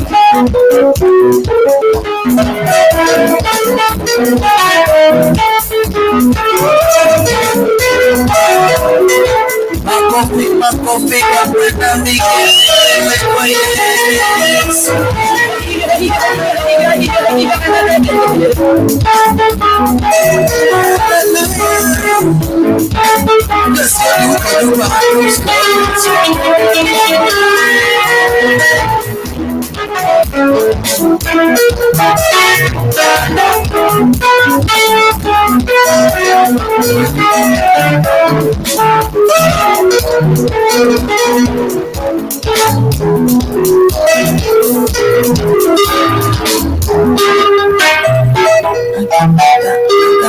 Hata kwa mataga, kwa mazishi vile watu wanakuwaka na huzuni, wengine wanalia.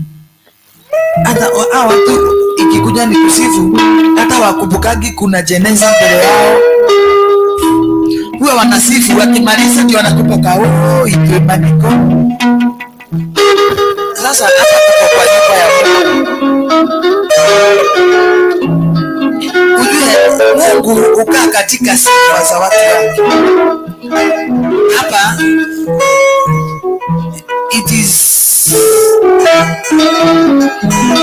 ni kwako wewe utolee Mungu dhabihu ambayo ataikubali.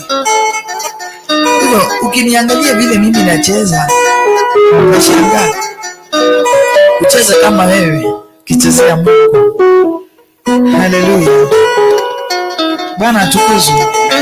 Usiangalie mwenzako, just assume we are all alone here. Ucheze, ucheze, ucheze wewe.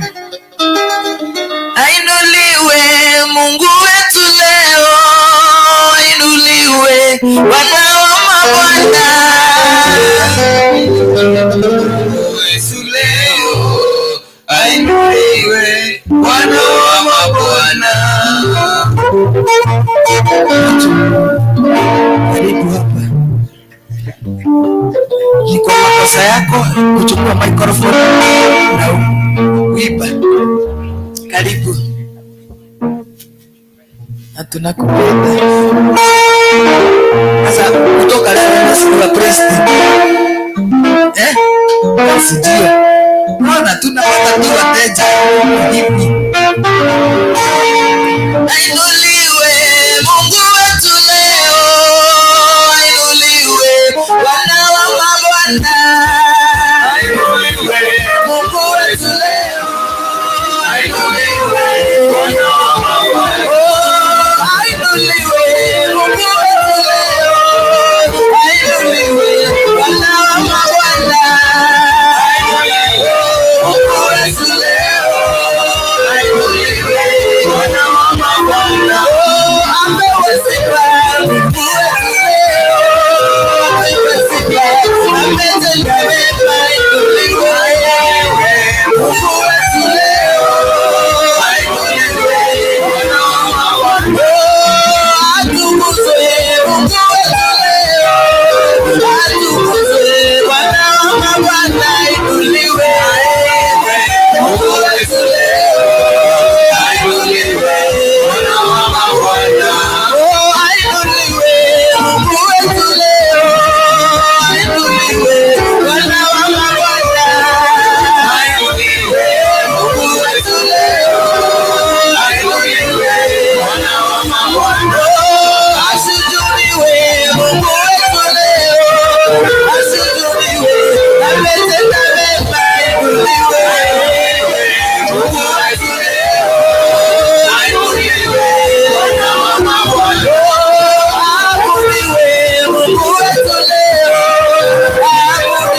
moyo wangu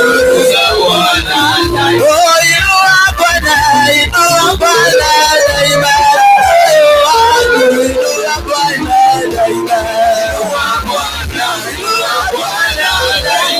moyo wangu inua Bwana oh inua Bwana daima moyo wangu daima Bwana daima moyo wangu daima Bwana daima moyo wangu daima Bwana daima moyo wangu daima Bwana daima moyo wangu daima Bwana daima moyo wangu daima Bwana daima moyo wangu daima Bwana daima moyo wangu daima Bwana daima moyo wangu daima Bwana daima moyo wangu daima Bwana vigelegele kwa Yesu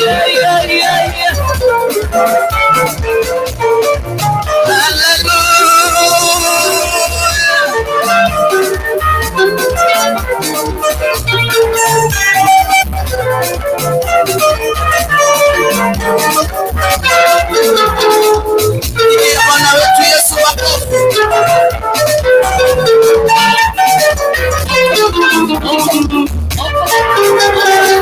Tunasherehekea huyu ushindi wa Bwana.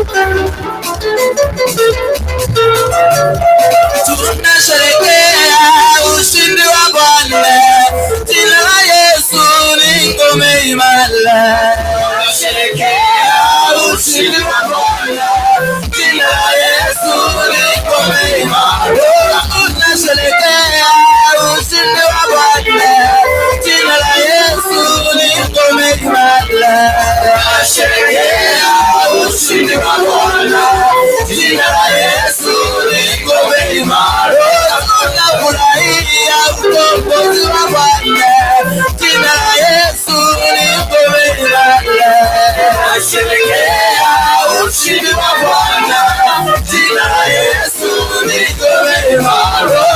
Wengai wengai wengai wengai wengai wengai wengai wengai wa malaria wengai wengai wengai wengai wengai wengai wenyeria wengai wengai wengai wengai wengai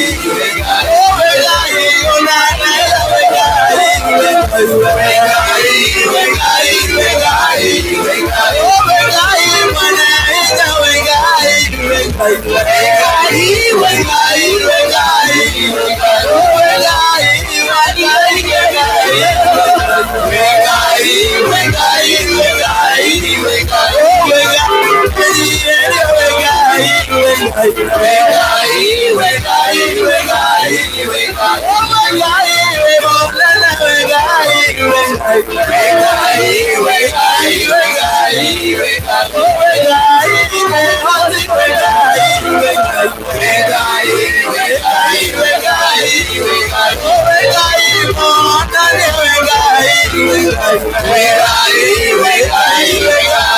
wengai wengai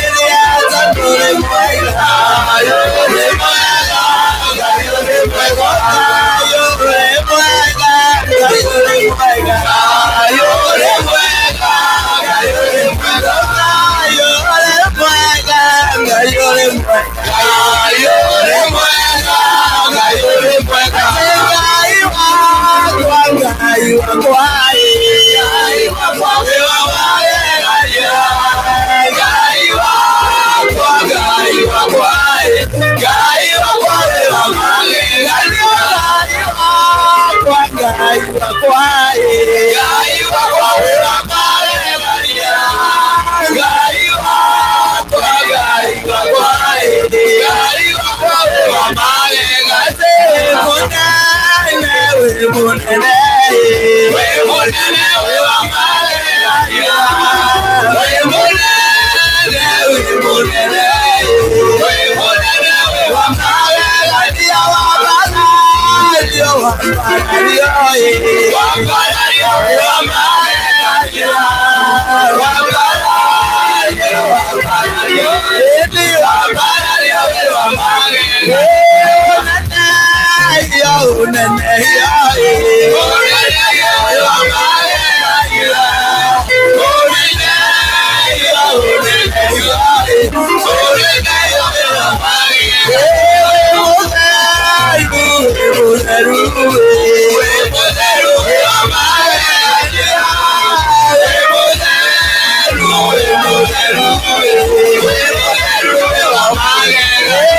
mwanadamu hawezi kutoa,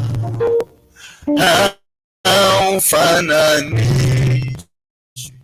na kingine, haufanani na kitu kingine. Unafanya mambo ambayo wanadamu hawezi kufanya.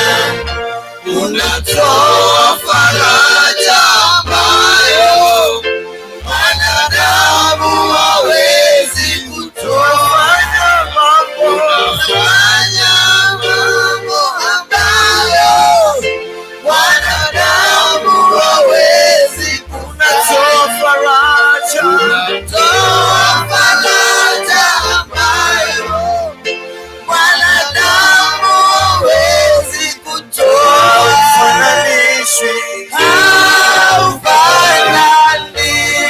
Haufananishwi na kitu kingine.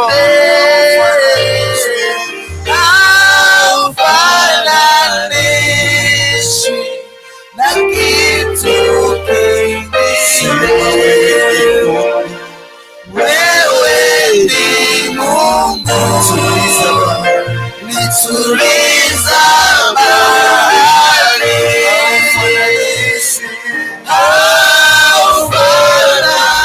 Haufananishwi na kitu kingine.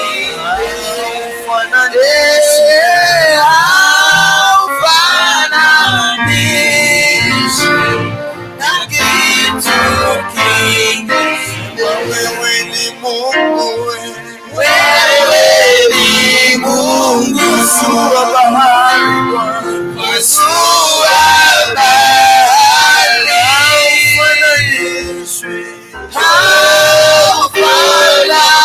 Haufananishwi na kitu kingine.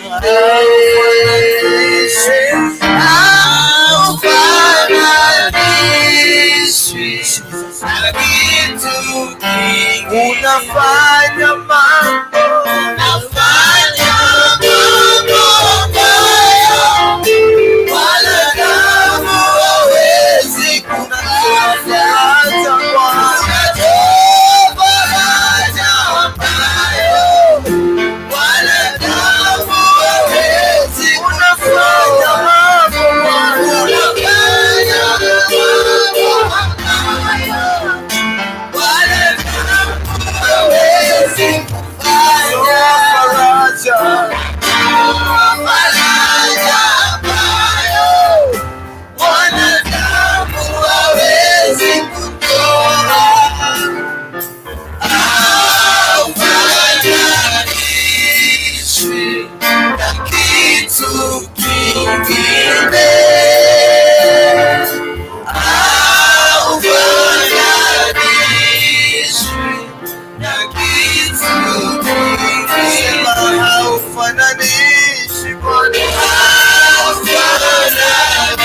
Nishike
sisi tuwezi Bwana, sisi hatuwezi Bwana, sisi hatuwezi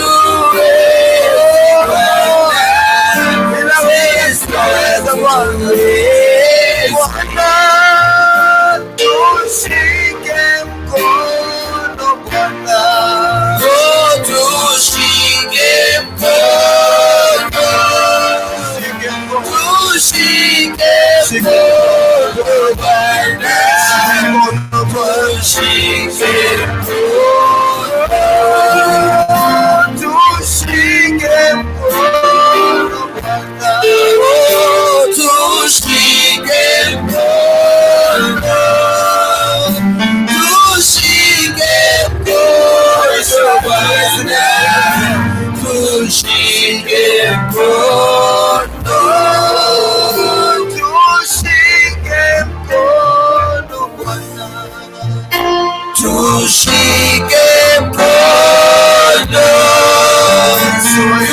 tushike mkono, tushike mkono Bwana, tushike mkono,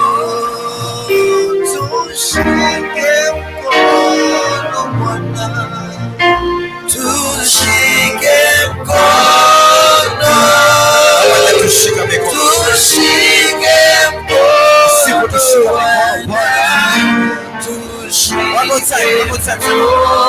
Yesu, tushike mkono Bwana, tushike mkono,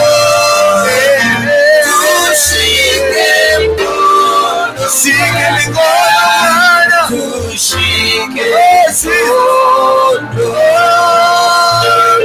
tushike mkono Bwana, tushike mkono, tushike mkono Bwana, tushike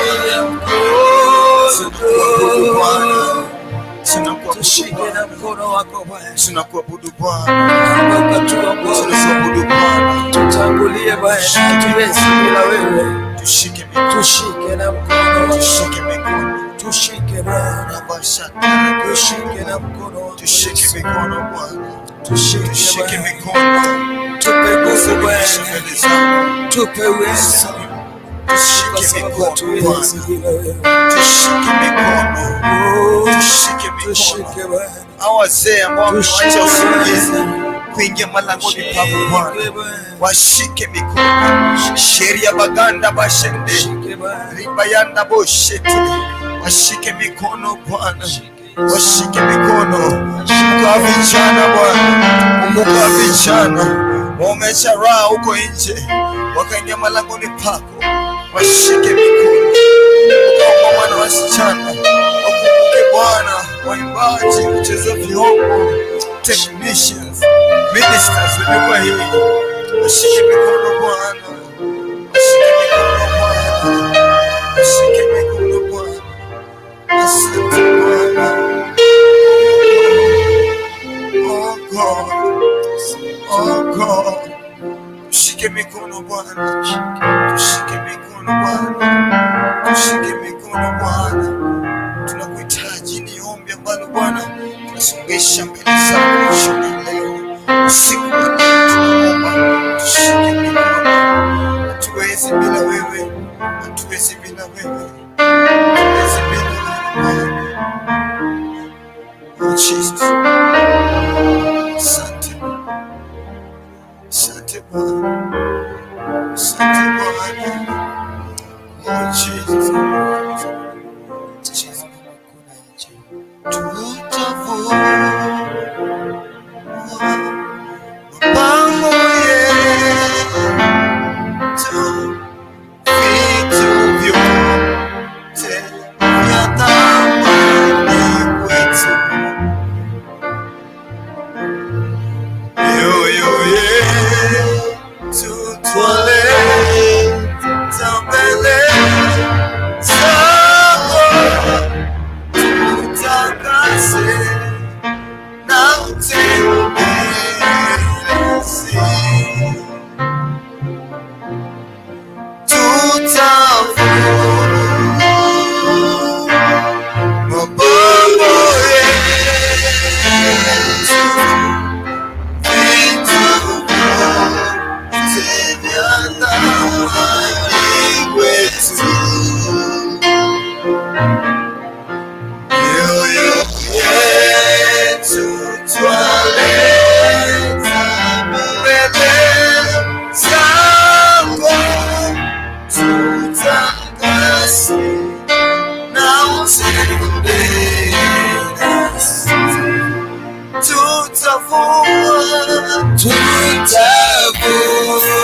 Kama wendi nasi, hatutaki kutoka hapa, hatuwezi peke yetu, wende nasi. Tunaomba uwepo wako wende nasi. Come on, raise your voice, raise your voice. Ewe Bwana wa majeshi, utusikie. Kama huendi nasi, hatutaki kutoka hapa, hatuwezi peke yetu, enda nasi.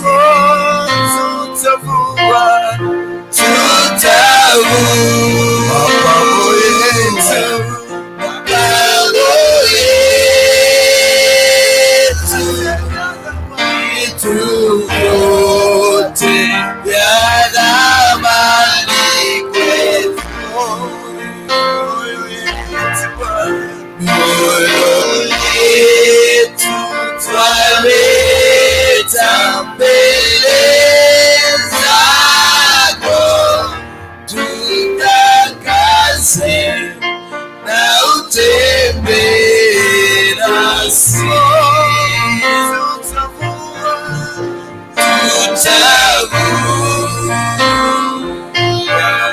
Mapambo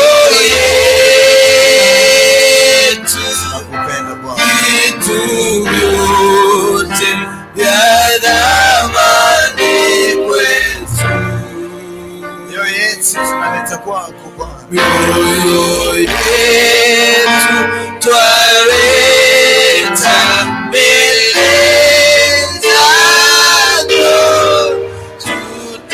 tutakase na utembee nasi. We give you glory, we give you glory and the honor. We give you glory,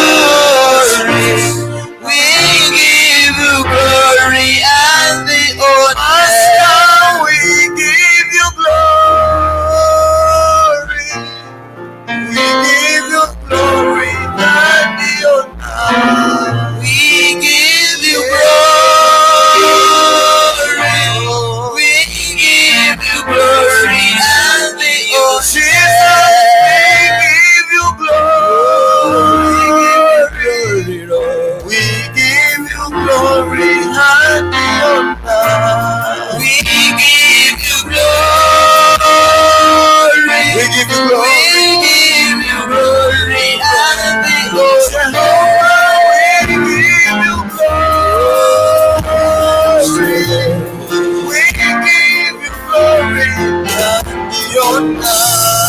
We give you glory. We give you glory and the honor. We give you glory. We give you glory and the honor. We give you glory. We give you glory. We give you glory and the honor. Yesu twakupa sifa, twakupa sifa na heshima, twakupa sifa, twakupa sifa na heshima. Yesu twakupa sifa kama wewe, twakupa sifa na heshima, twakupa sifa zote ni zako, twakupa sifa na heshima. Yesu twakupa sifa zetu zote, twakupa sifa na heshima, twakupa sifa, twakupa sifa na heshima, twakupa sifa zetu Yawe, twakupa sifa na heshima, twakupa sifa. Oh, we love you, twakupa sifa na heshima, twakupa sifa zetu Bwana, twakupa sifa na heshima, twakupa sifa, twakupa sifa na heshima. Asante Bwana kwa sababu sifa ni zako. Jina lako litukuzwe. Asante kwa kipindi ya sifa. Asante kwa kipindi ya maabudu. Pokea utukufu wote mali zako. Tunaposikiza kutoka kwako tena Bwana, nena na maisha yetu. Turekebishe, tuonye, tukanye, ni kwa sababu wewe ni mwema. Hakuna kama wewe Bwana. Jina lako litukuzwe. Nena na mioyo yetu siku ya leo. Siku ya leo Bwana, nena na mioyo yetu. Tuko tayari kusikiza hata mtumishi wako Bwana anapokuja forth. We bless them in your able hands, Father, that we may minister into their lives in a mighty way. As they minister your word, let their lives not be the same again. In the mighty name of Jesus, we want them, oh God. I bless them. I bless them, oh Lord. Ninaomba Bwana watahudumu chini ya mbingu iliyofunguka, ni kwa sababu wewe ni mwema. Jina lako litukuzwe. More of you and less of us in the mighty way, katika jina la Yesu. Pokea sifa mwana stahili, kwa sababu wewe ni Mungu. Katika jina la Yesu tunaomba tena kwa mimi. Sema amen. Amen. Amen. Amen. Amen. Amen. Amen. Thank you. Asante sana waimbaji, na Bwana wabariki. Hakuna Mungu kama wewe Bwana. Hakuna Mungu kama wewe Bwana. Unaweza, unaweza. Hakuna Mungu kama wewe Bwana. Oh, unaweza, unaweza. Unaweza. Hakuna Mungu kama wewe Bwana. Hakuna Mungu kama wewe Bwana. Hakuna Mungu kama wewe Bwana. Wa milele, wa milele. Hakuna Mungu kama wewe Bwana. Wa milele, wa milele. Hakuna Mungu kama wewe Bwana. Tushikanishe mikono yetu, tumkaribishe Mr. Gary. Bwana atakubariki.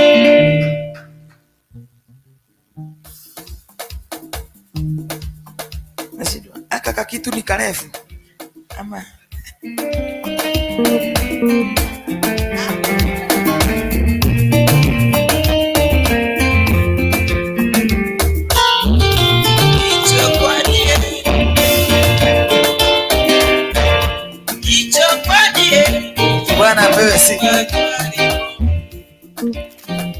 Pastor Kelly amesema yeye ni mwerevu, ati wetu akiekewa chai hawatamsikiza. Tuombe tutigane na sai. Kama niambia wewe. Pastor Kelly, kupili kwanza, chai ni baadaye. Tumefikiria.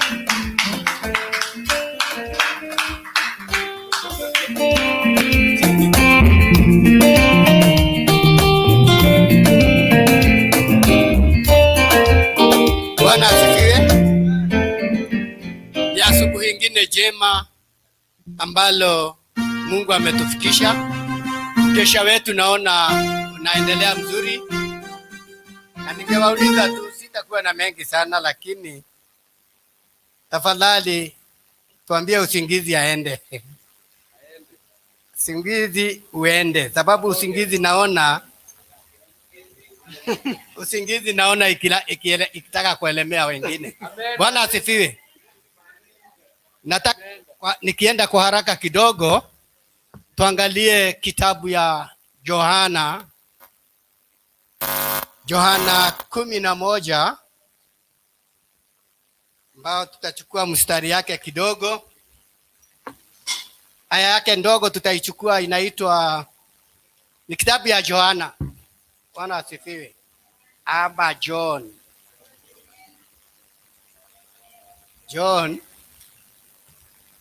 Najua hiyo ni jina langu.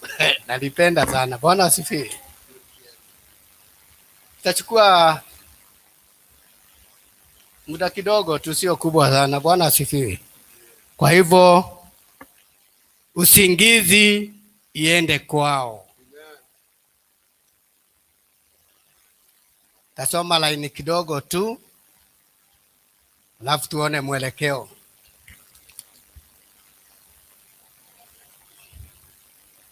Kumi na moja aya yake ndogo.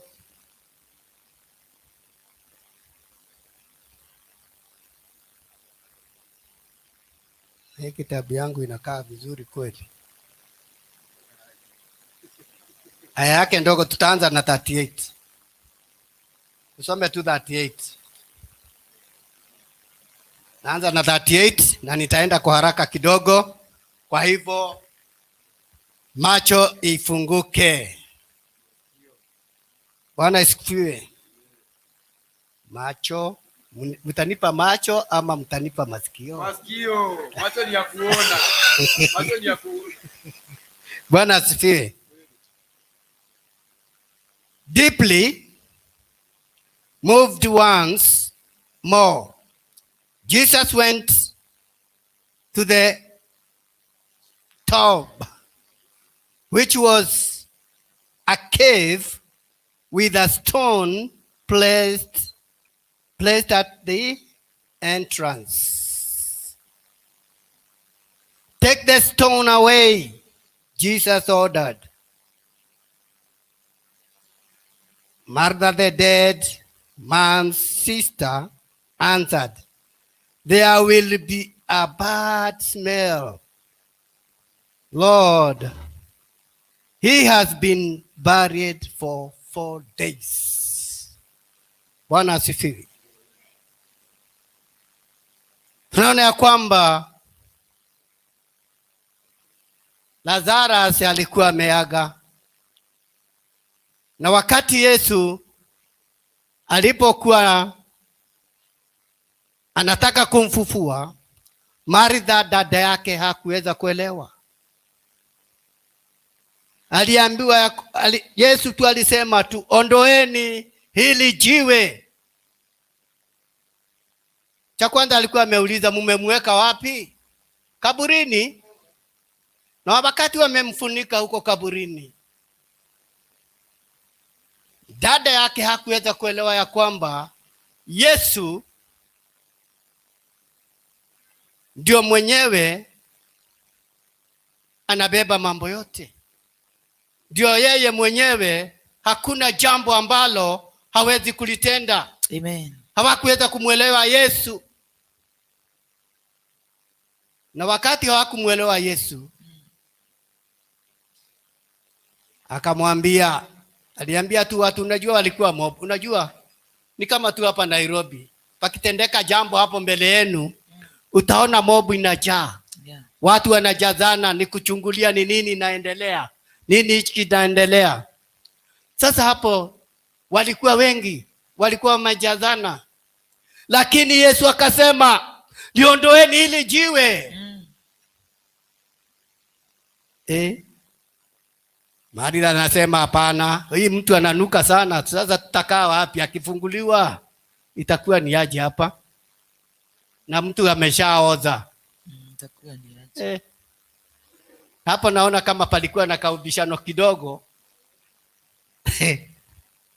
ya dada ya Lazaro. Sababu anataka kusema hapa, huyu mtu akifunuliwa tu, hata hapa hakuna mtu atakaa. Lakini Yesu alisema, liondoeni hili jiwe, weka kando.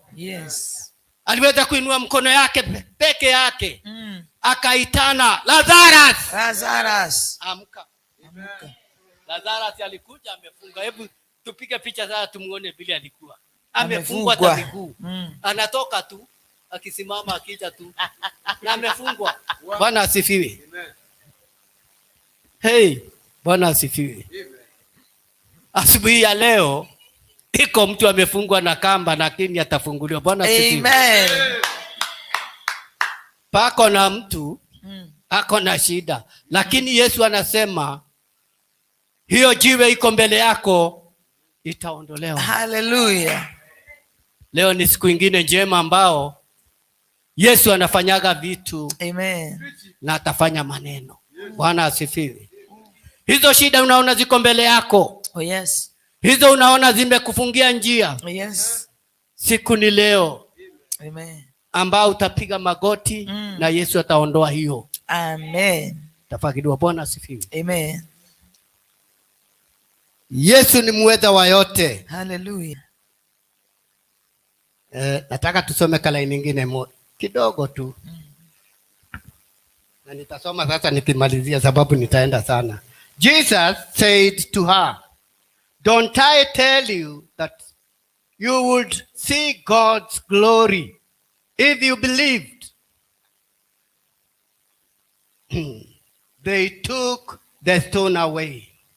Jesus looked up and said, "I thank you, Father, that you listen to me. I know that you always listen to me, but I say this for the sake of the people here, so that they will believe that you sent me." After he had said this, he called out in a loud voice, "Lazarus, come out." He came out, his hands and feet wrapped in grave clothes, and with that cloth round his face. And like him, Jesus told him, "And let him go." Bwana asifiwe. Amen. Kunazo mizigo ambao watu hubeba. Kunazo mizigo ambao huwa imefunga watu. Hata amefungwa miguu. Sengine unaona kama hakuna jambo inawezekana. Unaona hata ukiangalia mbele hakuna kitu unaona. Umekosa nyuma wala mbele. Huelewi.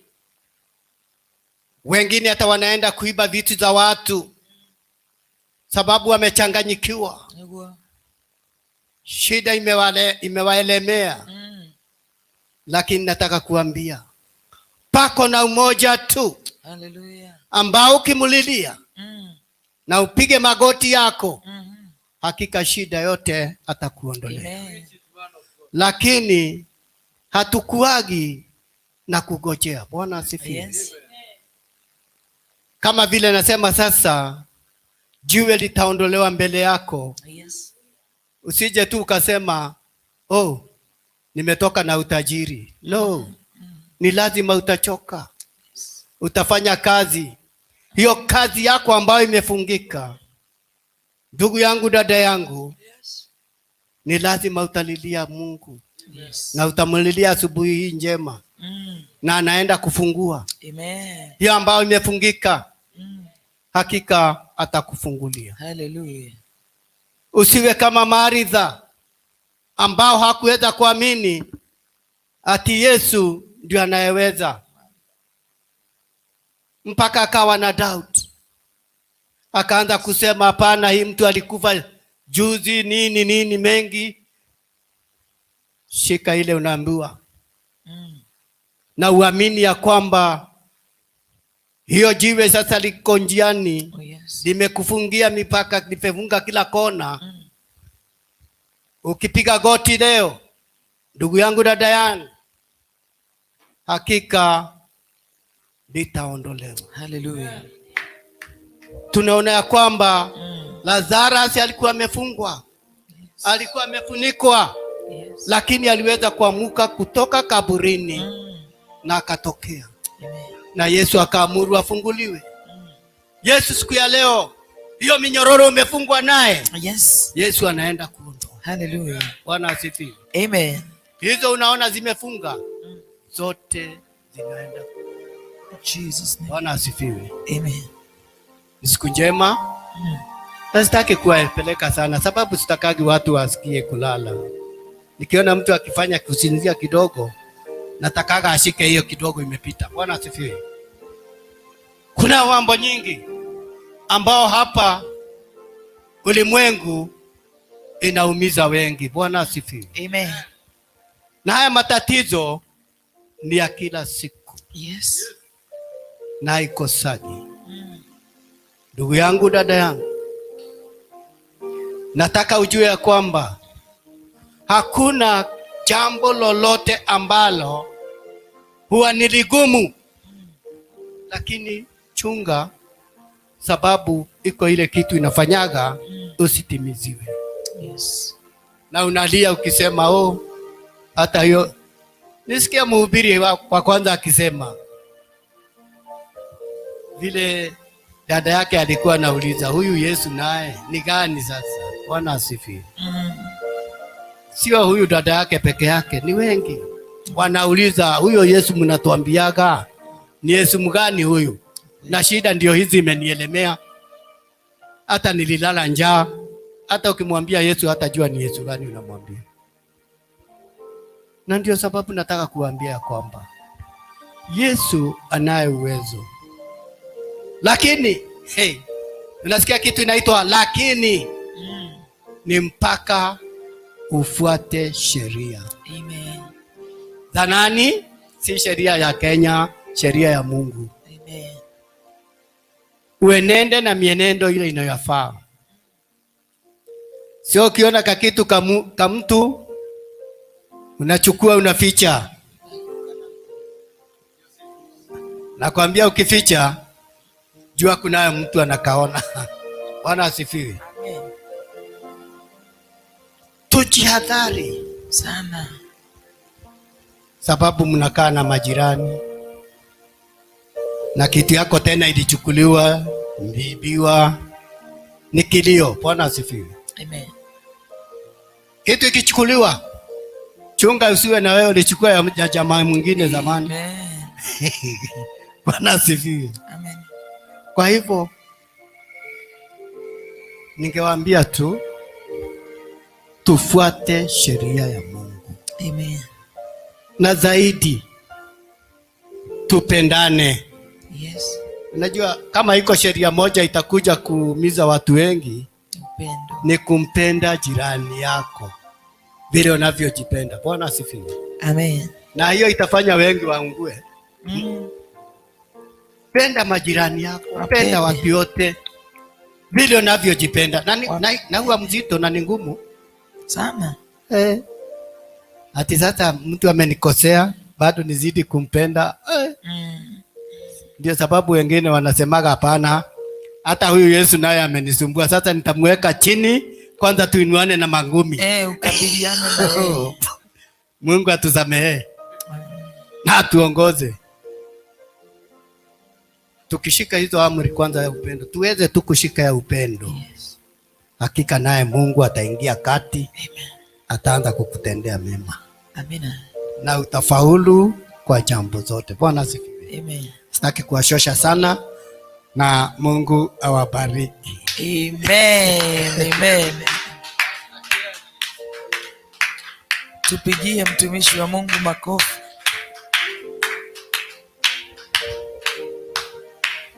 Ametuambia maneno mazuri.